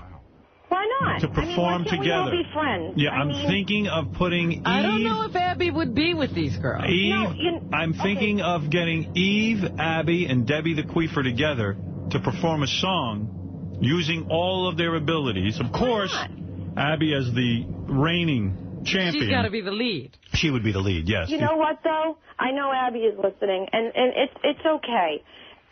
She felt that when I was in there last time, she couldn't get a word in. I listened to, I'm sorry, I didn't listen. I watched it on Howard TV, and every time... And I'm thinking of releasing this song to the public at a benefit concert for the Oprah Academy. I think you should. Imagine, Robin, if we raise money for the... sign in space. I think that would be great. Thank you. If we raise money for Oprah Winfrey School with queefing, I think that would be It would be great. Spectacular. It would be huge. Eve, I've got to move along because we're out of time, but thank you so much. Thank you, Eve the Queefer. Lovely girl. I'm going to bring in Steve Langford, Robin. As much fun as it is listening to Oprah's press conference, and believe me, I could listen to it all day. Hearing her struggle through this and trying to figure out why she's involved in this is beyond me, but we do have to move along. Steve Langford is here. Steve is part of the Howard 100 News team, award-winning Howard 100 News team. Steve, what do you have for us? Just some of the stories we're working on in the Howard 100 newsroom. All hail the resurrection of the Jesus Twins. 10 years after the self-proclaimed messiahs of music crucified themselves on the Stern Show, the Jesus Twins may rise again. They want to do a reality show, and they want Howard Stern to produce it. Their publicist telling Howard 100 News the Jesus Twins have mellowed, but they still fight, once almost getting violent. The past 10 years, a real journey, the publicist says, including time in a mental institution for one of the twins, followed by some trouble with the law. Bottom line, the Jesus Twins are willing to return to the Stern Show, the publicist says. All right, that's exciting news. Always enjoyed the appearances. Love the Jesus Twins. Jesus Twins. What else you have for us, Steve? Also today, following Thursday's traumatic meltdown between Artie and Sal and Richard, a peace initiative of sorts. FuckYouArtieLang.com suspending operations. We need more love and less hate, the creator of the website says. The creator of FuckYouArtieLang.com saying he's willing to put his provocative site back up if the guys get along again. It is interesting, even during the breaks when Richard comes in here to tell me stuff, Artie keeps his distance. Really? There is a real rift. It's very genuine, and it's very upsetting. Right, Art? Shame. It is a shame. It is a shame. It is. I'm so sorry. Not since Abbott stopped talking to Costello. Abbott and Costello did stop speaking, didn't they? Apparently they hated each other. And they continue to work together, though, right? They're way more professional than me and Richard. Right. Well, yeah, no, there is. I mean, look, all joking aside, and I saw Sal in the coffee room before, and I didn't look at him. He didn't look at me. All right. Fair enough. Sorry it has to be uncomfortable. Was it uncomfortable? I mean, it's nothing that can't be dealt with. You know, it's fine. He does what he does. I do what I do. Quite frankly, neither one of us does much. I wonder what will happen if you pass each other in the hall. You know how sometimes you accidentally say hi? Yeah. Like you might go hi and then realize, oh, I'm not supposed to say hi to That him. almost happened. Well, Right. that is exactly what would happen to me when I was doing that kind of thing. Eventually, you sort of forget your moratorium on speaking, and you see the person, you just automatically say hi. What I do is to combat that is I say an extra big hello to other people. So they understand. You do have to think about it, though. Like I give Sal nothing, then I go, hey, Benji. That's got to hurt. If Sal was lying in the vending machine room, right, bleeding, right, and you were in there buying some chocolate chip cookies or something, right, would you call an ambulance or would you just step over his body? And I'd call an ambulance. You absolutely. would. All right. Sure. Uh-oh, Sal is coming in. Artie, I'm going to ask you not to look over in his direction. No, I did see Artie, and I impulsively, I said hey, and Artie didn't say hey back, but his eyes lit up a little bit, and then we just both turned away. All right. Okay, so that's how it was. So you forgot and said hello. Not that I forgot. I meant my hello, and I hope everything goes well in Artie's life, and that's it. Will you continue to say hello to Artie when you see him in the halls? I respect Artie, and I would continue to say hello, and it's up to him. Whatever he wants to do back, it's up to him. I heard a rumor, and tell me if it's true, that your wife feels sorrier for Artie in this than you. That's true. What does that mean? I went home, I explained it. We had dinner, and she said that, you know, how good Artie's been to you. I said, yeah, I know. I go, there was a lot. I fucked up because I've had so much shit festering inside of me, and instead of addressing it to Artie, I felt like Artie was attacking me professionally. So if you notice, the rips I gave him were his profession, his accomplishments. Right. So your wife she said, you stupid asshole. She goes, why don't you pull Artie aside? He's always helped you. And I said, I know. I go, we had a good relationship. She goes, you know, he's got drug issues. You know, he's got weight issues. You had him at the point where he was ready to have a heart attack. God forbid he does something over the weekend. She goes, how could you live with yourself? And I was just like, Christine, I can't believe I couldn't live with myself. I go, God forbid that happens, but I hope that's not the case. So has your wife ever sided with you? No, she feels for Artie, and she hopes that personally that Artie gets the help that he needs personally for himself. But it's got to aggravate you that Artie, your wife is on Artie's side in this. Well, when my wife explained that, I said, I get your point, and I hope that never gets to that point where Artie just totally self-implodes. But I said, the issue with me... Artie, you got to go home and do something to yourself, and then Sal will feel guilty the rest of the time. You hurt yourself? Oh, you're telling Artie to go ahead? No, he knows I'm joking. So, you know I'm joking? Don't do anything. Not really. Oh. You didn't know. Terrible. Artie, don't do anything. If I did, I didn't think it wouldn't be... It would be... Sal's complimenting himself by saying that you would do something. No, I'm just saying, if something happens, don't feel guilty. No, you shouldn't feel guilty. I hope nothing ever happens. But anyway, my wife loves Artie, and she hopes that, she hopes that we get along. She loves Artie more than you. Right. I think your wife would leave you and become Artie's wife, and she would become his companion over you. Well, no offense, Artie, but she's done worse to me already. This is definitely Artie's definitely a step. That would be a step up. Yes, definitely a step up. You would rather she be with Artie than the emotional friend. If it means Artie can say hello to me in the hallway, sure. You would give your wife over. Yes, I'll hand it over. That's something to think about, Artie. So. All right, Sal, thank you. And obviously an uncomfortable moment has been documented here on the show between you and Artie, seeing each other in the halls. And again, it's not... I'll be dead honest with you. It's like after everything Sal said, right. How could I ever, I don't know, how could I ever take a compliment from him, a nice gesture from him? I just know what he really feels now. Right, because it would feel fake to you. Yes, yeah, and that's a very difficult, awkward thing. I understand, Artie. You got the look on your face when you were saying all that shit was very real, and what do you want me to do? So if that's how you feel, then how could we have any sort of relationship? That's a good point, but it's not really how I feel. I felt like here's how I feel. I felt like I was personally attacked on my work. Not on the joke, the ball-breaking stuff, but on a professional level, I felt I was attacked. So when I threw it in your face, I shouldn't have kept it all in. That stuff's not true.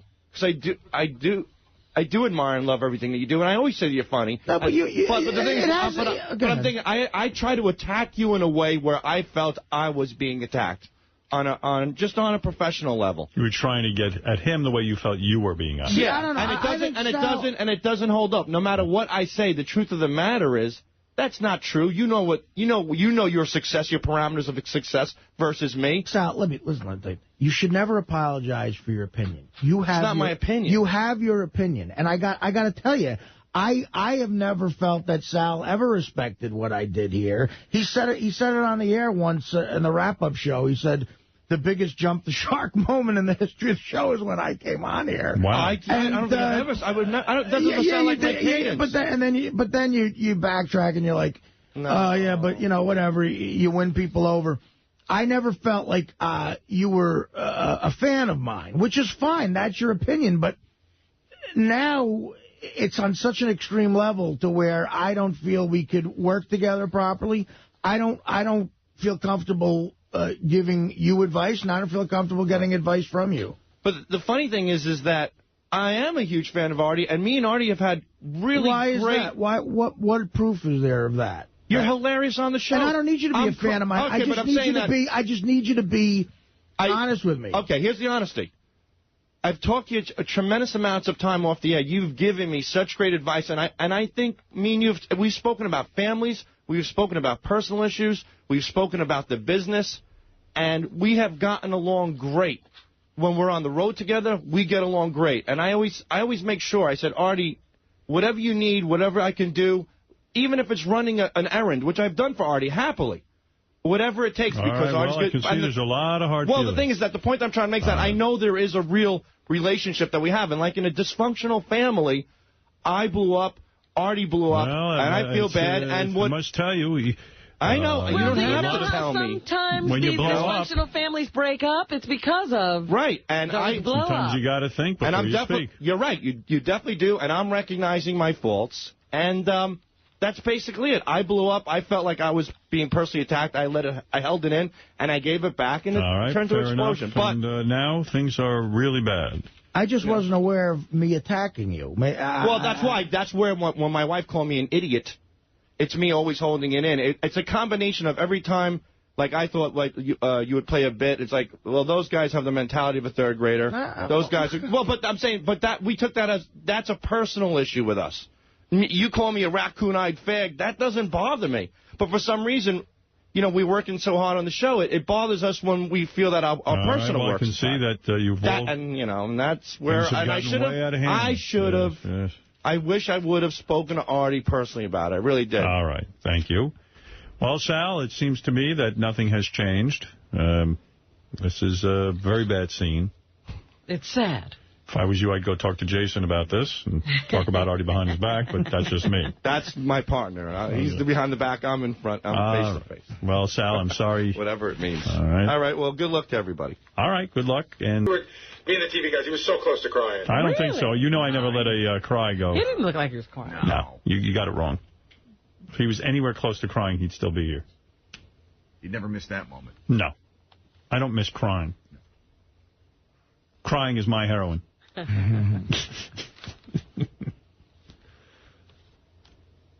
Artie, I didn't see any softening in your position after that. I don't know. I mean, what am I supposed to say? It's like we could certainly work together, and that's right. You know, that's it. So okay. I mean, you know, professional. And you didn't throw anything. Yeah, that's an improvement. It certainly is. Very commendable. Steve, are you ready to go on, or you seem to be completely hypnotized by this moment? It's always interesting.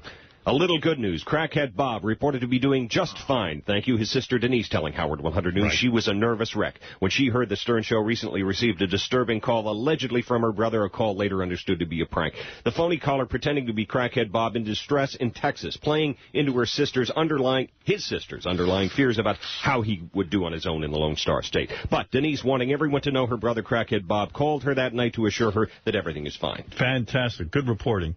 And Stern fan Andrew Schuster explaining to Howard 100 News how his Baba Booey stunt ended up on the local TV news in Kentucky. Schuster telling the local reporter that Baba Booey was code for "this is serious," pun intended. And the local reporter fell for it, including Schuster's soundbite yelling Baba Booey over and over in his story about a downed power line. It was terrific. The Stern Show making it into the New York Times crossword puzzle again in yesterday's Sunday Times. Number 116 across, broadcast with Baba Booey. The answer, The Stern Show. That's fantastic. I saw our own Artie Lang featured in the New York Post yesterday. A full page of Artie, pictures, interviews, all different kinds of things. Did you see it, Artie? Yeah, I saw it. Were you pleased with it or upset? Fantastic picture. All right. They came up here for 2 hours, and it was like... And that's what they got. They figured out what makes them look the most grotesque. They probably, that's the mindset. I mean, I could You feel they sabotaged your look by taking a bad picture? I don't have a look, but I don't know. I mean, maybe there was... Like, I mean, literally, it looks What if that was the best picture? Right. Then I think of that, and then I get more depressed. All right, let's get back to... It's the worst picture in the history of show business. Sounds like you didn't have a good day. Oh, fuck. What was it? The picture made you look heavy? No, I don't even know. I look like a pig. Oh, come on. I don't know. I look like Charlotte's Web pig. You're going to be thin again. You're on your way. You only had one Coke. It's not even about that. It's like, I don't know about the look I'm giving. Like, were they trying to... You looked angry a little bit. Yeah, I guess, and I am angry. I'm sitting, my gun is all like crumpled up like I'm holding a fire hose. Well, remember the camera adds 10 pounds to your 300, so you look like about 310 there. They had it looks like they had about 18 cameras in the room. I didn't think you looked bad. Go ahead, Steve. And page 69, Jason and Will reporting Richard Christie is despondent over the end of his month-long nationwide celebration of Halloween. Richard apparently nearly in tears over the end of his favorite holiday for this year. Richard confiding in Will Murray that he's more upset over the end of the Halloween season than he is about his bitter confrontation with Artie Lang last week. Richard is genuinely odd. I mean, there was this weird story I heard. First of all, I'll tell you this. On Lotus Notes, Tracy Millman has pictures of Richard's apartment. I should put these on howardstern.com. In fact, I will. Where did Tracy get the pictures? I don't know where Tracy got them. Where did Tracy get them? I think they were all over there for something. his toilet and his bathroom floor, and it's a filthy pigs. I've never seen... That's why I was asking what it smelled like in his apartment, because I can't imagine it being clean. These pictures didn't have any smell-o-vision, but they certainly looked weird. And then I heard that weird story. Richard had a really good friend. How long ago was this? This was in 1995, the last time I saw him or heard from him. Yeah. He hasn't Best friend in Missouri. And the last time you saw him is when you went to see Interview with the Vampire with him? One of the last times. Well, that was like the best day I remember ever having with this friend, like this dear friend. We went to see, it was a day at work. They always take a day off for deer season. And I was an electrician with this friend of mine. They take off at noon at the first day of deer season every year, and me and him were the only people that weren't hunters. So we went to see Interview with the Vampire instead, and it's one of my greatest memories ever. Right, you and this friend. So he loses track of the friend. The friend tracks Richard down. It was one I nearly cried when I opened I actually cried when I saw the email. I can almost cry thinking about it now that my friend, I thought he had passed away because I hadn't heard from him for like 12 years. And I was just so worried that something had happened to him, and he emailed me about 3 weeks ago. You're crying now. What happened that you weren't in touch with him? He just moved away to like St. Thomas. Why are you crying? Because he was just such a dear friend. And but he's alive. He's not dead. He's alive. I thought he was. It makes me so sad to think about losing touch. How did you lose people. touch? Why didn't you just get... Because he didn't have a phone number I could call there. He really loved this guy. Yeah, he's like one of my dearest friends ever. So anyway, listen to this.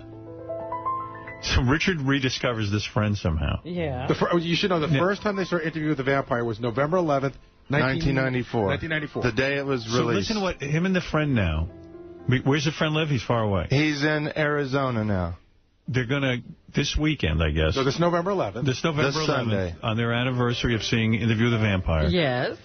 Richard's going to put in his DVD player Interview with the Vampire. His friend in Arizona is going to put the Interview with the Vampire on his DVD.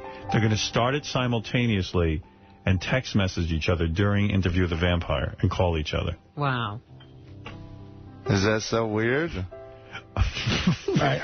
Now, let me explain something. This is a guy, right? Explain this. I know you. This is where my edict not to acknowledge Richard is affecting the show. Because almost like Babe Ruth calling his shot to center field, right. I guarantee I could be funny right now.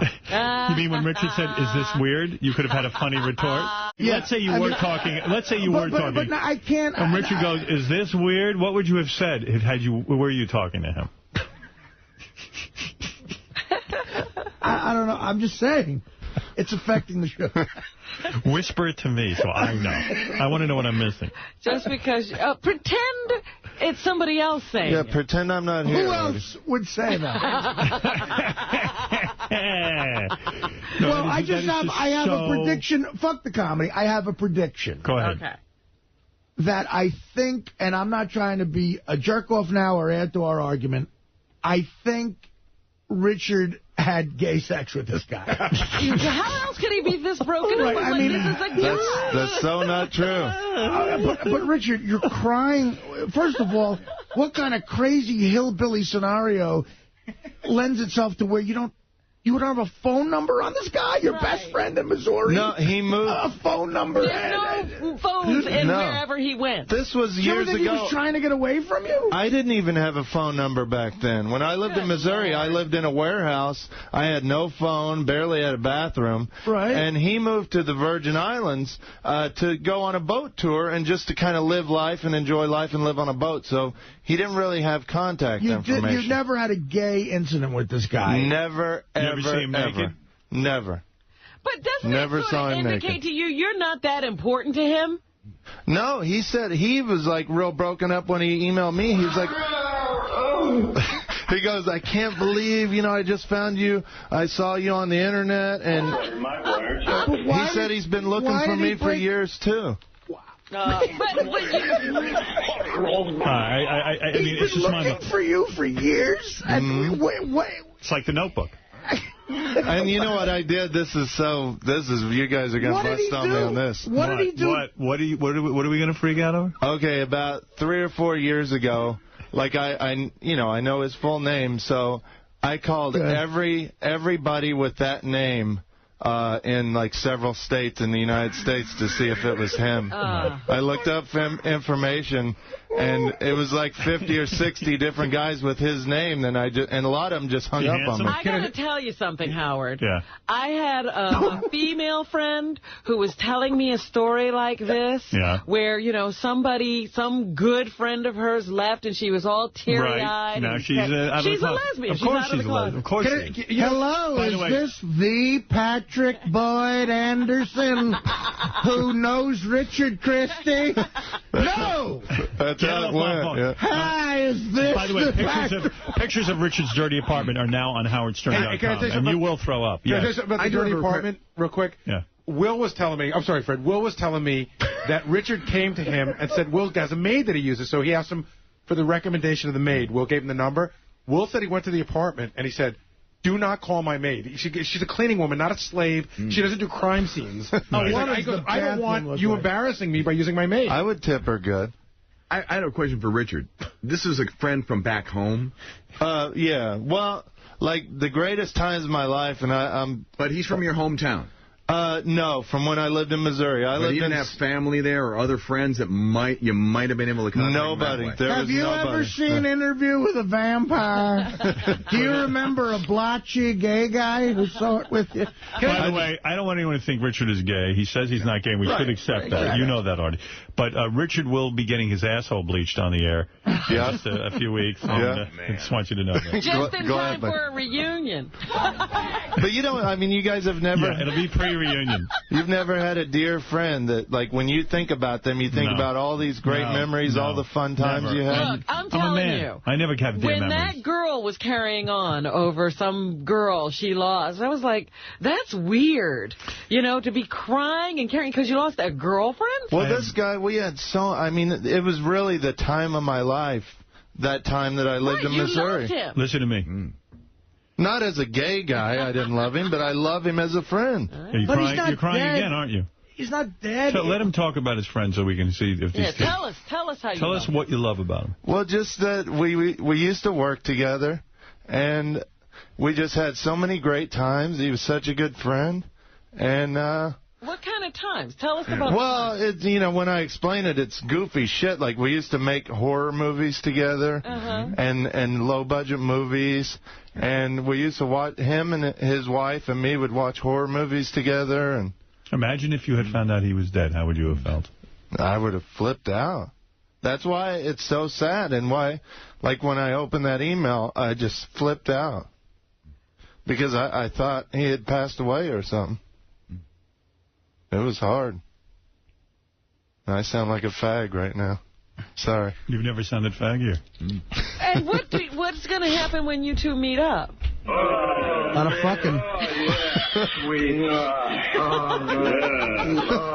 Do you ever think about all the good times you've missed out on with this guy? Yeah, kind of. But he explained, we've talked a lot since he contacted me, and he's had a great life. He's married now with kids, and he got the birth of his kids. Yeah. You could have been like an uncle. I could have been giving birth to your kids. Look at the tears coming down.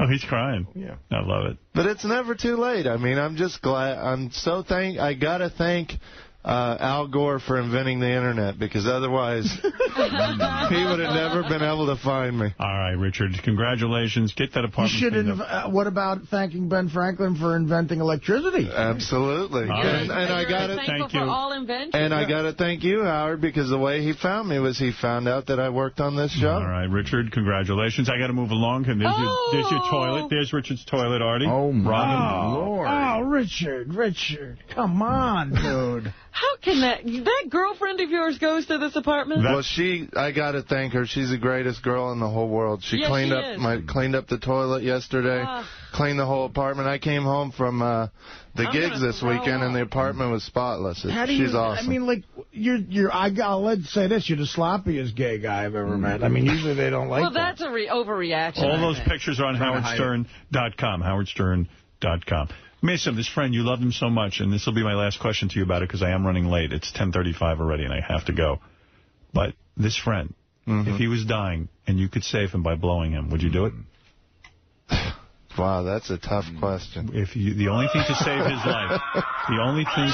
life, would be to blow him. The only obvious answer is no. You wouldn't blow your friend that you love so much that you'd you're let him crying die. I'd cry to keep him alive. I'd cry as he passed away, and I would hope he would understand. All right, so maybe the only way he can live is if he blows you.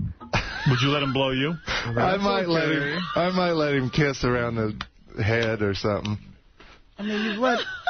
Well, I wouldn't be able to get hard. I mean, he'd just have to suck on my flaccid penis. But if it was life or death, maybe I'd let him do that. I'm not... All right, Richard, go ahead. I'm not gay. Go invent some great comedy, and God bless you, and thank you very much. Love everybody here. Love you, too. Thank you. All right. Wow. Will you cry like that for us? No. He hasn't had any good times with us. Imagine this poor guy. He's like, I got rid of him. Right, I left the country. I couldn't take this dude. Artie, if you could get rid of Richard, you wouldn't go back to him, would you? No. He's still looking for you. They're going to put Interview with the Vampire on at the same time and then text each other while they're watching. Yeah, and then you're going to pause it. That sounds like so much fun. And he wants me to believe... Rest of the news, please. Rap mogul Jay-Z taking over Sirius Satellite Radio's Hip Hop Nation for a week. Jay-Z debuting as host of Sirius Channel 40 today, Jay-Z Nation, to feature music from the rapper's albums, including the release of the latest American Gangster in conjunction with the Denzel Washington film of the same name. Don't miss the Red Peters Comedy Music Hour tonight. 7 Eastern, Howard 101. If you see Stern News happening, we want to know about it. Call the Howard 100 News tip line 877-33-SIRIUS. Choose Channel 100 or email us at howard100news@sirius-radio.com. All right, thank you, Steve. And let's get right over to John Hein, who's been patiently waiting to tell you about the wrap-up show today at 11 o'clock. Well, Howard, the guys who play Vince and E on Entourage dropped by, and the one with the real sex stories was not necessarily who you'd think it'd be. We'll cover the interview, Kevin Connolly's impressive resume and how he doesn't hesitate to throw a punch, how Adrian Grenier works the on-again, off-again thing with the Sports Illustrated swimsuit model, and how Entourage seems to be the greatest place to work in all of television. Right. Plus, Debbie tried to defend the title she's held since 1997, but Abby soundly defeated her to become the true queen of queefing. We'll go over today's contest, Debbie's unbridled enthusiasm and initial lack of confidence, Abby's amazing rapid-fire ability, and we'll try to figure out what the hell is going on in this controversial world of queefers. And last but not least, Richard had a money issue with the Killers of Comedy. He's not speaking to Jason, and Artie still isn't acknowledging him or Sal since he saw their true colors.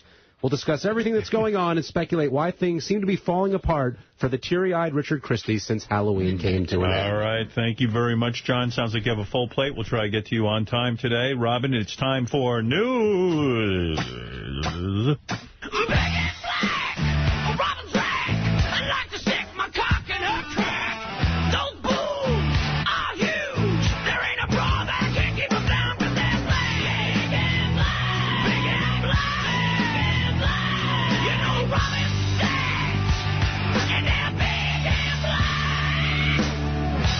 There you go, Robin. All right. Welcome to your introduction. Thank you. What's in the news? Well, we were talking about the marathon earlier. Tens of thousands of runners took part in the 38th annual New York City Marathon yesterday, and Martin Lell of Kenya won the men's side of the event. He crossed the finish line with a time of 2 hours, 9 minutes, and 4 seconds. Lell also placed first in the 2003 New York City Marathon. Also in the crowd of 39,000 participants, of course, was cycling great Lance Armstrong. He had a pretty good time compared to the actual winner. I was going to say, you got to figure this guy is an incredible athlete. Yep. He's 36 years old. This is not his sport. Right. And he runs incredibly. You know, he was running about 6-minute miles over a 26-mile course. It's remarkable. Remarkable. It's just phenomenal. And yeah, and his training included going out and making out with Ashley Olsen and all kinds of things that aren't usually on a runner's regimen. He made out with Ashley Olsen and still managed to run. I mean, you'd think he'd be in training. This is an incredible man. Tim, you're on the air. Go ahead. What do you want to say? He does say that he needs to balance out his life. My name is Tim. Yes, Tim, quickly. Yes, I'm a longtime fan from NBC. Been on hold for 40 minutes, but that's all right. Hello, Robin. Hi there. Artie, Lang, you're the best. I'm a big fan. Thank you. Fuck Sal, don't worry about it. He only wish he could be like you. And Richard, he's a fake. All right, thank you, Tim. I want to say, Howard, I want to say your name should be on the moon. I heard you earlier. And I think Sirius will be even a million times bigger than what it is now, all because of you. All right, thank you, Tim. No all right, problem. Very nice of you to say. Sirius. Yes, Robin. So A British woman won the women's portion of the contest. Did you watch the finishes? They were really closely contested. No, I did not watch it. That's why you're not excited. They were really like the closest finishes ever on both sides, the men and the women. Hotly contested. Paula Radcliffe gave birth 9 months ago. Her daughter's like 9 months old. It must have been great, these finishes, as you say, because Beth came to me and she said, I was so inspired by the finishes that I am going to run the New York Marathon next year. Wow. Yeah, so she wants to do it. Here's Radcliffe, Paula Radcliffe, the winner, who says experience was the key to her victory. 2-4. Martin Well wins the ING New York City Marathon again and once again. Oh, 2-4. 2-4. I'm on 1-4. Sorry about that. That's my fault. Hold on. Okay, here you go. I knew how far it was into the finish, and all I was thinking was just, come on, think back to all the time I was cross-training, think about it. I just really just give myself a mantra. Sounds like McCartney's wife. Well, she is British. Yeah. Is this woman a pedophile? She's been out of the sport for 2 years and comes back and wins. Very good. Here she says that she really had to battle against the second-place finisher, Getty Wami. I was thinking of Ostend from about 23 miles, thinking, yeah, that's why I'm not going to go too early. I'm not going to be desperately trying to shake her off, because I can come back if I play it smart as well, and if I gauge it right so that I'm finishing as fast as I possibly can into the final. How much slower are the top finisher women's to the men? Oh, darn it. You let me throw that away before I could. I don't know where that is now. It's all right. Got to be a good hour. I think it's like 20 minutes or something. 20 minutes. You think it's as high as an hour, or are you making a joke? 45 to an hour. No, it's not an hour. It's not. Really? I thought it was at least 45. Ooh, where's... They don't have her finish here. One thing I know... Oh, wait a minute. No, she had a time of 2 hours, 23 minutes, and 9 seconds. And what was the other time? 2 hours, 9 minutes, and 4 seconds. It's almost... It's a 15, 16-minute difference. Wow, it's nothing. Shit. But the one thing I do know is Americans don't win shit when we're against the rest of the world. From basketball to hot dog eating to running, we can't win anything anymore. And one of the guys who was trying out for the Olympic trials died over the weekend. Did you see that? Yeah, it was really sad. Oh, that's 28-year-old guy, wife. Just got married. Yeah. They say that in an enlarged heart. Now, does he know ahead of time that he has a large heart, or they just learn that? I'm sure they just learned it. If he had a problem, he knew. They had it diagnosed, and they said that later on in his life, because his resting rate was so low, he was going to need a pacemaker. So he knew that did he know his life was in danger if he ran? I don't know how much they told him. That's all I know. I'll tell you, I went to high school with a kid. He was a catcher on our state championship team. I'll give him some props. The great Charlie Hopta, one of my good friends from Union High. He always knew he had a heart condition, larger than large heart, and at the age of 30, he's hitting golf balls. And he knew. The doctor said, look, it could be a time bomb. He's hitting golf balls, and he just dropped dead at the age of 30. Wow. And a lot of these guys the doctors say, look, we don't know. You're a time bomb. It could, we can't tell you not to do anything. Right, but so you live your life. Right, live your life, yeah. To be a world-class athlete and you can't sit in a chair the rest of your life, but the temptation is there. I'm just going to take it easy, I'm afraid. Right. This kid was a great athlete, too, is my point. Howard, if somebody told you... To save him, would you have blown him? If you could have saved his life? No. You know what? No. No. And he wouldn't want me to either. Charlie would have accepted It's not worth living. Death graciously. Howard, if somebody told you had an enlarged heart and it's a ticking time bomb... I would never leave the house. That's what I'm saying. Oh, yeah. You wouldn't move. And I would bet the majority of people live that way who are told that. I would not. I would sit on my ass. Maybe I would walk somewhere. I doubt I'd even do that. You'd be carried. I would be panicked. I would be carried places. Fred would have to carry me everywhere. What about sex, though? I would have that, yes. That I'm not giving up. You're going to risk it for but sex. Very slow sex, very romantic. They'll have to do all the work? Yeah. Girl will have to ride up and down on me. Oh, God, you would be the wrong guy to tell that to, man. Could you imagine a doctor telling you that? Imagine the poor girl being in bed with me as Fred has to insert me into her. I mean... You're not even doing that? No, Fred would actually line me up. But you see, that could be fun. Put me inside of her. Not too creepy. Yeah. That could be fun. I don't know. I wouldn't do anything. I would be so panicked. Fred is going to put me in you. Fred, quickly. Look, I want to sleep with you, but I have to tell you there are a couple of conditions. You should have a big wizard behind the thing going, and now Fred will insert Howard in you. Anything else in the news, Robin, before we go? Absolutely. I love these stories. You know, it is hunting season. Benji will hold your tits. And I always like it when the animals get one. Yeah. A deer gored a Colorado man hunting with a friend yesterday afternoon. The hunter shot the deer, but when he approached it, the animal jumped up and gored him. Good. The hunter's friend drove him to the hospital. His injuries are not life-threatening, and his name has not been released. Wildlife officials in Centennial State, which is Colorado, say that it's been about 4 years since a hunter was attacked by a game animal. They don't do anything to these animals once they attack a human, do they? I like that they call Colorado the Centennial State. What is that? I don't know. Boring. But I hope they don't go and get the deer because he hurt a human. I mean, he was fighting for his life. I don't know why you got to name a state anything.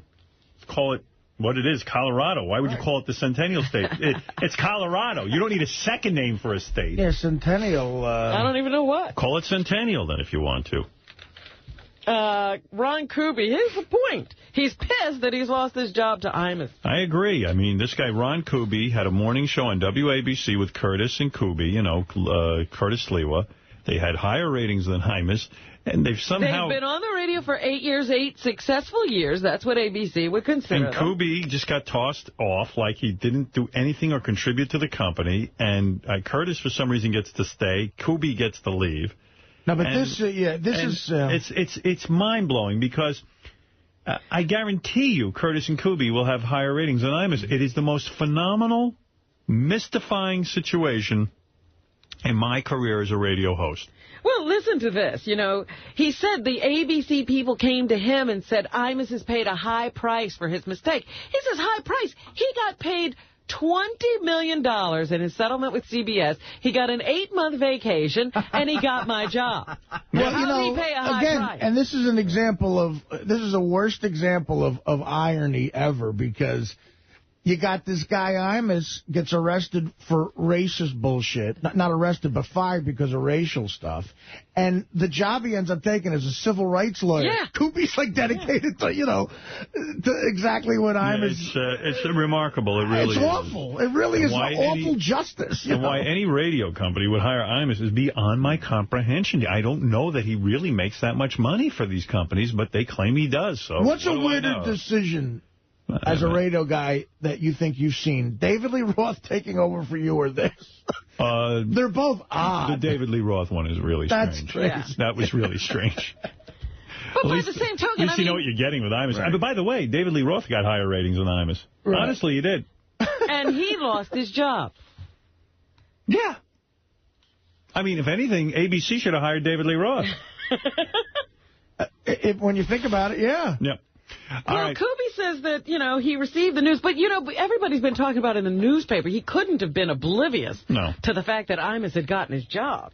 He received the news 45 minutes before they announced Imus's return. But it was all over the papers that it was happening. All right. Let's see. What else is going on? We were talking about football. The Battle of the Unbeatens happened yesterday. The New England Patriots versus the Indianapolis Colts. And the Patriots, coming from behind, win 24-20. Great game. Which will continue the argument as to who is the better quarterback. I guess what you could say is the clutch quarterback is Tom Brady, right? Yep. Well, again, it's like, It's two different teams. I say Peyton Manning. Most people say if you had 2 minutes left on a game, the guy you'd want in there for you is Peyton Manning. That's what most people say. Yeah, it's, look, I don't know. Look, but Manning Tom Brady looked great. Manning got his first ring. That was something Marino could never do in the Montana years. So they're both amazing, but that Patriots team is fucking impressive. They might be the best team of all time. Yeah, you know, and Brady is a main part of that. So you say Brady's the best, it's so hard to argue with. You know. Anything else, Robin? It means nothing to you that Navy played Notre Dame this Nothing. It's completely missed on me. I'm a sports fan, and it means nothing to me. You know, they make such a big deal about that. I don't even know. It's supposed to be one of the longest rivalries. Navy and Notre Dame? That's what I was hearing this weekend. They were making a big deal about it. So anyway, I think Navy won. A former employee, you were talking about the Oprah Winfrey press conference. Well, now there is news. A former employee of Oprah Winfrey's School for Girls in South Africa has been arrested as part of an abuse probe. They have done an investigation, and now they say that one of the school matrons, it appears that her actions were at the level of criminal behavior. They say not only did she physically abuse the child or children, but she also made suggestions or asked them to do things that were inappropriate. She grabbed a pupil by the throat and threw her against the wall, according to one girl. And they also allege that the matron screamed and swore at the girls and assaulted them. So there you go. You know, there was no uproar when Imus called me a Jew bastard in 1984 and said I should be thrown in an oven. How he wasn't fired back then is beyond me. Remember, Lloyd Lindsay Young did a report on me? Uh-huh. Does Howard Stern go too far on the radio? Yes, Howard's a slut, Lloyd. And, plus a Jew bastard. Excuse me, sorry. And should be castrated. That would change his voice, not me. Put in an oven. Put in an oven. You know, and he so desperately wants to be funny. But he's so unfunny. And the sad part is, even with all the publicity, I hate to contradict David Hinckley, but Imus will be a bigger bomb than ever. He will initially get some people to tune in, and then his ratings will sink. And WABC will be begging Ron Kuby to come back. Hang in there, Ron. You'll be asked back. You did. Ron Kuby actually did the impossible. Got about a 3-something share on AM radio. Not bad. But this Imus never did better than a 2. Never. But he gets the job. And he so badly wants to be a wit and wants to be, Jew bastard, throw him in an oven. You know, there's nothing funny about it. He's just gross. He's a vile human being, and he's unfunny. Anything else, Robin? Carlos Santana and his wife of 34 years are divorcing. Deborah Santana says that her husband was unfaithful, and she has filed for divorce in Marin County. The musician has said that he knew he made mistakes in his marriage. I sincerely apologize to her and my kids when I wasn't in my right mind and did something hurtful. I thought he was all spiritual and everything. Yeah, but he still likes pussy. That'll unspiritualize anybody. Oh, sure. I mean, I know rabbis who bang on the side. Come on. You got priests. You can't even resist these young boys. I mean, what are we talking about? Oh, my goodness. The couple have 3 children. And, yeah. God has yet to make someone who doesn't like to come. Oh, my goodness. Basic to mankind. I thought that was all supposed to be a part of the whole, you know. Whatever. All right. Let's see. I don't understand how we now still have pirates, but we do. Yeah, it's weird, huh? Pirates. Like they board your ship. I'm like... Do they still look like Jack Sparrow from Pirates of the Caribbean? There are actual pirates out on the seas. I'll tell you, the new ones are scarier than the old ones. They got automatic weapons, the new ones. They do, but they still talk like pirates. Get off your ship there, matey. I'm a pirate, I tell you.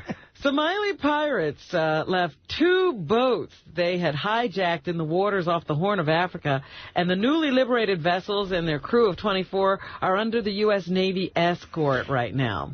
Get off of your ship. Me and my parrot are coming on there, would you? They are also asking the pirates that are still holding 3 other ships to let them go and to let them leave and sail back to Somalia. So the freed vessels were seized on May 15th off Somalia. It was not immediately clear how the sailors were freed or whether ransom was paid. They got these release. anti-piracy laws, but they're not helping. I know. It's like a free-for-all out there on the high seas. Thank you, Robin. Hollywood writer's strike has begun. Yes. So yes. does that mean that means Letterman and Leno can't do their show? Letterman or Leno tonight? That's right. They can't work they any longer? They can't do it. They got to have those writers with those bits. The first picket lines are set to begin this morning at NBC at Rockefeller Center. You know, on those little blue cards, the writers write the questions. Ay, ay, ay. You mean to tell me that Letterman couldn't go on and wing an hour show? An hour? And with the commercials, it's probably, the whole content is probably under 30 minutes. The crossing the picket line. No. Oh, is that what it is? The crossing the picket line? Well, they that. said, you maybe know, that some of the other unions, their contracts are not far from being over, and that there'll be a whole joining of the Teamsters and actors and everybody on strike. They've been trying to, you know, merge all that for a long time, but, yeah, I think they'd consider that crossing the picket line if they did it, so who knows. They are fighting for more take in the royalties that come from DVD sales. Yeah, the DVDs, the problem is DVDs change show business. Yeah. It's a whole different ball game, you know. They're a real business, and they got to show us the fucking money. Exactly. Right. Exactly, Bubba. I think I remember this correctly, that I was having dinner with Emily Proctor this weekend, and she said that the CBS take of DVD sales is something like $30 billion. It's insane. So, it's bullshit. They want a piece of that. Anything else, Robin? The ugly split between Paul McCartney and his ex-wife Heather Mills has gotten so nasty that the former Beatle will sue for full custody of their little daughter. Beatrice. That poor kid, when you think about it, that kid is in for some shit, I think. McCartney consulted with his lawyer. Did you and Emily Proctor take enemas together? No, we did not. No coffee? We just had dinner. What kind of coffee she likes in her ass? She doesn't do that on her. I can't believe there's a woman that doesn't do that. Beth does it. There was an awkward moment at the end of the dinner me and Robin had together because I ordered coffee. And she got jealous? And I was like, asking her for coffee took on a whole new meaning. She'd like some coffee, but not even coffee. Robin is I don't drink coffee. Yeah, I'll have the coffee without the bag, please. McCartney consulted with a lawyer for full custody after Heather told TV's Extra and a string of British chat shows that her life is in danger, and leaving Sir Paul to figure that is very dangerous for their 4-year-old daughter, and that he should have full custody so he can protect her. Good idea. Jane Seymour, who is now on Dancing with the Stars, has revealed, finally, that she does have breast implants. Finally, she revealed it. Thank you, Robin. She said that she got them during her stint in the movie Wedding Crashers that she did back in 2005. During the movie, she flashes Owen Wilson, and so she figured she ought to have a little enhancement before she did that part. So Yay! Hey, Robin, small breast implant. Help me out for a second. Is there an election day tomorrow? Is there?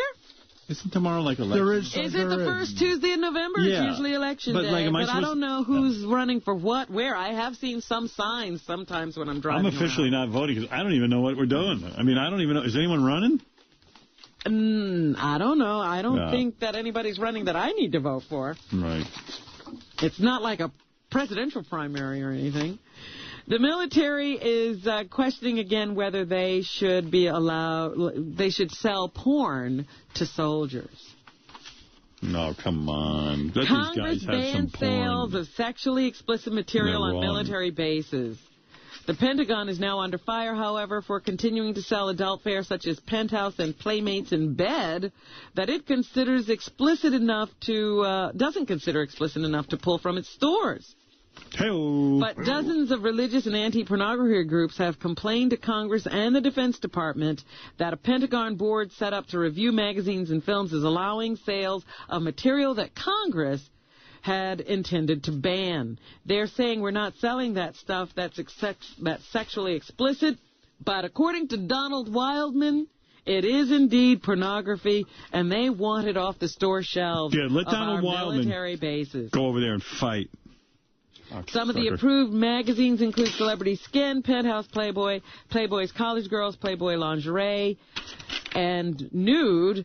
Banned are Videos, Blonde and Beyond, Girls Night In, Imported Skin and Sex Symbols.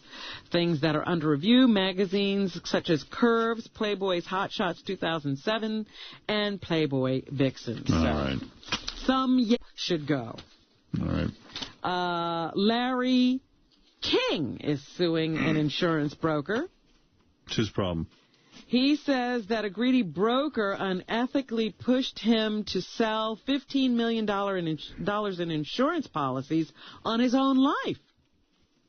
It's a federal lawsuit filed in Los Angeles. King alleges that his broker had him sell a $10 million policy for $550,000 and a $5 million policy for $850,000, according to a website called SmokingGun.com. Both 2004 deals were far under fair market value and created tax burdens, according to the CNN host. King filed the lawsuit on October 22nd. CBS television and CBS, the company's revenues have fallen 2.9%. Contributing to that, they saw revenue drop 12% in their radio division because it says in this article of Howard Stern leaving. This is now 2 years later. Good. Happy to read that. Yes. Anything else? Naomi Campbell has given up cell phones. Good. Campbell got into big trouble throwing her cell phone around. She said it's been a very interesting year for her. I've learned many lessons, like no more phones. Yeah. She beat someone with her phone, didn't she? Yes. Yeah. In New York, I'm the bad girl. I'm the good girl. I'm the controversial girl, and I've been through much in this city. I'm a recovering addict and alcoholic, of which I am not ashamed. So I guess she's blaming that for why she was throwing the phones, and now she's gotten it all under control. Own one. All right, Beetle. I like when Beetle's The Bounty Hunter is still off of TV. A&E has said that they are suspending, I guess, the show. Boy, that Dog the Bounty Hunter, his son really did him in, huh? Yes, it was his son who actually sold the tape to the Star because he was so angry at his father for not liking his girlfriend and throwing him off the show and out of the house. I wouldn't want Dog the Bounty Hunter mad at me. A&E didn't go so far as to say that the show is canceled, however. Mm-hmm. So it is off the network indefinitely until they can figure out what to do about the racial slurs that he made. Christina Aguilera is admitting now that she is pregnant. Yeah. So everybody can just go ahead and congratulate We suspected her. when she blew up to the size of a house. Somebody told me that Dog the Bounty Hunter was making $500,000 an episode. Get out of here. I don't believe it, but that's what I heard. I don't believe Bullshit. Martina Hingis has announced she's retiring from tennis amidst testing positive for cocaine at this year's Wimbledon. Hey, if you could play good tennis on cocaine, why would they suspend somebody? Give them credit. Well, she's not playing that good. Well, whatever. I have tested positive, but I have never taken drugs. That's what she says. I feel 100% innocent. That's what she said in this statement. The reason I have come out with this is because I do not want to have a fight with an anti-doping authority. Hey, because Alex. of my age and my health problems, I have decided to retire. What's up? You know, WABC should put Dog the Bounty Hunter on in the afternoon. They could have I Miss the Racist in the morning and then Dog the Bounty Hunter on. Maybe he'll get the afternoon slot. Maybe. He's in there now. Yes, Alec, what can I do for you? I had the pleasure of running into your wing woman at the beginning of the Duran Duran show on Friday night. What's a wing woman? Beth. Oh, Beth. Oh, she's at the Duran Duran show? She is, you know, I've met her twice now. Once at the Union Square event where you're handing out the boom boxes, and then at this Duran Duran show. She is so much better looking in person than she photographs. She's stunning. Yes. And I waited for a minute for the paparazzi to stop taking pictures. I should have just walked right up and put my arm around her. I would have really pissed you off if you see the photograph with her and some guy around her. God, you sound creepy. Yeah. I am creepy. I'm very creepy. But how about seeing me in person? Do you realize how much better looking I am in person, too? Actually, I caught you at the your final event from K-Rock when you went over to, what is it, Hard I never Rock? hear that I'm better looking in person. I'll thank you, Alex. She's a stunner. Well, I'm going to pass that word on And to her. classy. She said, you're off visiting your kid at college because some things are just more important than Duran Duran shows. It's hard to believe. Okay. She's cool. All right, bye. All right, bye. Thanks, Alex. How did she like Duran Duran? She liked it very much. Oh, good. She had a nice time. Gas prices going up. What the fuck was with that guy? I don't know. I would say that he should have been arrested should he approach Beth. I wonder if that was Dog the Bounty Hunter. That would have pissed you off. She would have put my arm around her. Yeah, it's called assault. Yeah, really.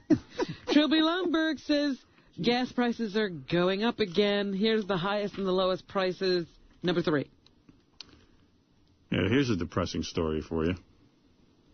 Of the cities we surveyed on November 2, the highest was San Francisco, $3.28 for regular grade, and the lowest was Newark, New Jersey, $2.73. Why is that?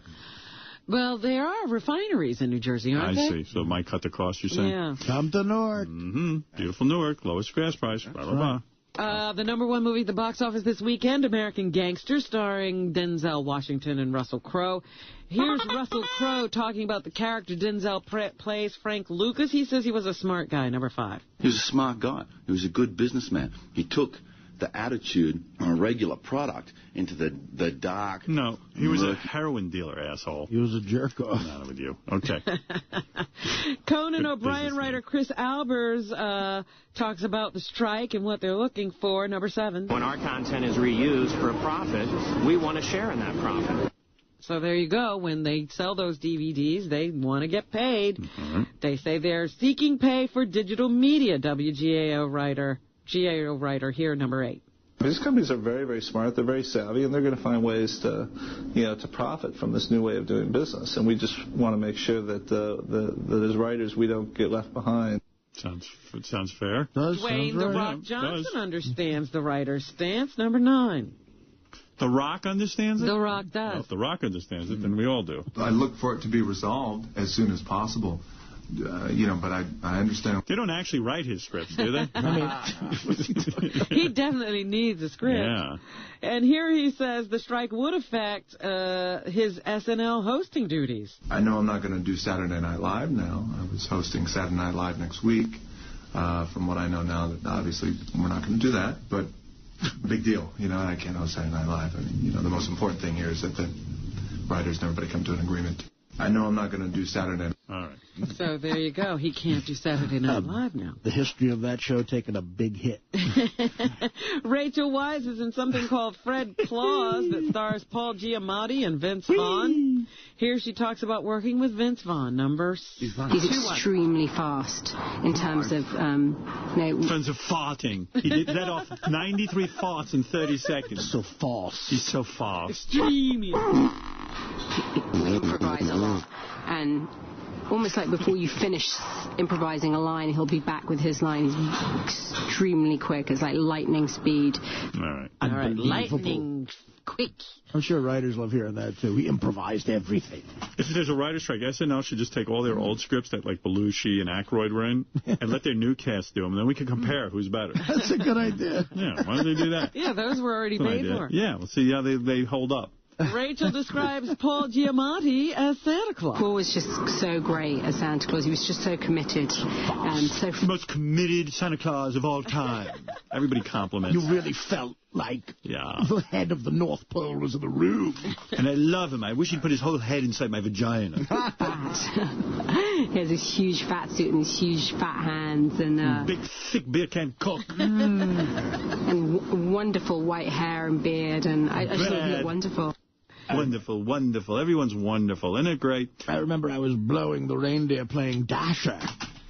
Anything else, Robin? Yeah, things are not going well in Pakistan right now. There's a big crackdown over there on dissidents this Sunday. Remember the good old days in Pakistan? The political crisis before marches planned for today.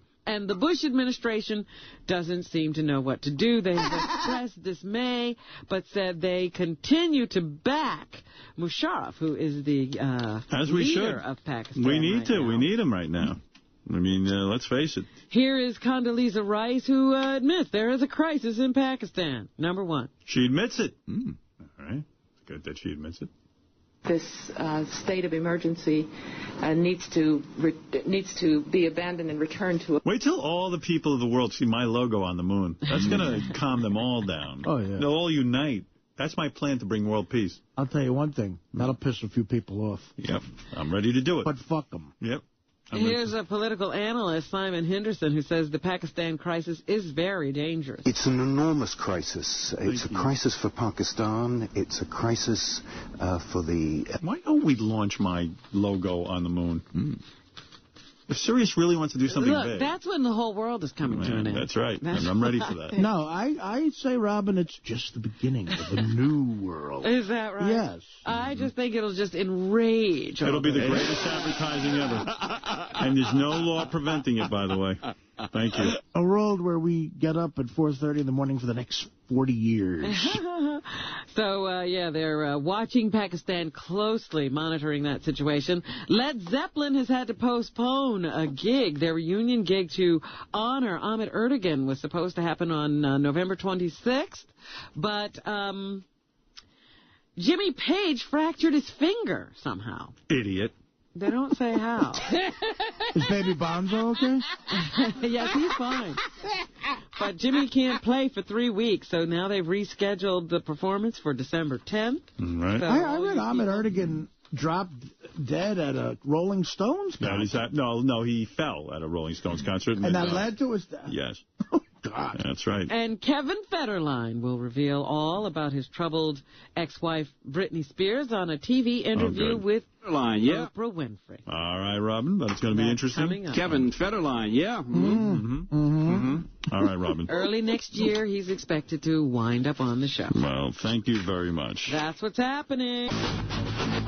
Saturday, December 1st, King Norris at the Chesterfield Inn, Route 528, Chesterfield, New Jersey. Go to kingnorris.com for information. See the Killers of Comedy, Friday, November 16th at the Avalon in Hollywood, California. Saturday, November 17th at Cane's Bar and Grill in San Diego. Friday, December 7th with Artie Lang at the State Theater, Playhouse Square Center, Cleveland, Ohio. Go to RevBobLevy.com or KillersOfComedy.com for tickets. To book Benji and his Naked Lesbian Bachelor Party strippers and to see their new, dirty, interactive website, go to dialadancer.com or call 1-800-414-7808. See Artie Lang at Caesars Palace November 15th at the 3rd Annual Comedy Festival.